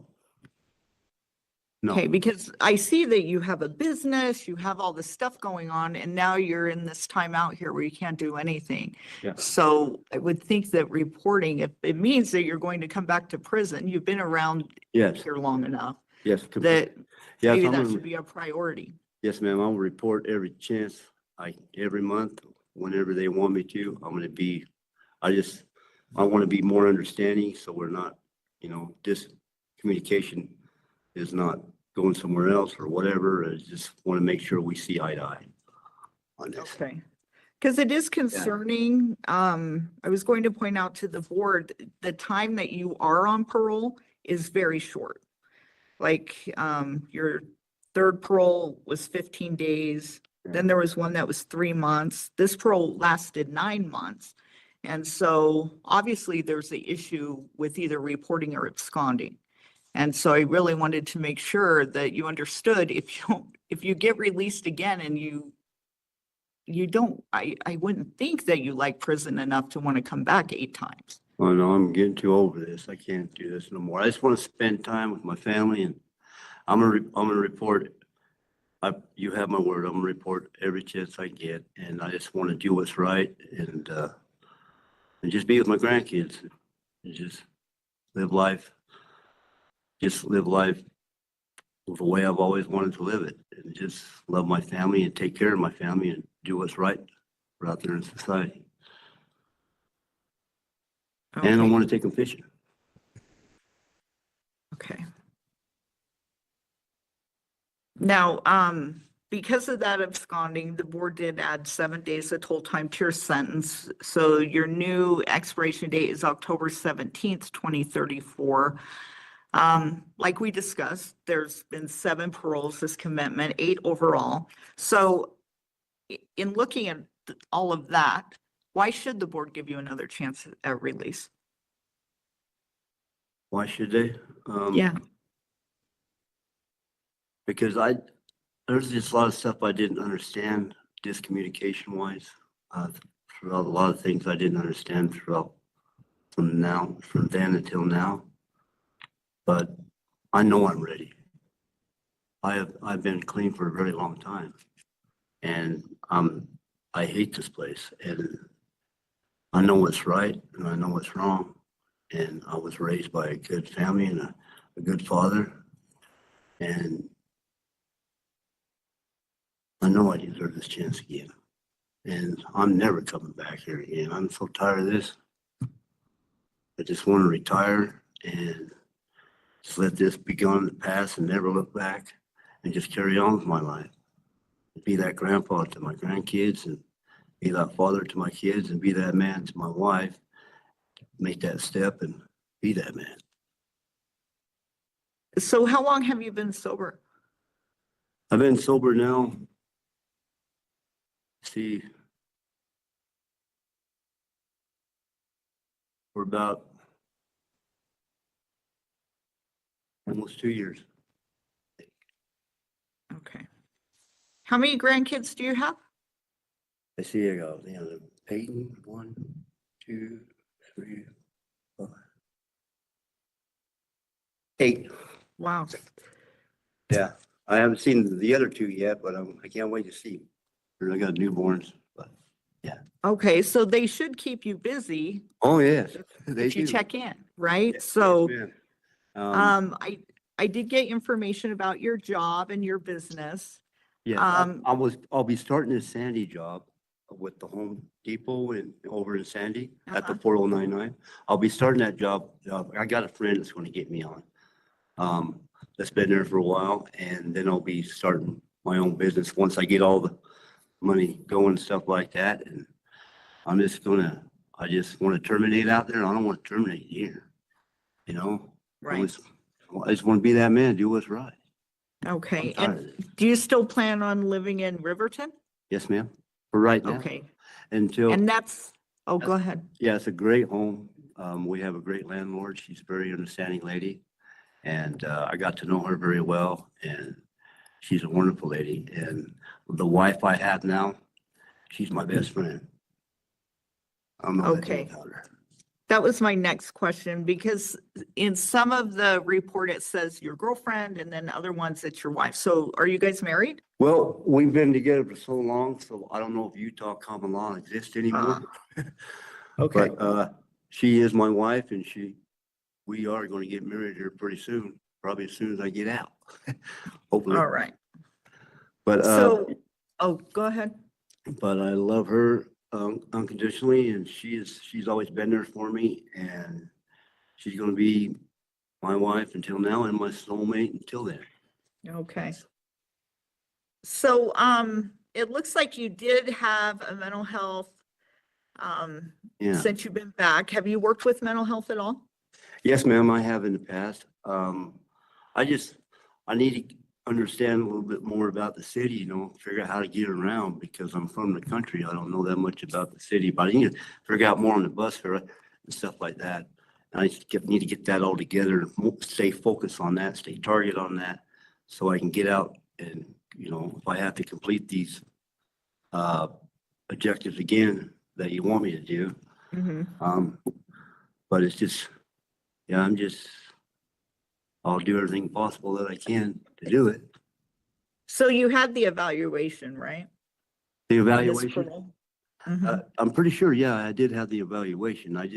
Now, on my insurance, with my insurance when I got out, I thought it was supposed to cover some of the mental health classes and stuff like that, but it never did. So I had to figure out, but hopefully this year from our new president, Trump, we're going to have a pretty good year for success on insurance wise and stimulus. So hopefully that'll help us all out. Okay, so, what I meant was, since you've been back in custody, have you worked with mental health at all? No, ma'am. Okay. But I have done it in the past. I completed Hope. I was a nuke, and I did complete that because 2023, Cummings was my shift leader then, he said he did have a completion for a completion of that. And I have done inside and out dad. I had done numerous classes on substance abuse, and there was a couple on mental health that I've done in the past. Okay, so are you taking any medication right now?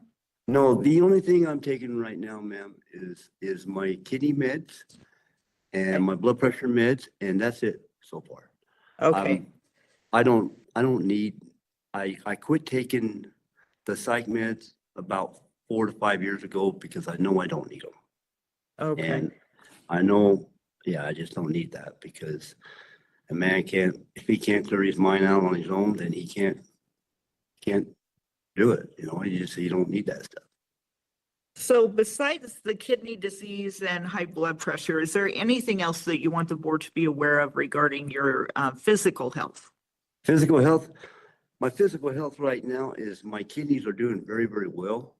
My blood pressure, they just did a blood pressure test this morning and the other day, and my blood pressure has been reading great. So it's been 123, 130 over 60. So okay, I'm pretty happy with that. I've been exercising as much as I can, so I'll be ready for my objectives and my jobs and stuff like that when I get out. I'm just that kind of man. If you can't work hard and put food on the table, then you ain't a man. Okay. Now, let's talk about your gang status. What is it right now? My gang status? Mm-hmm. Yeah. So what do you mean? Like? So in the system, you're listed on March 17th of 23 as a SAC member, but not active, in good standing. You were offered modified monitor program, but you denied it because you didn't have any issues with any of the gang members. No, I never have any issues with them. Okay. They keep me in those sections. I don't know why, but they just do. But I've never done anything crazy or active or nothing like that. I work out and do burpees, and that's about it. Okay. But yeah. So. All right. My objective. And then. Never. Oh, been, go ahead. My objective has never been an active reason. So. Okay. And then finally, I was just going to note that it looks like you had a failed UA on December 11th. It is unadjudicated, so I'm not going to ask you anything about it. I don't want you to incriminate yourself, but just be aware that that's going to be included in my report when the board votes. Cadence? So. Was it cadence? It looks like on December 11th of 24, you failed a urinalysis. Now, you haven't seen anyone for that yet, but you were charged with it just as a disciplinary. But I'm not going to ask you to say anything about it because I don't want you to incriminate yourself, okay? Oh, okay, yeah, it's just a box. But I was on that on the street, okay. Okay. All right, is there anything else that you want to tell me about your parole plans for release since you've been back in prison to include in the report to the board? Yeah, I just can't wait to get out there and get working and have that family dinner on the weekend with all the kids, cook chicken, ham dinner, and just take them up in the mountains to be that grandpa that I've always wanted to be. And I am that grandpa no matter what. And I am going to succeed in life, and I'm done. I can't do this no more. I mean, part of the reason why I'm here, I don't understand why, but I just got to keep on going on with life and just don't look back and just succeed and be that man that I should be and just be with my family. And that's all I want to do. Okay, so here's what's going to happen. I'll take the recommendation from your attorney and the recommendation from APMP and submit it to the board, and along with everything we discussed here today. In the next 30 days, you'll find out what the board's decision is. It'll come to you in inmate mail. Yes, if they do grant you a release and you get a parole date, it'll be included in the letter along with any special conditions of parole. So at this time, do you have any questions for me? No, ma'am. All right. Well, sir, I wish you luck and you Thank have a you good very day. much. Yep, let's conclude this hearing.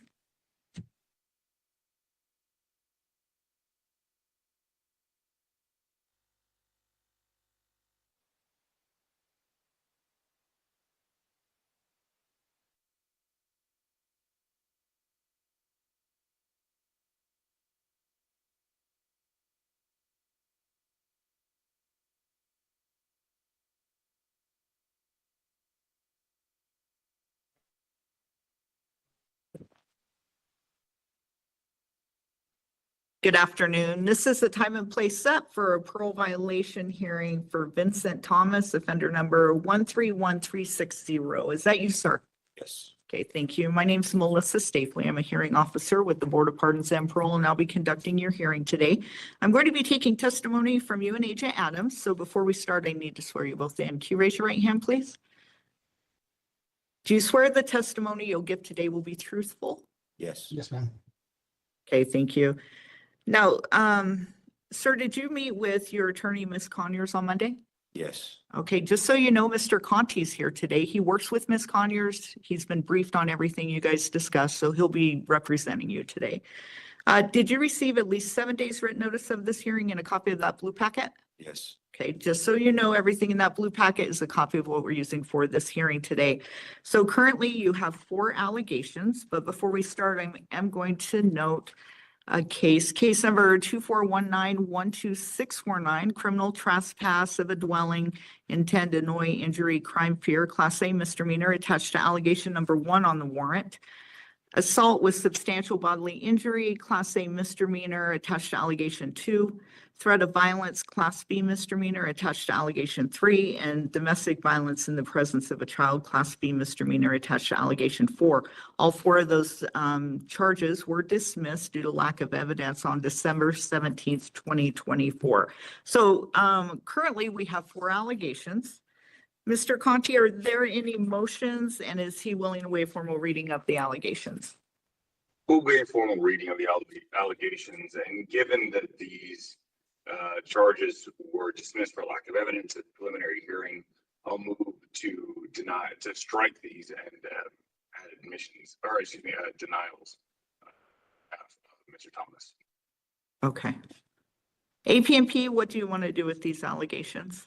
APMP is requesting a continuance in the matter. I looked it up on Exchange, and it does appear that this particular case was dismissed. However, on the DA portal, it does show that the case is still active. I've reached out to the district attorney's office and have not gotten a response back. I've been trying for a couple of weeks now. I will reach back out to them, and as soon as I have information, if they plan to not go forward with this case, I will submit a recall.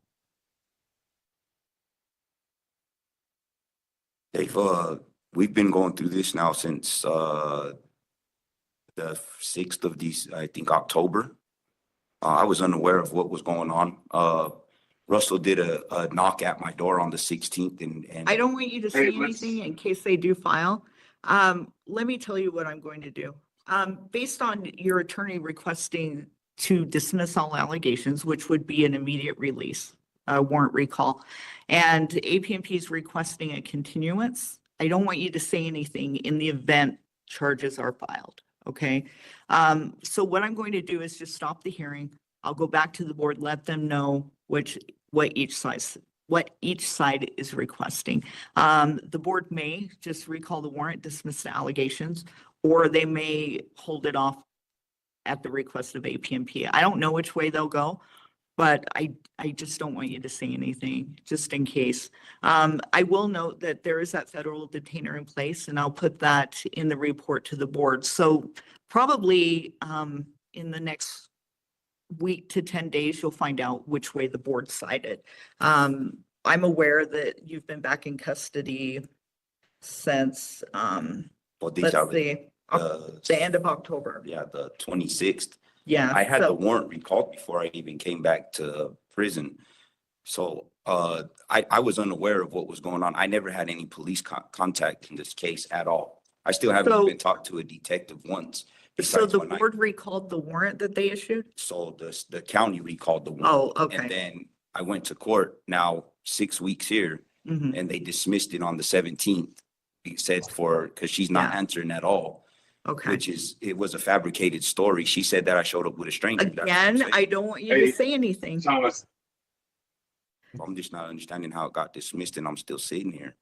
Right, well, we're having the hearing and that's why I have to give it to the board. They can decide to either just release you to that detainer or if they want to hold you. Okay. In the meantime, if APMP finds out that they're not moving forward, he'll submit a warrant recall like he promised, and same thing, you'll be released to the detainer. So I know it's hard, but No, that's what I figured would happen. yeah. I was wondering what the continuance is about because the reason I came is because he came and arrested me. Right. And he was unaware that I had a warrant too because he said he didn't find out till the 18th. Well, I got AP everything recalled on the 26th and then came back on the 26th. Well, your agent said the case is still active in the district attorney portal, which can show that they're planning on refiling or not. So that's what he needs to find out. But if the board's made aware of it, they can look into it too. Okay. Okay, so at this time, I'm concluding the hearing and sorry, wish you luck. Hopefully this will get taken care of quickly. Okay. Thanks, Agent Adams. Thanks, guys. Have a good day. You too.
Good afternoon. This is a time and place set for a parole violation hearing for Eric Dash, offender number 192395. Is that you, sir?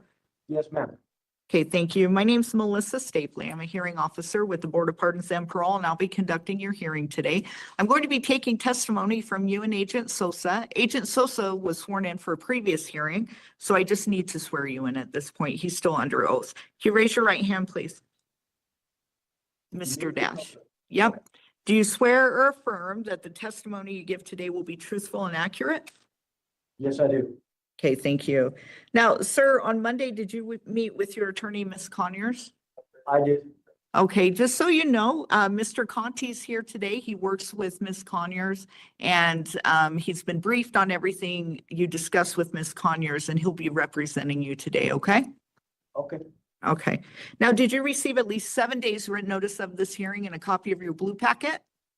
Yes, I did. Okay, just so you know, everything in that blue packet is a copy of what the board may use when they come to their decision. So you currently have 5 allegations, but I do want to take judicial notice of a case. It's case number 2417-01713, possession or use of a controlled substance. It's attached to allegation 4 on the warrant. Use or possession of drug paraphernalia, class B misdemeanor, attached to allegation 5. That charge was dismissed with prejudice. On January 2nd, 2025, you received credit for time served, case closed. So currently, we do have those 5 allegations. Mr. Conti, are there any motions, and is he willing to waive formal reading of the allegations? Oh, Mr. Conti, I can't hear you. Muted. Sorry, forgot about that mute. That's okay. So are there any motions, and does he waive formal reading? We do waive formal reading and there are no motions. Okay, what are his pleas? He'll be admitting to allegations 1, 2, 3, and 4. He'll be denying 5, so I will move to strike 5. Okay. APMP, what do you want to do with number 5? We're good striking it. Okay. Okay, sir, so based off of your admissions to allegations 1 through 4, I am going to recommend that the board revoke your September 10th, 2024 parole date. Mr. Conti, I'll turn it over to you. Thank you. Our recommendation is 180 days and another opportunity of parole. Mr. Dash is interested in the Building Beginnings program. He has been accepted or is in the process of being accepted into that program. And beyond that, I will leave it to him to speak about his parole plan. Okay, thank you. Thank you. Agent Sosa? PNP recommends 180 days as well. Okay, It was retrench parole. all right. Thank you. Okay, Mr. Dash, I want you to know we did receive the letter from Building Beginnings in regards to intensive outpatient programming. And I'll include that with my report to the board. Let's look at these allegations. So the first one is having absconded on October 11th, 2024.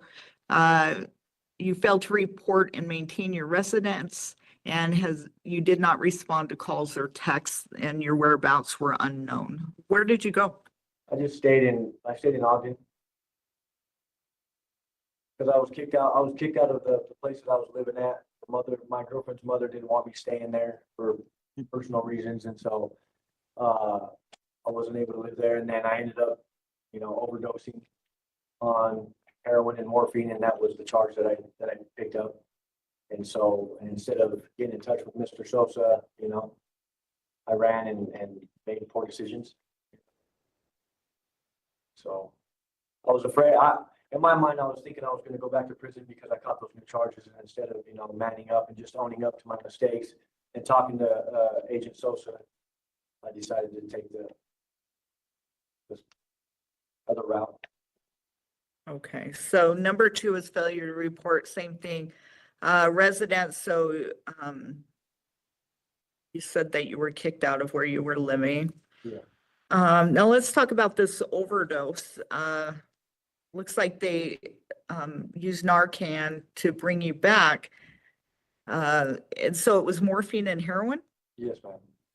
All right. So were you using this entire parole? Yeah. I'm not gonna lie. I didn't, not at first, but after I was told I had to leave, and then I really didn't have nowhere to go.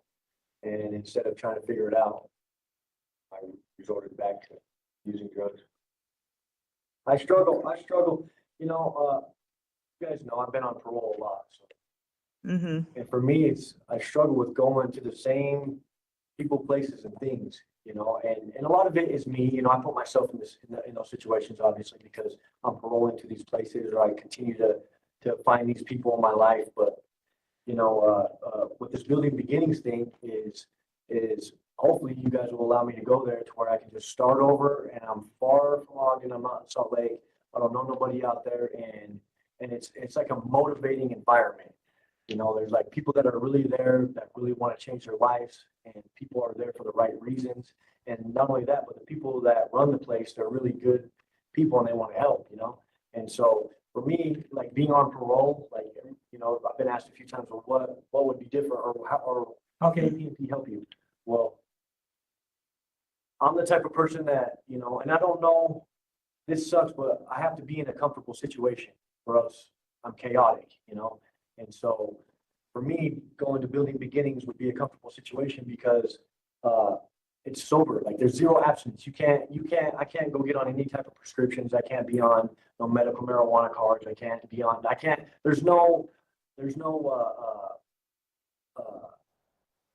do nothing. But so, and that's what I need. I need zero abstinence. I can't have any type of rope, it seems like, because then that's, if I have a little rope, then I hang myself every time, And it's just like, I'm getting exhausted with failing. And that's the truth, like I really am. I'm getting exhausted with failing, and I still got a lot of time over my head. And it's like, I don't want to fail no more. And it's me. It has nothing to do with, with anything else other than me. Like, I know that I'm weak when it comes to drugs. I know that I'm weak when I'm around the same people, places, and things. And so for me, in my mind, it's like I have to completely eliminate that.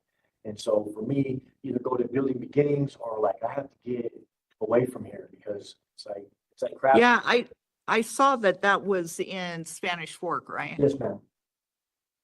Okay, so this number 4 is concerning because you're gonna die if you continue doing this.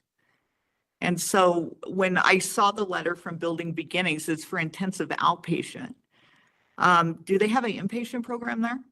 No, but I mean, no, they don't. They don't.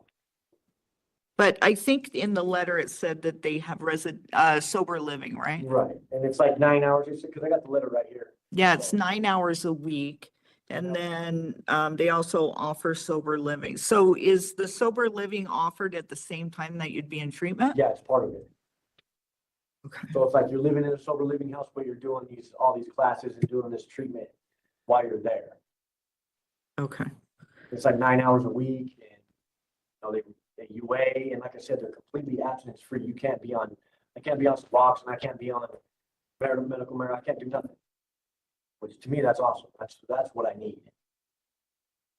Okay, so in looking at your criminal history, let's see, this is your 7th of 8 overall paroles. And out of those 8, you've absconded on 7 of those paroles. So this parole lasted 57 days. The rest were 63 days or less, except that very first parole is 155.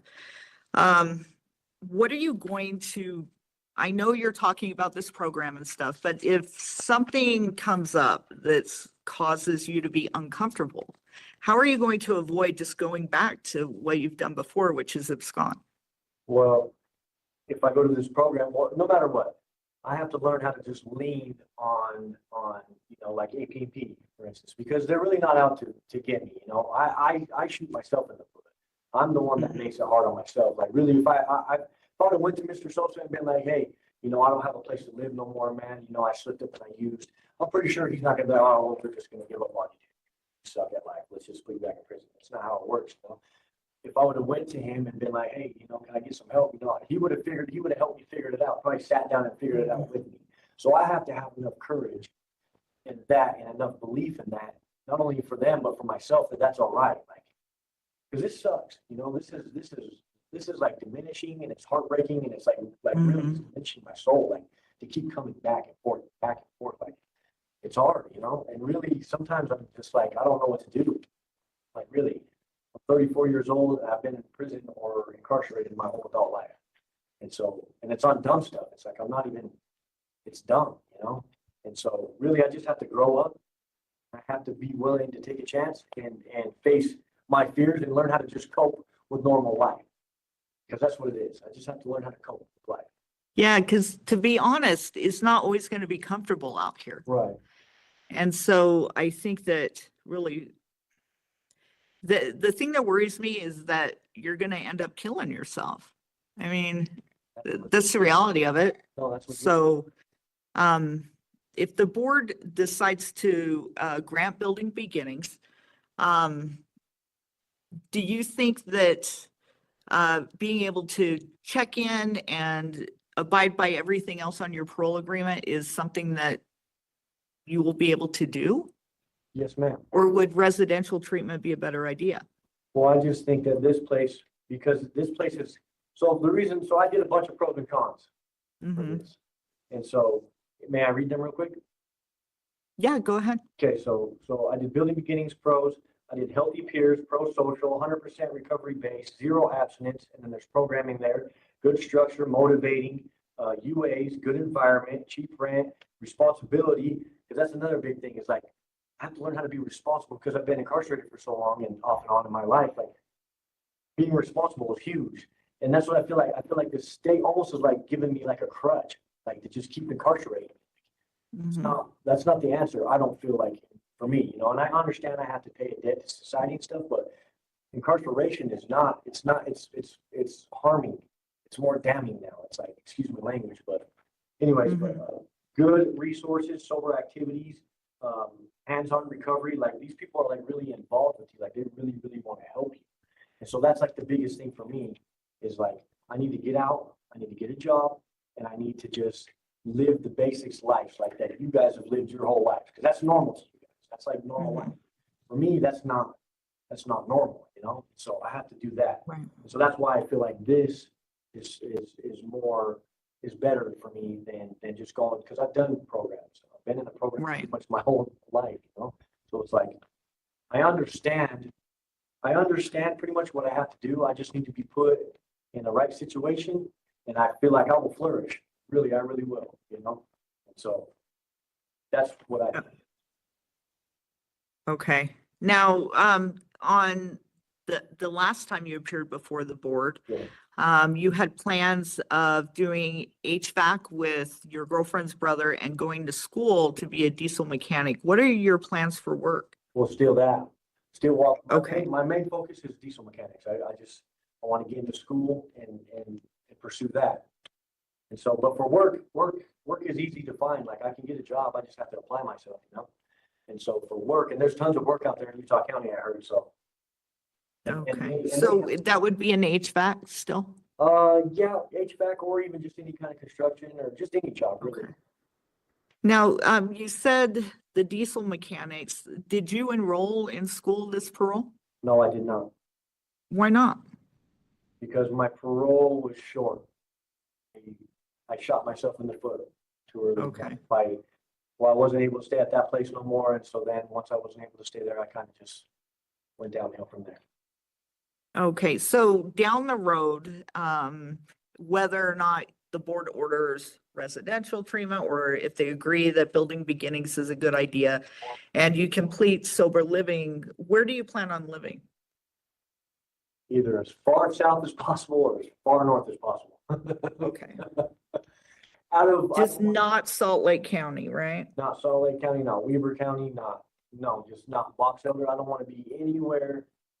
Like, I just want to go somewhere new where I can just start over and just, you know, kind of recreate myself, because the version that I've created for up here is horrible, you know, like, and that dude that I am out on parole and stuff like that, that's not really who I am. Like, I'm really not that guy, you know. I just, you know, I have some issues, and I'm trying to fix them, you know, the best I can. So Now, have you enrolled in anything since you've been back? no, I've only been, so I sat in RNO for 2 months, and I've only been out here for 3 weeks. Oh, okay. So Do you plan on doing anything? I guess it depends on your parole date, right? yes, ma'am. Well, I mean, I'm willing to do whatever. You know, I've always done everything the board has asked me. I've done all these classes probably 3 or 4 or 5 times. So, but yes. Okay. If you guys want me to do it, I'll do it. Okay, so I am going to note that because of this absconding, the board did add 18 days total time to your sentence. So it takes it out to June 30th, 2036. And this will be your 8th overall parole. I'm sorry, your 9th overall parole, your 8th this commitment. So I have one last question, and I want to know why the board should trust to release you again in the community, considering you're absconding over these several paroles already. I feel like they should trust me because, you know, I'm a drug addict. You know, ultimately at the end of the day, I'm a drug addict. Like, I don't go to like harm people. I'm not out committing like severe crimes. You know, I'm just a dude that has a drug addiction, that's had a drug addiction since he was 12 years old. You know, and so, and I'm gonna get it. You know, I'm really gonna get it. One of these, I'm gonna get it, man. Like I feel, ma'am, sorry. I feel like I'm gonna get it. So don't give up on me, because I'm not gonna give up on myself, you know? Okay. All right, so here's what's going to happen. Same thing as always. I'm going to take the recommendation from APMP, also the recommendation from your attorney, and everything we discussed here. I'll make sure to point out that we did get the letter from Building Beginnings that you've been accepted into their IOP program, and what your plans are for release. In the next 30 days, you'll find out the board's decision. It'll come to you in inmate mail, or you can find out from your caseworker. At that time, if you do get a parole date, it'll include the date and special conditions of parole. Do you have any questions for me at this point? No, ma'am, just I appreciate you and thank you for listening. All right. So at this time, I am going to conclude the hearing, and sorry, wish you luck. Thank you. You have a good day. You too.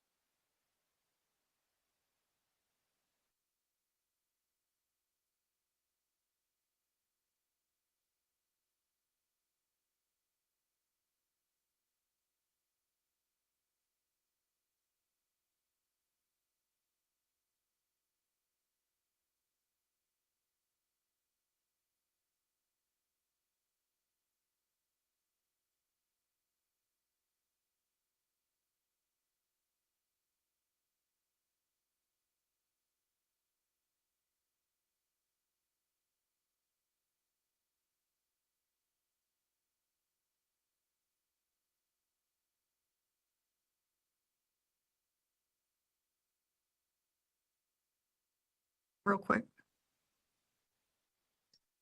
Okay.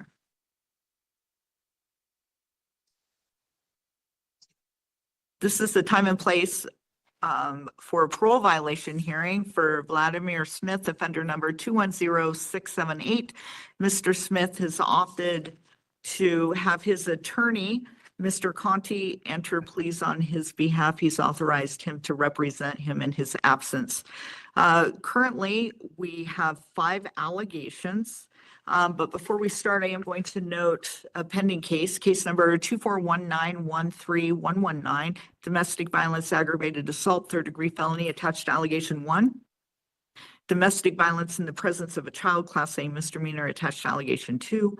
And property damage destruction, class A misdemeanor, attached to allegation number 3. There's a preliminary hearing set for January 27th, 2025. At this time, Mr. Smith has 5 allegations. Mr. Conti, are there any motions, and is he willing to waive formal reading of the allegations? Let me amend that. He has 5 allegations. Are there any motions or pleas at this time, Mr. Conti? Yes, we'll move to continue 30 days and enter denials to all counts. Okay, thank you.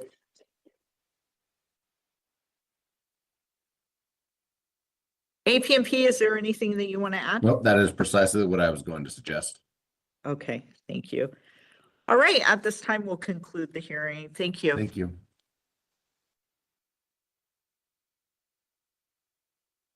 Everything is so rote.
Good afternoon. This is the time and place set for a parole violation hearing for Brandon Roughton, offender number 247056. Is that you, sir?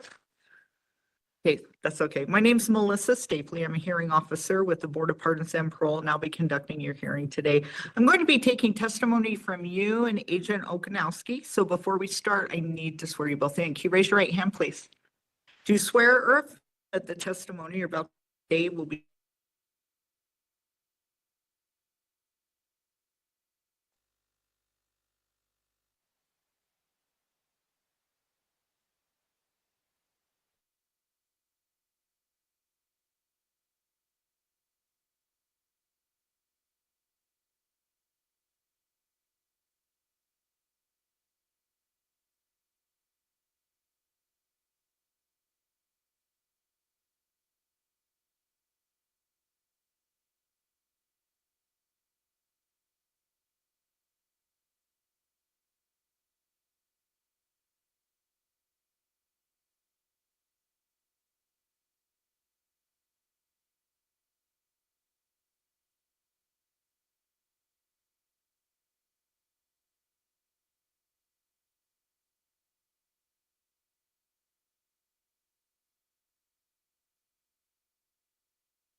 way we can get you back on the calendar a lot faster. So at this time, I am going to conclude the hearing and sorry, wish you luck in court. Thank you.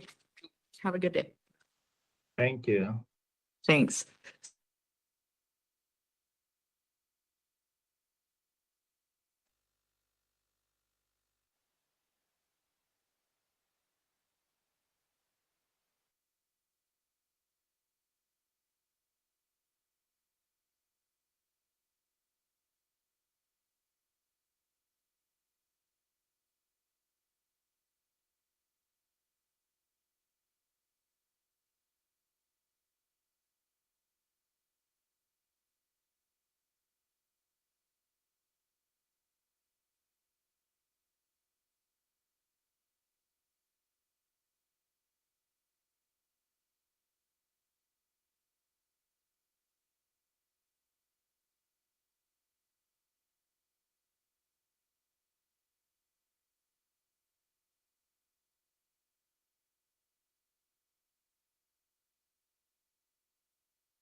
Good afternoon. This is a time and place set for a parole violation dispositional hearing for Martin Romero, offender number 236716. Is that you, sir? Yes, ma'am. Okay, thank you. My name's Melissa Stapley. I'm a hearing officer with the Board of Pardons and Parole, and I'll be conducting your hearing today. I'm going to be taking testimony from you and Agent Okanowski. Agent Okanowski was sworn in for a previous hearing. He's still under oath, but I do need to swear you in. Can you raise your right hand, please? Yeah. Do you swear or affirm that the testimony you'll give today is truthful and accurate? Yes, ma'am. Thank you. Now, sir, did you meet with Ms. Conyers on Monday, your attorney? I did. Okay, so we have Mr. Conti here today. He works with Ms. Conyers. He's been briefed on what you discussed with Ms. Conyers, and he'll be representing you today, okay? Okay. All right. So did you receive at least 7 days written notice of this hearing and a copy of your blue packet? I did, ma'am. Okay. Everything in that blue packet is a copy of what the board may use when they make their decision. Currently, we have 3 allegations, but I do want to note that you previously had a board decision. At that time, you did deny all allegations. The board continued the hearing based off of pending charges. That's case number 241909232, violation of sentencing continuous protective order, 3rd-degree felony. It is attached to allegation number 2 on the warrant. And I just want to note for your information, the case that stemmed from when you were arrested, it's not under potential board jurisdiction. It's case number 241404916, theft of services, class B misdemeanor. There is a bench warrant that's active, and it appears that they are unaware that you're incarcerated. So just so you know, the board has no jurisdiction over that potential case. So I just want to let you know about the warrant. So after the board continued the hearing based off of the case that was dismissed, they decided to schedule this hearing to pick up where we left off last time. So right now we do have those 3 allegations. Mr. Conti, are there any motions, and is he willing to waive formal reading of the allegations? No motions, and yes, we waive formal reading. Okay, and what are the pleas? Mr. Romero will admit to the 3 allegations.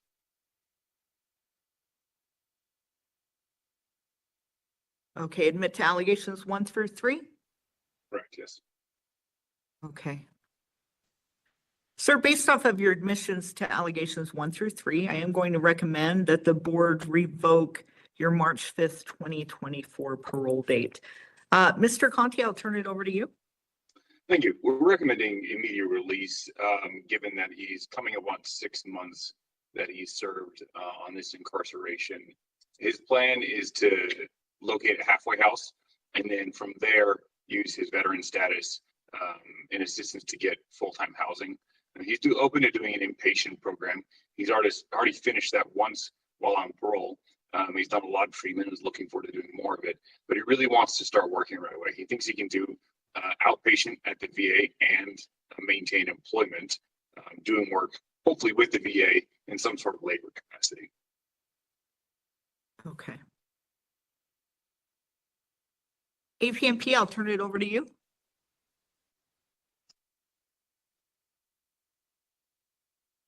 Oh, you're muted. Can you hear me now? Yeah. Awesome, thank you. I would recommend releasing Mr. Romero to the halfway house with condition of completing SUTP, substance user treatment program. He was still struggling with drinking alcohol, which he told me it was a main factor of him committing his original crime. So he still struggles with alcohol. I really didn't have too much problems with Martin, but he still struggles with substance abuse. So yeah, just releasing him to the halfway house for the substance user treatment program and add condition of mental health and substance abuse evaluation where hopefully he can address his cognitive behavior problems. Also, I would like the condition of no contact with the victims to stay, because he obviously, I mean, he admitted to me that he left the notes, so there is still that. So like previous conditions, as like he had on a first parole with the substance abuse treatment program at the either halfway house or a residential program. Okay. Thank you. Mhm. Okay, Mr. Romero, I have some questions for you. So it looks like allegation number 1 is using alcohol July 12th. At the time that you were in sober living, you drank alcohol and were discharged from the program. Tell me what happened there. What caused you to start drinking? I don't know. It was just a lot. When I was placed in that sober living. I didn't realize I was across the street from my ex-girlfriend's house, the one I had the protective order on, and she found out I was living close by and reached out to me and stuff, and I just didn't handle that. I didn't handle that situation right, and I kind of let old resentments and just emotional attachment and stuff to that relationship just kind of get to me, and that's pretty much it. I was just at it. I wasn't prepared for that situation, like mentally and just emotionally, I wasn't prepared. And it just kind of blindsided me, and I should have handled it a lot different.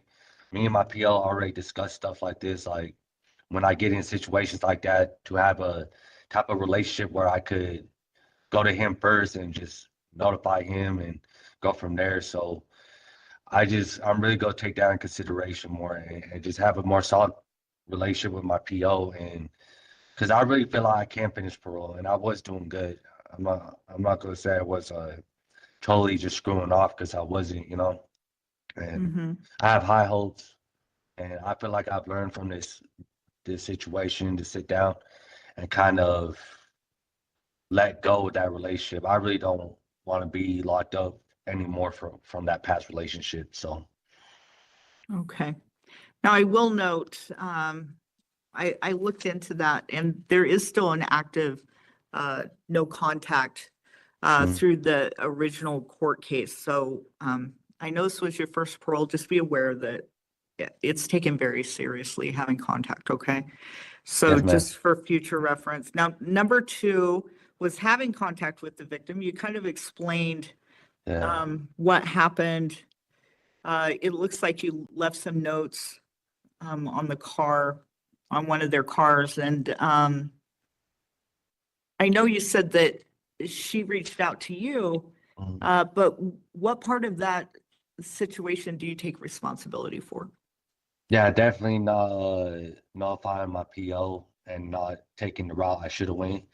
I should have automatically reached out to my PO and be like, look, it was approved that I was living across the street from her, I didn't know she lived across the street from me, you know what I'm saying? And I should have notified my PO as soon as possible, like, I need to move, I need to get transferred to a different sober living. Because I know it's not, it's not their fault either, they can't always have an updated address and know that. So I definitely should have went that was where I take accountability. Is I definitely just kind of, she told me she was in a situation with her husband, and I automatically was like, felt sorry, you know what I'm saying? So Okay. All right. So the third one is residence. It looks like after you were removed from sober living for drinking, APMP ordered you to go to VOA until you could find another sober living, but you absconded instead. So why'd you do that? So I did go to the VOA, and sometimes the VOA has they make you wait out there for a long time, and I was kind of already, in my relapse. So while I was waiting, people started showing up with, alcohol and stuff. And you know, I mean, I made a wrong decision and started drinking with some of the people that was waiting outside the building with me, and we got caught drinking on the premises, so we couldn't go back for 24 hours. So where did you go? Really, I didn't have nowhere to go from there, you know. So I was just pretty much just walking around town, pretty much.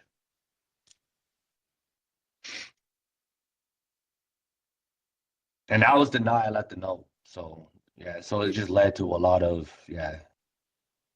So what did you say?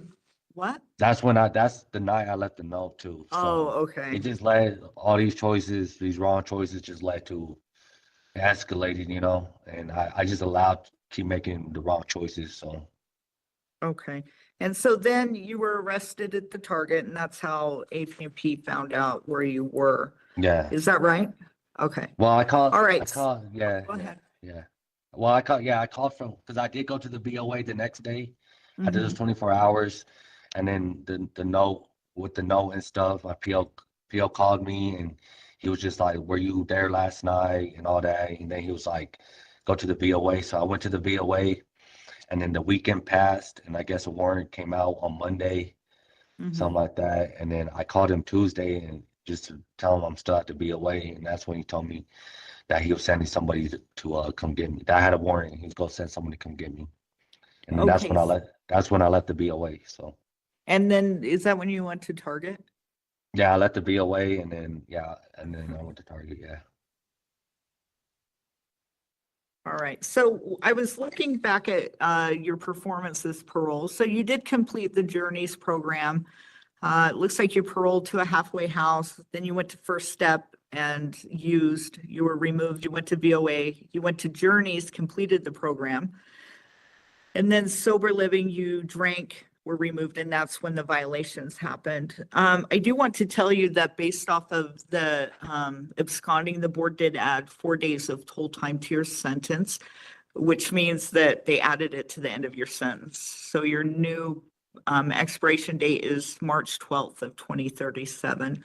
So considering you completed Journeys, were enrolled in First Step House and Sober Living, and you said you did VOA once, why should the board trust that you're going to complete treatment if released again?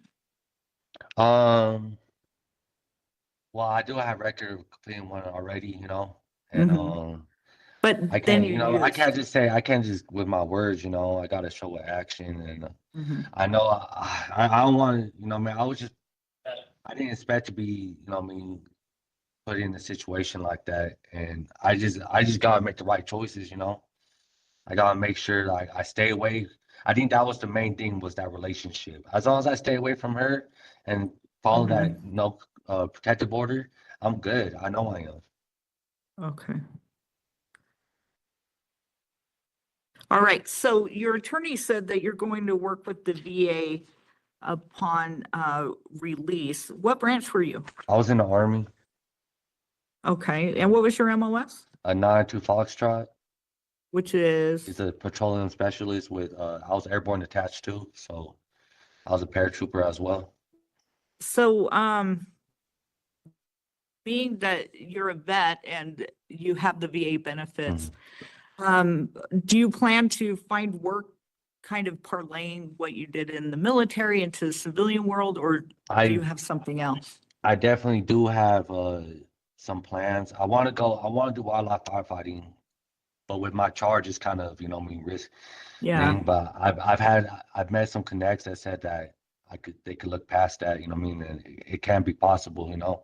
Since I was airborne in the military, I could, you know what I mean, go in wildlife firefighting and become a hot shot and do stuff like that. And I've already met a handful of people that I have kind of connects with. So I want to do that, you know what I mean? That's like something I've always wanted to do, you know? And yeah, so. How long were you in? 3 years. Okay. So I see you were in the E4 Mafia then, right? Yeah. I don't know what I'm talking about. Yeah, I do. Okay, so tell me what else you're planning on doing with the VA. So they're going to help you with housing? Yeah, I had housing available when I was get out. It was kind of I just had to get past the inpatient treatment and stuff, you know what I mean? It was through the road home. They paid for 3 months of rent plus Okay. the last months of rent. I want to get into that situation so I could work towards my housing loan and work into getting a house. That's what I really want to do. And also go back to school and stuff, you know. So I don't know. I got a lot of opportunity, you know, and You do. I self-sabotage a lot, and I just gotta let go of a lot of things that led me to prison. I gotta let go of it, you know what I mean? I just gotta let go and take my opportunities Mhm. to the fullest, you know. And Right. I've been squandering a lot, but I know I got a lot of life left in me, and I know I just know I could finish parole. I just do. I just know I can. So, I know too that when you're a vet, there are a lot of resources out there. So I encourage you. I mean, these are the things that are not offered to everyone. So I would take advantage of that, especially the schooling. What do you want to go to school for? Do you know? I was going to be a physical technician, a personal trainer, pretty Mhm. much. I don't know. I really don't know what I want to do full-time career. Like, I do want to get my generals at least, right? And I think I do want to go that route with being a physical technician, but I really want to do this wildlife firefighting because it's seasonal. So like, I could do wildlife firefighting, and then when I'm with my time off, I could also do personal training, and I could Okay. kind of balance those two occupations. So. Yeah, I would definitely see what is offered to you because a lot of people, they don't have all these opportunities and you don't want to squander that. So, since you've been back, have you worked with mental health at all since you've been incarcerated? They don't have mental health well, I've been doing the program here. What program? I've been I forgot what it's called um I forgot what it's called, the name of it. Is it mental health, substance abuse? What is it? I think it is a substance abuse and mental health one. It's like very new though. So Living in balance. yeah, that's it. Yeah. Thank you. Okay. Yeah, I just barely What are got you into it learning in though. that? So Oh, yeah. okay. So you just started? Like a week or two. All right. Is there anything going on with you physically that the board should be aware of? No, I feel way better getting it like than when I was doing my 15 months before I got on parole. Like I feel way better about myself, life, just my perception is better than it's been for a long time. I can't even believe it. But I really feel like I don't know, I feel like this 6 months I just did really just showed me that I need to move on. Like I was holding on to way too much on my past relationship. And I just got to move on to make progress in my life. I can't let things hinder me like that anymore, you know? Okay. So, sir, this is what's going to happen. I'm going to take the recommendation from your attorney and also from APMP and submit it to the board. I'll also include everything we discussed here today. In the next 30 days, you should find out the board's decision. If they decide to grant you a release, you'll receive notification through inmate mail of your release date and any special conditions of parole. At this time, do you have any questions for me? No, thank you, man. All right. At this time, I will conclude the hearing and I wish you luck, sir. Thank you. Thank you. Have a good day. Thank you. Good luck, too. Marco.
All right, this is the time and place set for a parole violation hearing for Jonathan Morales-MILLAN, offender number 232981. Is that you, sir? Sir. All right, good afternoon. My name is Ray Reynoso. I'm a hearing officer with the Board of Pardons and Parole, and I'll be conducting your hearing today. With us, we have your attorney, Mr. Nick Conti, and Agent Carolyn Montilla from APMP on video. Can you see them both? Yes, sir. All right. I'll be taking testimony from both you and Agent Montilla this afternoon, so I will need to place you under oath. If you could raise your right hands for me, please. You too, Mr. Morales. Do you swear or affirm the testimony you're about to give will be the truth, the whole truth, and nothing but the truth? Yes. Yes, sir. All right, thank you. Put your hands down. Mr. Morales, did you receive 7 days written notice of this hearing? Yeah. Yes, sir. And did you receive your blue disclosure packet? Yes, sir. Did you have a chance to speak with your attorney on Monday? Yes, sir. All right, thank you. Okay, Nick. Mr. Morales does have a pending case. It's case number 24191492. And that he's been charged with domestic violence related assault is a third-degree felony. DV assault is a Class B misdemeanor, and then 2 counts of DV in the presence of a child, both third-degree felonies. The date of offense was October 23rd of 2024. This case is set for a scheduling conference tomorrow, January 16th of 2025. Do you waive formal reading of the allegations, and are there any motions or pleas?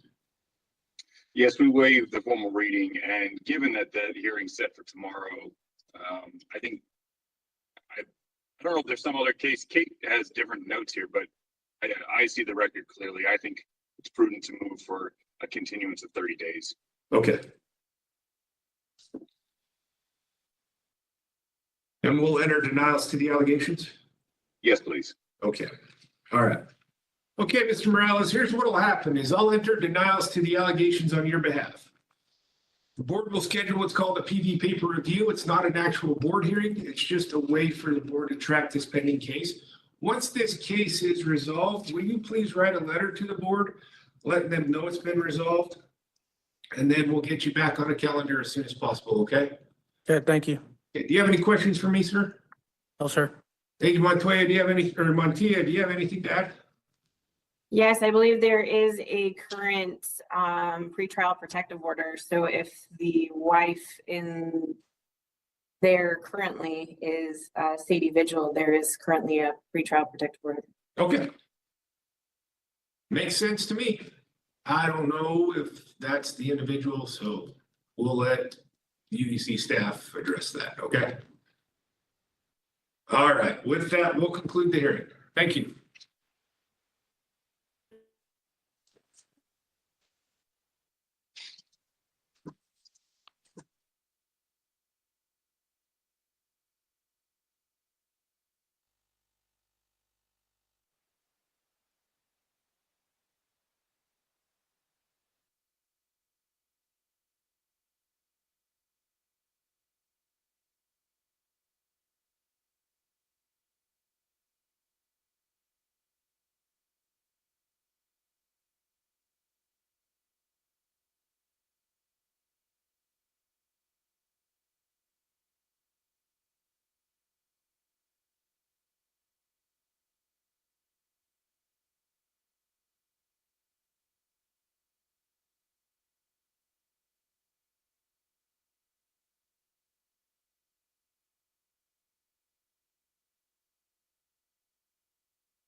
All right, this is the time and place set for a parole violation hearing for Damian John Trujillo, offender number 150333. UDC staff has indicated Mr. Trujillo has opted not to appear for this hearing and will allow Nick Conti, his attorney, represent him. We do have Agent Drew Johnson from APNP at the hearing. Mr. Trujillo does have a pending case number 241902803 for theft or receiving of a firearm or operable motor vehicle, a secondary felony. Date of offense was October 10th of 2024. This case is set for a disposition hearing on January 22nd, 2025. So with that, Nick, do you waive formal reading and are there any motions or pleas? We do waive formal reading and we move for continuance, enter denials on all allegations. Okay, do we want 30 or 60 on this? Well, he's got a disposition on the 22nd, so 30 days is probably, actually, you know what? No, I take that back. There's a note here from Ms. Conyers suggesting 60 days. All right, I will enter denials to the allegations on Mr. Trujillo's behalf and we'll schedule a PD paper review for 60 days. Any objections to that, Agent Johnson? Nope, that's what I would recommend. All right, perfect. With that, we'll conclude the hearing. Thank you. Thanks, Drew.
This is the time and place set for a parole violation hearing for Jason Marks Dyer, offender number 183776. Is that you, sir? Yes, sir. And good afternoon. My name is Ray Reynoso. I'm a hearing officer with the Board of Pardons and Parole, and I'll be conducting your hearing today. Okay, nice to meet you. Yes, we have your attorney, Mr. Nick Conti, and Agent Sierra Schilling from APMP on video. Can you see them both? Yeah. Thank you. I'll be taking testimony from both you and Agent Schilling, so I'll need to place you under oath. If you could raise your right hands for me, please. Do you swear or affirm the testimony you're about to give will be the truth, the whole truth, and nothing but the truth? Yes, sir. I do. All right, thank you. You can put your hands down. Mr. Dyer, did you receive 7 days written notice of this hearing? Yes, sir. Did you receive your blue disclosure packet? Yes, I have it right here. Did you have a chance to speak with your attorney on Monday? I did. Okay. So Nick, it looks like the board conducted a PD hearing back in March and continued it pending some federal charges. Federal case number 4:24 CR 00016. Looks like Mr. Dyer pled guilty to possession of methamphetamine with intent to distribute and was sentenced to 116 months in federal custody, concurrent to his state sentence, and then supervised release for 36 months. The federal court also recommended he complete RDAP, which is their substance abuse treatment program, in federal custody. So I'll take judicial notice of that conviction. I will attach that to allegation number 1. And do you waive formal reading, and are there any motions or pleas? Thank you. Yes, we waive formal reading. We are prepared to move forward with a plea to allegation number 1. And then I would deny and move to strike the remaining allegations. My recommendation would be termination of his state custody and release to the federal authorities.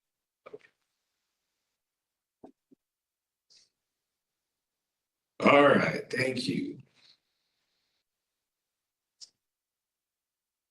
Agent Schilling, what do you want to do with allegations 2 through 8? I'm fine tossing those ones out and going with allegation 1, which was his conviction with the feds.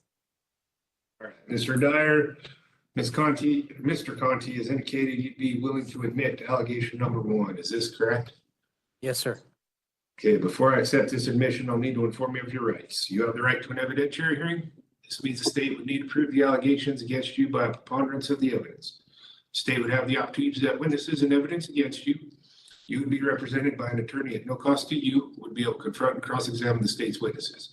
You would also have the opportunity to present witnesses and evidence on your own behalf.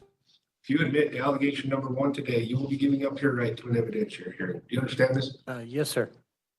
I'll accept your admission to allegation number 1, note your denials to allegations 2 through 8, recommend the board dismiss those. And also recommend the board revoke your May 17th of 2022 parole. We've heard council's recommendation, so Agent Schilling, what's your recommendation? My recommendation is going to be that Mr. Dyer serve half of his expiration date or a little bit less than half expiration date, which would be his expiration date is 2036. So I would recommend 5 years and then release to custody of the feds. And my reason for that recommendation is because Mr. Dyer was already on parole for a drug distribution case, and he has a long criminal history with similar offenses when he committed a new federal felony, which was a first-degree distribution. So let me put into context the situation, just in case other people aren't aware of what took place. Mr. Dyer had been on parole for over 1.5 years and actually done pretty well on parole, and was doing everything he was supposed to be doing. He had one violation, I think it was in June, and then started using methamphetamine again. I was attempting to work with him in his drug use or relapse. I only knew half of the equation at the time, so I was not successful in intervening with what was truly going on. So what was truly going on was Mr. Dyer had his girlfriend move in with him in St. George, which he wasn't honest with me about. And then I come to find out at the time of this offense, when he was arrested for the federal charges, was that she was also on federal supervision for drug distribution. So the name they had given me for his girlfriend or wife was her first name and Dyer as a last name. Well, as a lot of females, she was on supervision under a maiden name or a previous last name. And I feel like that was done on purpose, so I would not be aware of her being under federal supervision, because the situation would have been different as far as her being allowed to move in with him, which was never even really a thing that was discussed. It was like I just showed up and she was there. And so they both were a little bit sneaky about that. And I'm guessing it's because they were worried it would not be permitted either by me or her PO or both of us or whatever. So that's kind of an issue. And then when this situation occurred, like I said, he had had a few positive drug tests. And so he was kind of on my radar. I was worried that he wasn't, doing well and was gonna probably go MIA or something. That's usually what happens when people keep relapsing. So I went out to his house on a weekend morning, which is not common. And his girlfriend, wife, whatever she is legally, lied to me. It's all in the report in detail, but she lied to me. It didn't sit well with me. I saw his truck. I'm like, okay, I think he's there. He's probably hiding because he's dirty again. So I go back, I get her to allow me to go into the house. I find Mr. Dyer hiding in a closet. Now that is a serious, what we call like pucker factor when that happens, because it's a walk-in closet and I'm going into the closet somewhat blind by myself, correct? And I walk into the closet and I have to shut the door behind me and he's hiding and behind the door. So it's just a bad situation altogether. And it could have been, like I discussed with Mr. Dyer at the time, it could have been a lot worse. It could have been a really bad situation. Fortunately, what I verbalized for him to do, he did, and everything worked out okay. But that's when we decided that we were going to see why is he hiding and what's going on in this situation. And so that's when we searched the residence and found the large quantity of drugs. And when I say large quantity, it's 6.5 pounds of meth, which is very uncommon to find in a offender's house. It's actually the most drugs I've ever found in an offender's house. And so, there's a lot of factors there that are just concerning. The continued behavior, obviously he has a history of this, and the fact that he was comfortable enough to do this while he was on parole, knowing that home visits happen or his house could be searched or whatever, is just, to me, careless. And I don't know if he just was relaxed on parole or was too high to realize how dumb that was or whatever. But for whatever it was, like I'm saying, it was a series of events. And he could have stopped them. I was attempting to intervene in what was going on, not knowing it was this depth. So my recommendation for half of his sentence to be served in the state is I don't feel like somebody should be rewarded by having their case terminated earlier when they're committing a new felony, a first-degree felony, while they're on parole. I don't know that there's much of a lesson or deterrent to be served in that. And it's not that I'm like out for blood. His choices led to his consequences and his sentences, and that's on him. But I think he should be held responsible for, one, his original sentence with the state, and two, his federal. They're two completely separate things, and I don't think that they should necessarily be combined where he's rewarded for committing a new charge while he's on parole. So that's where I stand in that, and that's my recommendation. And Okay, that makes sense. I mean, we'll see what the board does. I will note that the federal court sentenced him to concurrent time. So I guess If he So- serves 5 years with the state, the board or the feds will count that. Right. So, okay, all right. Thank you, Agent Schilling. Okay, Mr. Dyer, we've heard from your attorney, we've heard from APMP, and tell me what happened on this parole.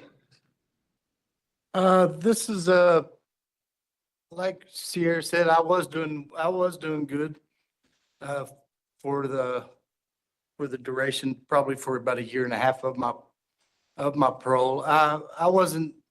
I've had one prior incident of selling drugs. That's why I'm you not a- were on parole, right? That was your first parole Yeah. attempt, and then you came back for selling drugs while on parole. What's that? You came back because your first parole attempt was from October of 2018 to September of 2019.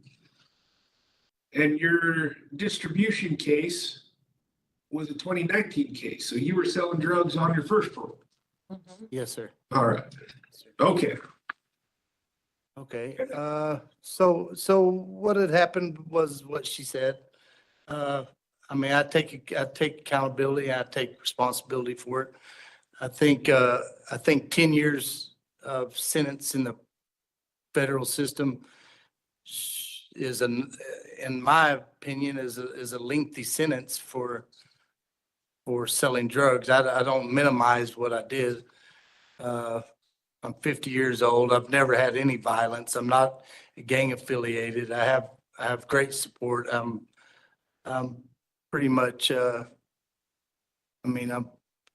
don't get in trouble other than this was a bad time. I was doing well. I ended up hurting my shoulder, needed some money. The only way I knew to make money was at that time was unfortunately to sell drugs. So what I did, I don't minimize it, but I don't think an extra 5 years for my offense is justified, Well, in my as opinion. we talk, I mean, 15 years for selling drugs seems a little lengthy, in anybody's opinion, I'd hope. I mean, I'm seeing people kill each other and get 20 years.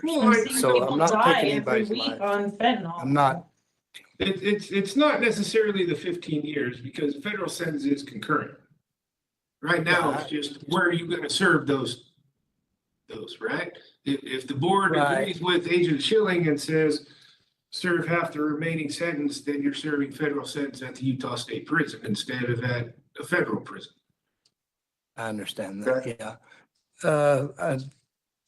Some of it is also what programs, what schooling, what's available Right. at the federal system versus states. You know, I think there's more availability and better options for, getting a better education and getting in a drug abuse program. I just feel that the federal system would be. I mean, you A little completed bit. Conquest back in April of 2022, correct? I did, yes, sir.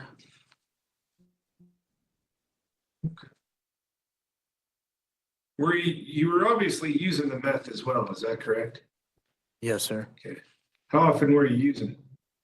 Probably daily. How much were you using? I'd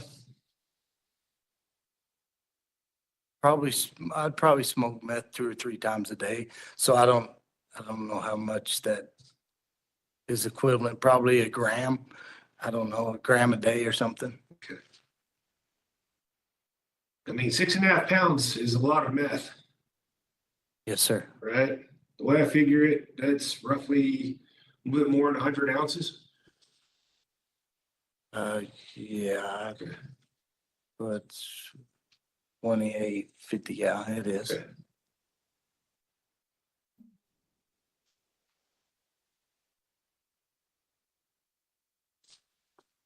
Did you intentionally mislead APMP with your significant other? Yes, sir, I did.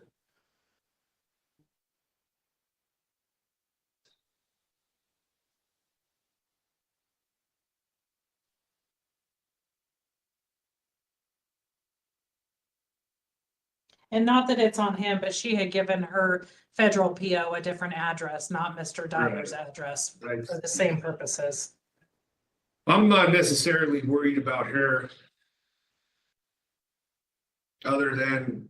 in your I am report. because Mr. Dyer took all the charges for her, which I don't feel is right either. Well, it's not, but that's between Mr. Dyer and her. Correct. That's, I mean, you know, I'm somewhat concerned about her being on federal supervision for distribution, and she continues to use controlled substances. Agreed. Which unfortunately for Mr. Dyer affects you because when you're around people who use substances, you tend to use them as well, correct? Yes, sir. All right, okay. How's your mental health? It's good. Ever been diagnosed with any issues? No, sir. You take any medication? No, sir. How's your physical health? Good. You said you got injured and then returned to making money the only way you know how. How did you get injured? Working. I fell off a ladder and dislocated my shoulder and had to go in for surgery. And had my rotator cuff redone. Okay.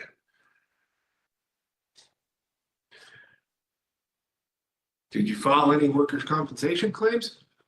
No, I was working for a friend of mine building houses, and I wasn't on a payroll or anything, so he helped me pay for, he gave me like $1,200. He gave me a couple weeks pay, but it didn't offset the not being able to work for about 12 weeks. No, it doesn't. 13 weeks. It's one of the problems with working off the books, right? Yes, sir. Now, instead of being taken care of like you should have, you're left swinging in the wind, right? Exactly, yeah.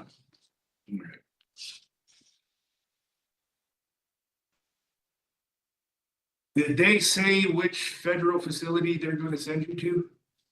That they won't let you know until you get your, I've been designated according to them, but they haven't told me no, sir. Okay, yeah, sometimes the court will recommend a place for you to go, but, okay. All right, is there anything else you'd like the board to know?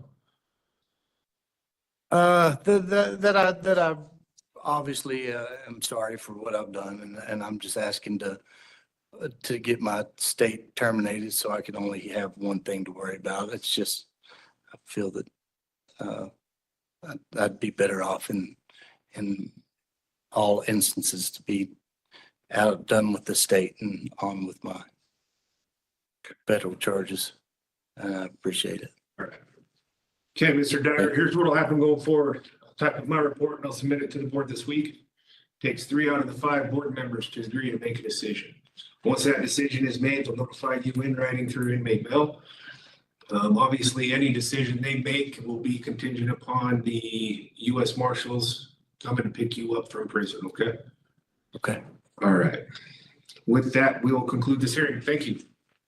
Thank you. Good luck, Jason. Yeah. Thanks, Sierra. Thank you. I think I'll be back next week, maybe, I think so. and every week after that. Every week after that, fine. Poor Jason.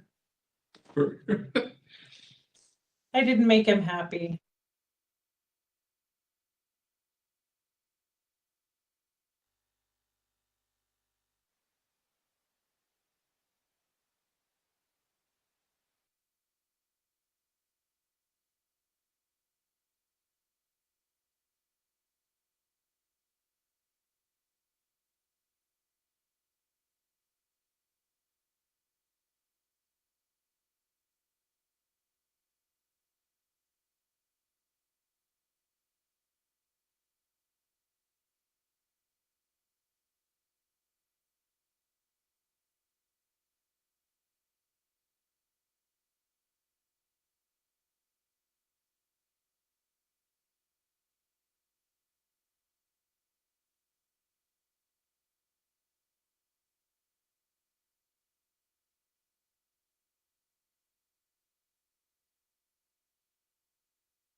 All right.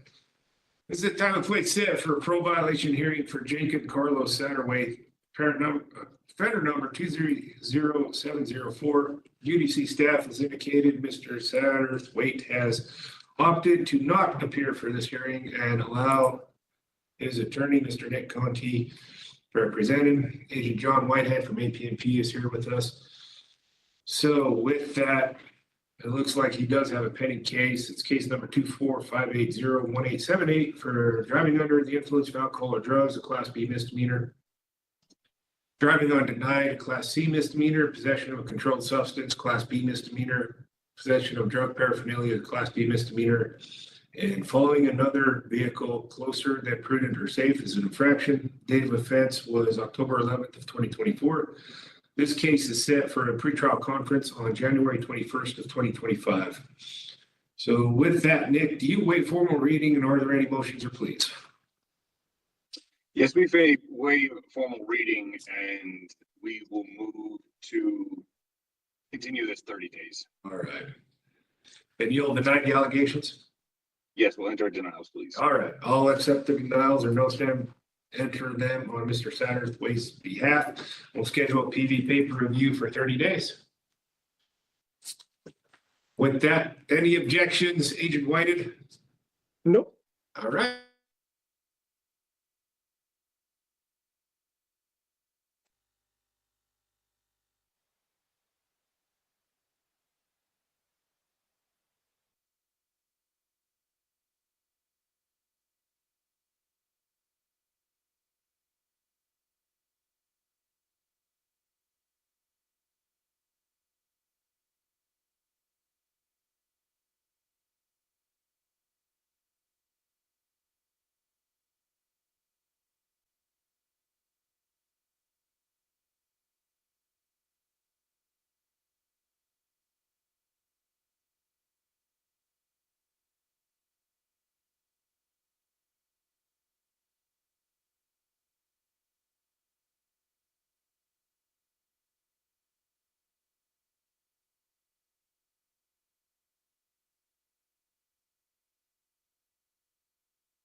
This is the time and place set for a pro violation hearing for Adam Ryan Cepeda, offender number 191938. Is that you, sir?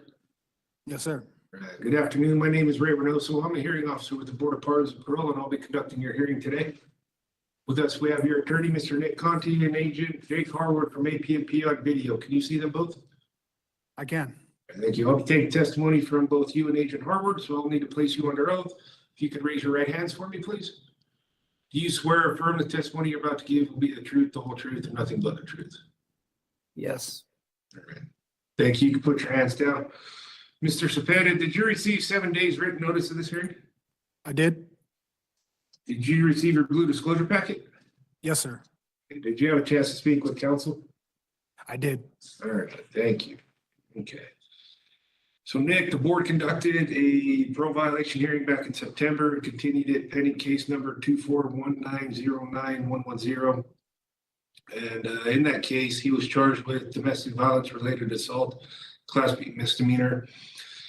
Excuse me, and unlawful detention, also a Class B misdemeanor.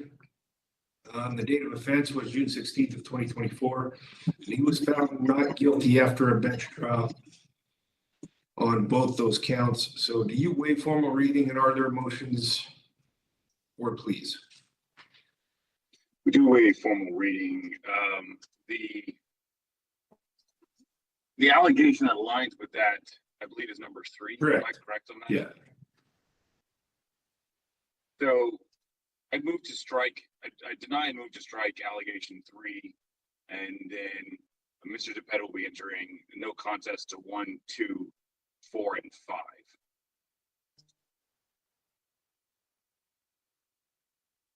All right. Agent Harwood, what do you want to do with allegation number 3? We can strike that as he was found not guilty. Okay.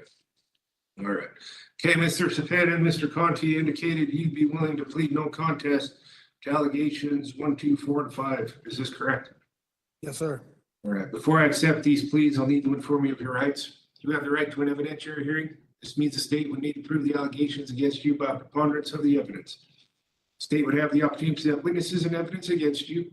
You would be represented by an attorney at no cost to you, would be able to confront and cross-examine the state's witnesses. You would also have the opportunity to present witnesses and evidence on your own behalf. If you plead no contest to these allegations today, you will be giving up your right to an evidentiary hearing. Do you understand this? Yes, sir, I do. Okay. And just as a way of information, I'm not saying it's going to happen, is that the board could still order an evidentiary hearing on allegation number 3. Okay. Yes, sir. All right.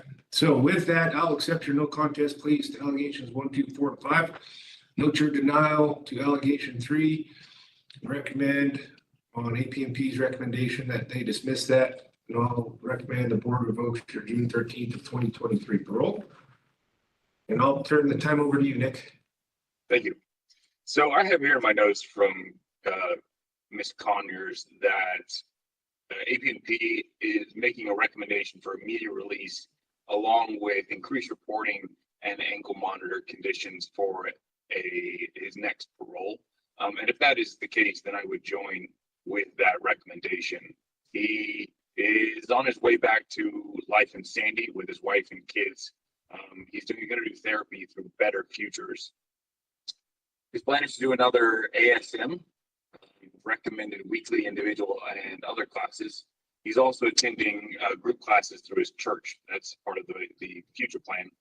His disability, he wants to get proof of that so that he can do some work. His sister and fiance, I can't tell if it's fiance or finance, but as sister has a plumbing business. So he'd be able to do low impact assistant work in coordination with his disability. He's going to be a dad to a new 1-year-old son and a daughter of 12 years old. So congratulations, sir. And on that, I'll submit. Thank you. All right. Thank you. Agent Harwood, what's your recommendation? Yeah, we're good with the time that he's served. The only other thing that wasn't on there is we would just ask that there be a recommendation made that that it state that he complete a substance abuse recommended or substance abuse assessment and all recommended treatment. There wasn't anything in prior paroles that specified substance abuse treatment, and that's one of our concerns. The only other concern would just be at this time, just on record, that we do have concern with him living with his wife due to multiple previous engagements. We're okay at this point with him going out there, but that is something that will be monitored if there are continued issues like previous parole. He will be required to find a new residence. Okay. All right. I mean, as you know, I'll note that for the record, as you know, it's entirely up to APMP whether or not you guys approve his address. I did note that there were some previous allegations or incidents with him and his wife, but okay. Okay, all right. All right, Mr. Cepeda, tell me what happened on this parole. So my wife and I had a newborn baby last October, October 20th, 2023. And things just kind of became overwhelming for me. My wife was suffering from postpartum depression and a form of psychosis that she had due to, not taking her medication. So being dad to an infant and trying to take care of my wife, take care of myself, I had relapsed a couple times. I shared that information with my PO and went about going and getting into treatment through Odyssey House. I did an ASM through them and was in therapy. During this whole situation, we were forced, well, not forced, but the lease was up on the place that we were currently living. So I had to find a new place. Things weren't really going too well between my wife and I due to the fact that she was dealing with the things that she was dealing with. And so quite honestly, it was just a lot to juggle at the time. And I didn't have the proper support laid out prior to undercoming with these problems, and it got to me. I was in therapy. I did complete a domestic violence assessment. I did, like I said, I did the ASM through Odyssey House, was during treatment with Better Futures. I provided all this information. There had been a couple appointments that I had missed due to this, having the newborn baby and playing mom and dad at the time. And but basically, it was just overwhelming not having the proper support that I needed prior to me accosting these issues that I had with my family. All right, okay, and this is for Agent Harward. If he has substance abuse conditions, that should include the ASAM assessment. Yeah, as far as, and maybe I might have missed it, but I didn't see anything that specifically said he needed to complete substance abuse treatment. We were doing it more as a case action plan so that the substance abuse could be on there. If he has, because he did, I just looked it up as he was speaking, and Mr. Cepeda, I was paying attention to you. He did have substance abuse conditions, so that should include an evaluation and any recommended treatment. Okay, Yes, yeah, sir. that might have just been something that we missed, but I mean, regardless, it was we just wanted to make sure that that's on there more than anything. So The board's going to reorder the substance use, okay, which it'll be part of that group conditions. They're not going to order it twice. Okay. And I just also noticed, is he on a compact parole? yeah, well? out of Idaho as well. Yep. Okay. And Idaho did respond and say because the domestic violence was found not guilty that they just wanted us to continue to supervise. They're not coming to get him to take him back or anything. Thank you. That answers my next question. I was curious about that as well. Thanks, Jake. Okay. All right. Okay. I mean, with that, Mr. Cepeda, here's my warning to you is if you do violate and Idaho wants to come or wants you to go back there, anytime you spend in Idaho doesn't count towards your Utah sentence, okay? Yes, sir. All right. So be aware of that. How could you have handled this whole thing a little bit better? You said you didn't have the support arranged while this was going on. That's a great Who provided question. that support? That's a great question. You know, I've asked myself the same question repeatedly. So if I may just give a little quick backstory. So in previous paroles, man, it was really hard for me to reach out to my PO, you know. And so that, you know, that was one of the first things that I did was reach out to my PO. But I started thinking, what could I have done more so to help myself in this situation? My spiritual health is a big thing for me. And whereas I wasn't, you know, attending church, I wasn't, you know, part of the ministry there at the church, I wasn't involved in my own spiritual health. That caused me to abstain and stay away from positive influences and people that I do have in my life to support me. One of the good things about, you know, and many people probably wouldn't say it, but I take this coming back as a blessing because I've been able to reevaluate things and get in touch with people who could have helped me in this situation, who could have been there to, you know, help me with my children, or who could have been there to help me with the issues that I was going through in my marriage, or, you know, could have been there. I have people that I went through substance abuse treatment with in programs who can relate to the situations that I was dealing with. And because of my inability to contact them, because of the shame and the guilt that I was going through, I lacked what I needed with those people. And so getting back in touch with my support system is one. Making more time for my spiritual health is two. And really engaging and being intentional when it comes to my therapy and comes to the program that I was doing is probably the biggest one. I was in treatment, but I wasn't engaged as I should have been. I wasn't as intentional as I should have been. And that's probably where, that's where the biggest slip ups continue to happen. And I'm glad you recognize that, Mr. Cepeda. This is my shock face that you don't really learn anything if you're not engaged in treatment, right? That's true. And then nothing changes. You come right back here. Yes, sir. Yeah, okay. What did you relapse on? Methamphetamines and marijuana. How often were you using? There was a few relapses over the time of my parole. It never really was a consistent thing. It was when, and this is one of my triggers, is when things got too heavy for me and I felt like I was asphyxiating from the problems that I was dealing with. Those are the times that I relapsed. Okay. When I did relapse, I was forthcoming and honest with my therapist and my PO as well. Okay.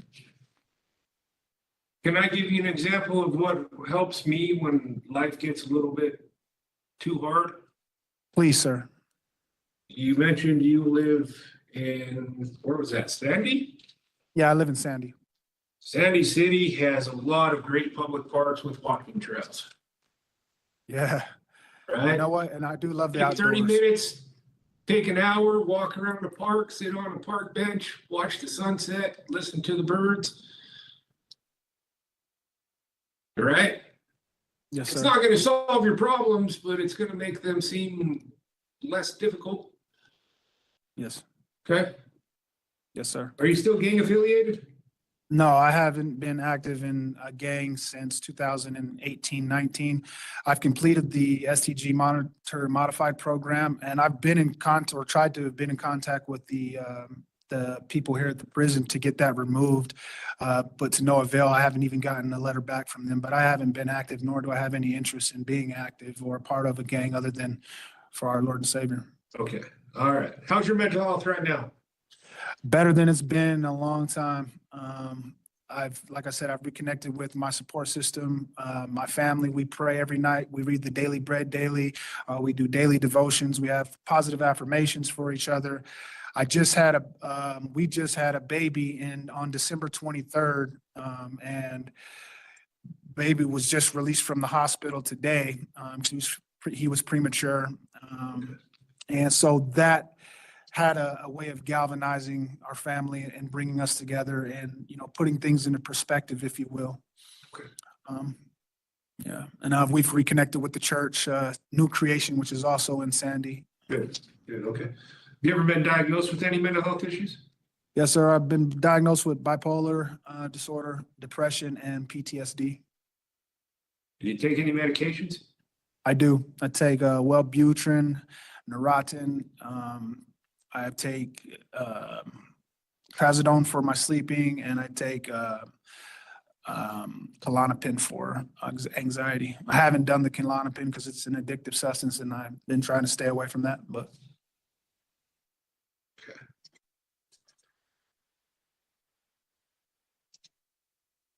and that was another thing, if I could mention too, that was kind of another thing that I got away from taking my medication when I was out. And so that probably had an effect to the depression and things that I was dealing with as well. Your statement is mostly true. You should just delete the probably had an effect. It definitely had an effect. Yes, sir. How's your physical health? I feel great. I work out every day. Looking at this camera, I do seem to be a little chunky, but I feel great otherwise. Is there anything about your physical health that would prevent you from being successful on parole? No, sir. The only thing that would, if it's at all possible, the board and APP to take into consideration is that the mental health issues. That's what ultimately has me on being disabled is those things. As far as physical, I have a ruptured Achilles right now, but it's been so long. I'm managing with it. But as far as I don't see how that would play any position in me being or not being successful on parole. Okay. Because I noted your family submitted some letters. Yeah, that's the coronary heart disease and the chronic heart failure and things like that. Okay.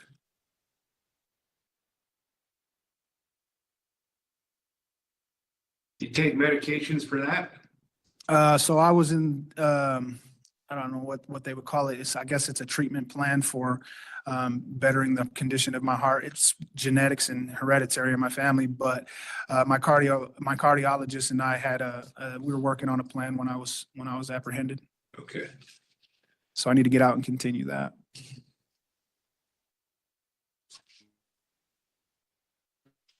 Are you doing any treatment right now? Since I've been here, I've done a few classes. I've done an entrepreneurship class as well. I've done an HVAC class. I went and talked to the caseworker to get into a program, he says, where it was kind of up in the air in which I would get out. We wanted to see where I did. But on the positive note, I do have treatment lined up for me when I am released. I still plan to return back to Better Futures. When I was there initially, they had just barely started. And so it was kind of a toss-up if they would have group therapy and different sessions a week because they didn't have the people in the program. But now that it's grown, they foresee that there will be at least the minimum requires that was in my ASM recommendation, 60 minutes of individual therapy a week, 60 minutes of group therapy, and 9 hours of relapse prevention a week. They feel they'll be able to adhere to those things for my treatment plan. Okay, good. All right. Is there anything else you'd like the board to know? No, sir. All right. Okay, Mr. Cepeda, here's what will happen going forward is I'll type up my report and I'll submit it to the board this week. Takes 3 out of the 5 board members to agree to make a decision. Once that decision is made, they'll notify you in writing through mail. If your friends or family want to know what the board's decision is, they can check the board's website and it'll be updated as soon as the decision is entered, okay? Yes, sir. I do this all the time. I forgot there is something that I would like to ask or to say. I have a problem with that. But so in regards to working, there's a possibility I could start on February 4th. Or February 5th, the job with the plumbing. Okay. Also, I did like I said, my infant son was brought in today from the hospital, brought home from the hospital. And I also have a 1-year-old, 15-month-old son and a 12-year-old daughter that is supposed to be going on a church retreat for the children's ministry in February. And so if it is possible, if we could take those things into consideration, maybe, so I can get home for that, that would be much appreciated.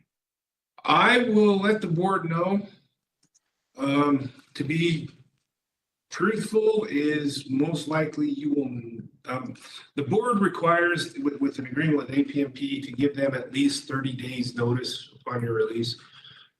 That allows APMP to make sure you're set up with everything, verify, approve your address, do things like that. So the February 5th is most likely not going to happen. But it's up to the board, okay? Okay, All right. Thank you, sir. appreciate it. You have a blessed day. Yes, sir. You too. Take it easy, Jake. Thanks, Jake.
This is the time and place set for parole violation hearing for Ethan Allen Bricky, offender number 249201. Is that you, sir?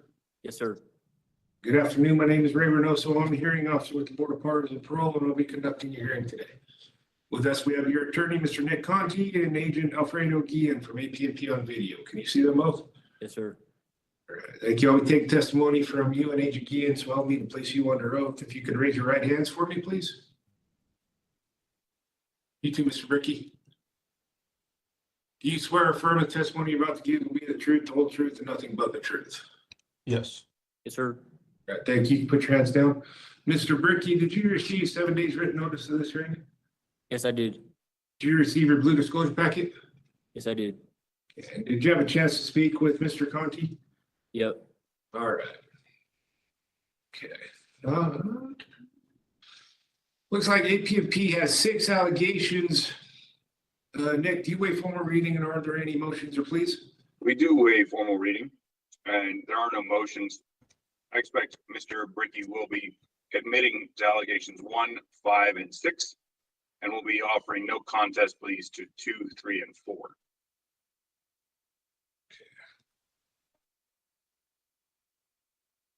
Is that correct, Mr. Bricky? Yes, sir. That is correct. All right. Before I accept these pleas, I'll need to inform you of your rights. You have the right to an evidentiary hearing. This means the state would need to prove the allegations against you by preponderance of the evidence. They would have the opportunity to present witnesses and evidence against you. You would be represented by an attorney at no cost to you, would be able to confront and cross-examine the state's witnesses. You would also have the opportunity to present witnesses and evidence on your own behalf. If I accept these pleas today, you will be giving up your right to an evidentiary hearing. Do you understand this? Yes, I do. I'll accept your pleas to the allegations. Recommend the board revoke your September 17th of 2024. I'll turn the time over to you, Nick. Thank you. So I'll recommend 180 days and release to parole for Mr. Bricky. In our conversation, he recognized that he probably could release to parole to a friend's house, but he thinks it would be more successful if he started with an RSAP program or a halfway house. He's concerned about his interactions with Suboxone and becoming addicted to that in the past. He wants to stay away from that, the temptation of drug use, being around other drug users. So perhaps a sober living program would be advisable. He will submit to the guidance of APNP for where he can find that best situation. He wants to be involved in treatment. He knows he can get clean, and that's his goal. He's interested in becoming an artist. He's already an artist. So he's reached out to some tattoo shops who have expressed interest in bringing him on board as an apprentice. And then he would supplement that time with whatever employment he could get that would support him through that apprenticeship period. His main goal is to do better and get stable. He's got a son right now who he's not able to see, and that's his goal, is to be present for his son whenever that's possible. Agent Guillen, are there going to be any charges? No, coming down from no, this? there was no charges. There were just there's a protective order now, so he can't have contact with the ex-girlfriend, his kid's mom. Thank you. And I was gonna let him know that, Mr. Bricky, there is a protective order with Ms. Trujillo, okay? Yes, sir. I was served the papers. I haven't contacted her. Okay, once you are released. and her 5 that's sons too. And 5 sons? Yeah, they're on the protective order. Okay. All right, Mr. Bricky. Okay. Agent Guillen, what's your recommendation? I agree with that recommendation. I'd like to see Mr. Bricky go into a residential or at least a halfway house. His last address, he was not really there. It was more of to get out of prison and had an address. So I don't think that address is going to be approved anymore. But I would like to see him get into some residential treatment or even a halfway house for so he get back on his feet. Okay. Thank you. Right, Mr. Bricky, we've heard from your attorney, we've heard from APNP. Obviously, as I'm reading this warrant request, and I'm concerned, right? What was going through your mind that you thought it'd be a good idea to give a 16-year-old a tattoo? I don't want to make any excuses. I guess maybe that wasn't very smart, but it was his mom's last name and she wanted me to do it. So at the time, I didn't see any problem with it. Okay. I mean, you understand that not even technically, but it is against the law? I didn't know. I thought with the parents' consent, it was not against the law, but It has to be written consent. okay, that was my mistake. I mean, let me tell you a story. At one point in time, my daughter, who was 17, wanted a tattoo. My ex-wife took her and they would not approve it because they did not have the same last name. That's how strict that law is. I will never do it again, sir. All right. Tell me what happened on this parole. I mean, I knew that I wasn't supposed to go around her, so I know that I messed up, but I really just couldn't help it. I really wanted to meet my son. I wanted my son to meet his dad, and that's about the extent of it. I kind of just got hooked around. I fell in love with the kid. I got hooked around sticking around him, and yeah, I just couldn't stop fighting with Jessica, and yeah, that's the end of it. How old is this son? He's turning 3 in February. Okay.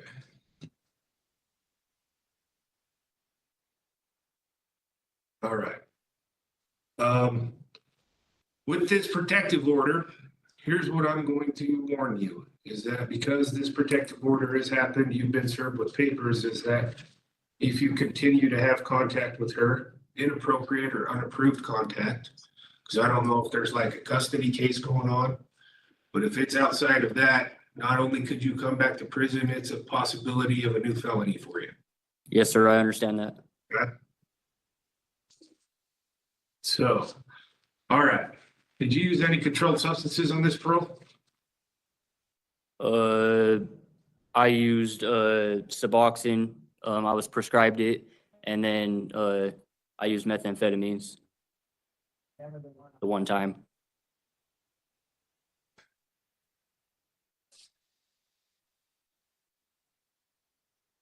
So, Are you still gang affiliated? I actually wanted to bring that up. It does say that I am gang affiliated in my file, but I've been trying like 4 different times to modify because I'm not a gang member anymore. So I'm still trying to do that. The new gang officers here, they're kind of slow and don't really do everything you want them to do. So I'm trying. Okay. Make sure you keep communicating with them, okay? Okay. All right. How's your mental health? It's great, sir. Ever been diagnosed with any issues? I haven't. Take any medications? Just the Suboxone. Okay.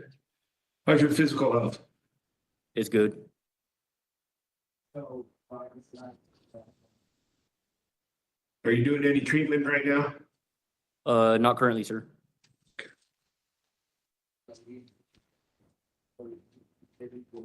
Looks like you've been convicted of 1 disciplinary violation so far, but you have 6 pending. Is that correct? I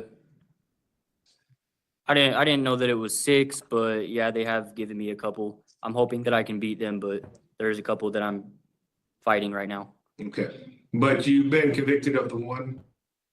What? You had a sticker on your speaker in your cell? Oh, yeah. Okay. What was the consequence of that? I think it was 20 days PI or something. Now, I know that you haven't, probably haven't seen the IDHO yet, but of my concern is that 2 of the pending disciplinaries are for tattoo and tattoo paraphernalia. So obviously that's a concern, right? Given what you come back to prison on. Yeah. Yeah, I just need to learn to do it in better scenario. I will admit that is like my passion in life. I love tattooing. I love drawing and art. I just need to learn to not do it where people don't want me doing it. Right, and I mean, I have a few tattoos, right? A lot of people do nowadays. I know Mr. Connie's like, what? Yeah, I have a few. I clean up nicely, right? When you do them appropriately, there's a reason why there's laws about tattooing. There's a reason why you get a license. There's a reason why the Department of Health comes and talks to you or you talk to them. Because when you do it inside the prison, when you do it on a 16-year-old, there's the possibility of severe health consequences, right? I mean, hepatitis is a very dangerous and possibly deadly disease, right? And so that's why those are there. That's why it's a big deal in prison. That's why it's a big deal out in the community. Okay, if that's your passion, and I can see you've got quite a few tattoos, go for it, right? It's a solid job, employment, and it's respectable. Okay, do it the right way. That's my goal, sir. All right, good. You okay with a halfway house release or to a residential program? Yeah, that is what I want. Okay, all right, good. So we talked about it, the protective order. And then I've cautioned you once, I caution you again, I can't stress this enough. Don't have any contact with her or her children because they are also on the protective order. I know that is somewhat difficult with you having a child together. Go through the courts. Okay? I will. If you have to get a custody case going on, even if DCFS is involved or whoever, do that. Have the allowed contact, okay? If you have to hire an attorney, if there's something like that, and I always tell people if there's a custody agreement and then no contact order, protective order is still in place, here's my recommendation. Call your local police department, tell them the situation. They will be 100% happy to help you with transferring custody of the child. Okay, you show up to the police department, she shows up, you get the child, you return the child to her. Cops make sure you guys go your both ways and everything's cool. Okay. Yeah, I think that obviously it was very unhealthy being around her the entire extent of the relationship. So I'm trying to look at the bright side of it, and the protective order is kind of just going to keep me away from her for good. So I'll follow those steps to see my kid. I hope you do, right? And you know, that's why the board set that condition as parole, right? It's not because the board's just being mean to you. They probably saw that was an unhealthy relationship and the board wants you to succeed on parole. Agent Guillen wants you to succeed on parole. Okay? So make sure you follow that. I appreciate it. Okay. Is there anything else you'd like the board to know? No, we pretty much covered it all. I just really want to get out there and be a dad. That's all. And Okay. I want to hopefully one day own a tattoo shop. So I'm trying to do it right. I know that I'm young and sometimes I make immature decisions, but I feel like I'm growing up now. So Okay. I'll try my best to be more successful this time. All right. Okay, Mr. Brickey, here's what will happen going forward. So I'll type up my report and I'll submit it to the board this week. Takes 3 out of the 5 board members to agree to make a decision. Once that decision is made, they'll notify you in writing through an email. If you have friends or family who want to know what the board's decision is, they can check the board's website and it'll be updated as soon as the decision is entered, okay? Okay. Thank you. All right.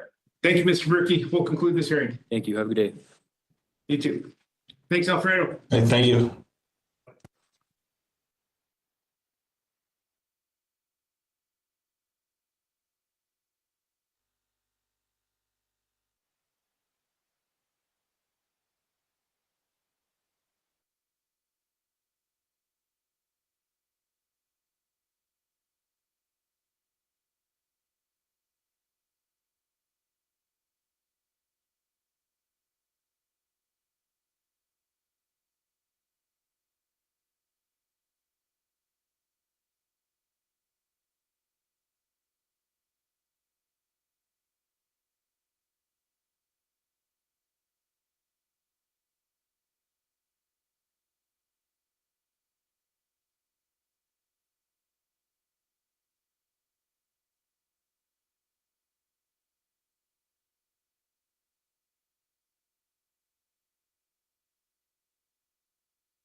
hearing for Christian Donald Harmon, offender number 210096. Is that you, sir? Yes, sir, it is. Right. Good afternoon. My name is Ray Reynoso. I'm a hearing officer with the Board of Pardons and Parole, and I'll be conducting your hearing today. With us, we have your attorney, Mr. Nick Conti, and Agent Mary Ann Kim from APMP on video. Can you see them both? Yes, I can, sir. Right, thank you. I'll be taking testimony from both you and Agent Kim this afternoon, so I'll need to place you under oath. If you could raise your right hands for me, please. Do you swear or affirm the testimony you're about to give will be the truth, the whole truth, and nothing but the truth? Yes, I do, sir. All right, thank you. Put your hands down. Mr. Harmon, did you receive 7 days written notice of this hearing? Yes, I have. All right, did you receive your blue disclosure packet? Yes, I did. Did you have a chance to speak with your attorney? Yes, I did. Okay, thank you. So before the hearing started, I mentioned to Mr. Conti that no charges have been filed just yet. However, they are being screened with the Salt Lake District Attorney's Office. So with that information, do you waive formal reading, and are there any motions or pleas, Nick? We will waive formal reading and we will go to continue for, well, let's take a look at where, if it's in screening, 30 days is probably appropriate. Okay. And then Give you the DA's case number if you want. I mean, I'll let Kate know. Okay. But then beyond that, we'll enter denial, please. Okay. All right, Mr. Harmon. Here's what will happen is I'll enter denials to the allegations on your behalf. The board will schedule what's called a PV paper review in 30 days. It's not an actual board hearing. It's just a way to give the district attorney a chance to decide whether or not they are going to actually file charges. Okay. The arresting agency has submitted their paperwork to the district attorney's office. The district attorney simply hasn't made a decision yet. Okay. Okay. All right. Do you have any questions for me, sir? No, I don't. Okay, so just as an FYI, the PV paper review is not an actual hearing. If charges are not filed within 30 days, we'll schedule you back for the actual parole violation hearing. If charges are filed, the prison will arrange a court date for you. Once the court case is resolved, will you please write a letter to the board, letting them know it's been resolved, and then we'll get you back on the calendar, okay? All right, thank you. All right, thank you, sir. We'll conclude this hearing. Okay, thank you. Thank you. Thanks, Agent Kim.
For 200987, is that you, sir?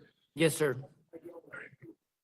Good afternoon. My name is Ray Reynoso. I'm a hearing officer with the Board of Pardons and Parole, and I'll be conducting your hearing today. With us, we have your attorney, Mr. Nick Conti, and Agent Matthew Jensen from APNP on video. Can you see them? Shut my door. Yes, All right, sir. thank you. I'm taking testimony from both you and Agent Jensen, so I'll need to place you under oath. If you could raise your right hands for me, please. You swear or affirm the testimony you're about to give will be the truth, the whole truth, and nothing but the truth. Yes, sir. All right, thank you. You can put your hands down. Mr. Hendrickson, did you receive 7 days written notice of this hearing? Yes, sir. Okay. Did you receive your blue disclosure packet? Yes, sir. Do you have a chance to speak with your attorney on Monday? Yes, sir. All right, thank you. Okay, so Nick, the board conducted a PV hearing back in November, continued it pending case number 241100961. In that, he pled guilty to disorderly conduct as an infraction, and possession of drug paraphernalia is a Class B misdemeanor. And then 2 counts of domestic violence in the presence of a child were both dismissed. The court sentenced him to credit for time served and closed the case. So I will amend allegation number 1 from assault to disorderly conduct, take judicial notice of that new conviction. And do you waive formal reading of the allegations, and are there any motions or pleas? We do waive reading of the allegations. I'll have a motion in a second. And I'm anticipating that Mr. Hendrickson is going to admit to 1, 4, and then no contest to number 5. And he'll deny 2 and 3, and I would move to strike 2 and 3. All right, Agent Jensen, what do you want to do with allegations 2 and 3? Let's see here. Yeah, they were. Yeah, that's fine. We can, You can dismiss those. yeah. All right. Okay, Mr. Hendrickson, Mr. Conti has indicated you'd be willing to admit to allegations 1 and 4, plead no contest to allegation 5 today. Is that correct? Yes, sir, it is correct. Okay, before I accept these pleas, I'll need to inform you of your rights. You have the right to an evidentiary hearing. This means the state would need to prove the allegations against you by preponderance of the evidence. The state would have the opportunity to present witnesses and evidence against you. You would be represented by an attorney at no cost to you, would be able to confront and cross-examine the state's witnesses. You would also have the opportunity to present witnesses and evidence on your own behalf. If you admit to allegations 1 and 4 and plead no contest to allegation 5, you will be giving up your right to an evidentiary hearing. Do you understand this? Yes, sir, I do. Okay, thank you. I'll accept those pleas. Recommend the board revoke your June 18th of 2024 parole date. Note your denials to allegations 2 and 3, and APP agrees to dismiss those. With that, I'll turn the time over to you, Nick. Thank you. So our recommendation would be a 180-day sanction and then another opportunity of parole. Mr. Hendrickson is interested in pursuing sober living or a halfway house. He's interested in more treatment. He finished the program in June, but doesn't seem to have gotten credit for it. So he's fine with continuing that. That was HSD. So he's happy to continue that now. He'll work in concrete. That's his chosen profession. His main goal is sobriety and getting work and just keeping himself busy. So can I correct him on that? I did finish the program in June. Finished my high school as well. And that's what we were talking about. I didn't receive any acknowledgement for completing my high school at that time. I got a little bit of a time cut back in June for completing the program, but completing my high school wasn't recognized at the time. I'm just asking the board to consider, a little something out of getting that completed. When did you complete high school? In June. Okay. It was his last parole, and according to notes, that's what Harris put on there. Thanks for correcting my notes, Andrew. Thank you. Okay. Okay.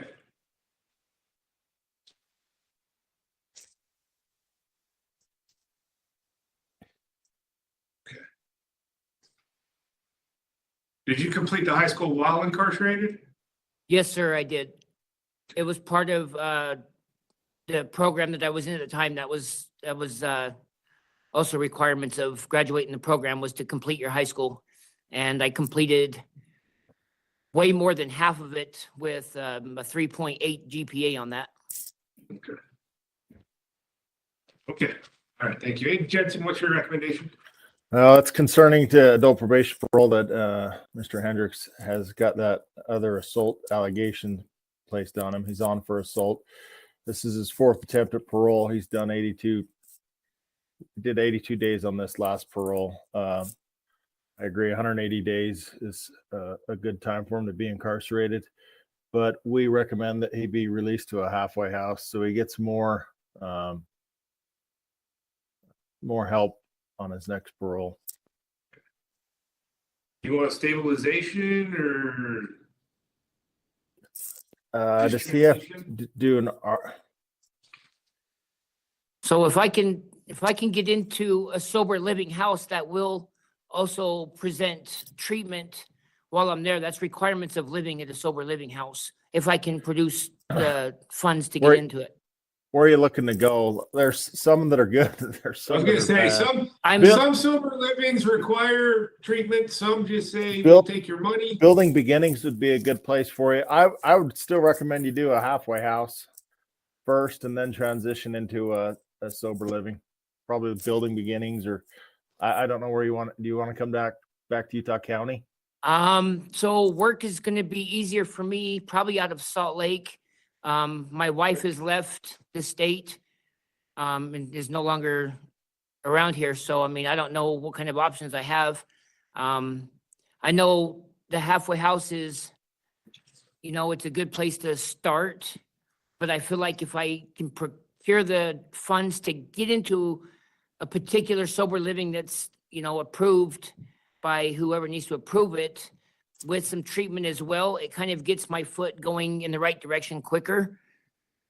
I mean, I have no problem with being at the halfway house. It's just, I feel like it's going to be a slower start to getting this progress started. Oh, okay. I mean, Mr. Hendrickson, there's different programs at the halfway house, right? If the board orders treatment at the halfway house, that's a longer stay than what's known as stabilization versus transition, which is the shortest stay. Correct. Okay. So that's why I was asking Agent Jensen, does he want you to get stabilized before you're released from the halfway house, or is it just a transition? Yeah, a transitionary period would be good for him if he could go right into a sober living house. Okay. All right. Okay, cool. Thank you. Okay. All right, Mr. Hendrickson, we've heard from your attorney, we've heard from APMP. You stated that your wife moved out of state. Was that the other person involved in this new case? Yes, it was. Okay. And she had showed up to all my previous court dates, talked to victims advocates, and went to the police station after this was all alleged happened, and stated that none of it actually really happened. And it was just argument and fighting that escalated into a lot of screaming that somebody else took as something else. All right. Okay. Did you use any controlled substances on this parole? Yes, I did. What'd you use? I think I used meth a time or two.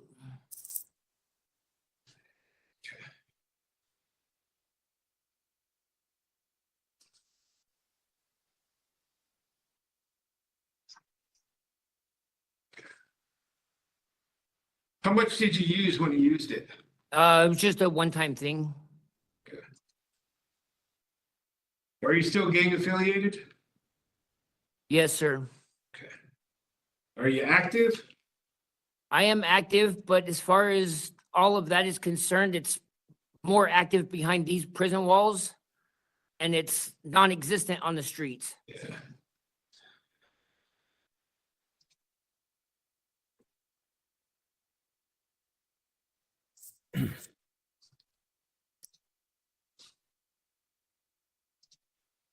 That happens a lot. How's your mental health? What was that? How's your mental health? My mental health is very good. I'm focused. I've never had any problems. I mean, I'm sure the amount of time I've spent behind, you know, these walls and in my life has played some part, but I'm determined and I know which way I need to go. Getting out there just by myself is going to be a lot easier. I had better success the first time I paroled, getting out there by myself with no other influences, and I made it a lot further than I did on this last parole. A lot of that is going to be very helpful on my case. I won't have any side influences one way or the other, and my family support is very strong, and so I think that it's going to be I'll have a lot better chance of getting out there and getting this completed. I mean, I don't want to have to terminate my number. I'd rather just terminate parole successfully and be able to just move on with my life. you ever been diagnosed with any mental health issues? No, sir, I have not. Do you take any medications? No, sir, I do not. How's your physical health? My physical health is great.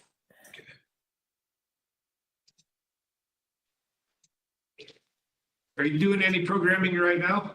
I'm working full-time and I've talked with my case manager about, she was gonna have me doing some classes while I was in here. They just haven't got that far yet. What job do you have there? Just a section job.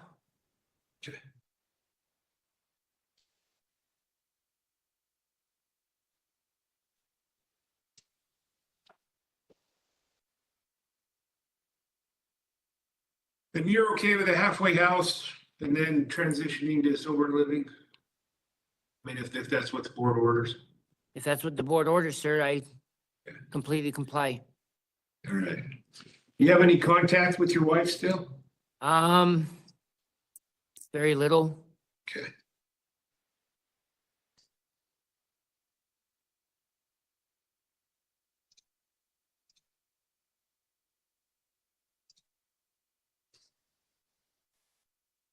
Is there anything else you'd like the board to know?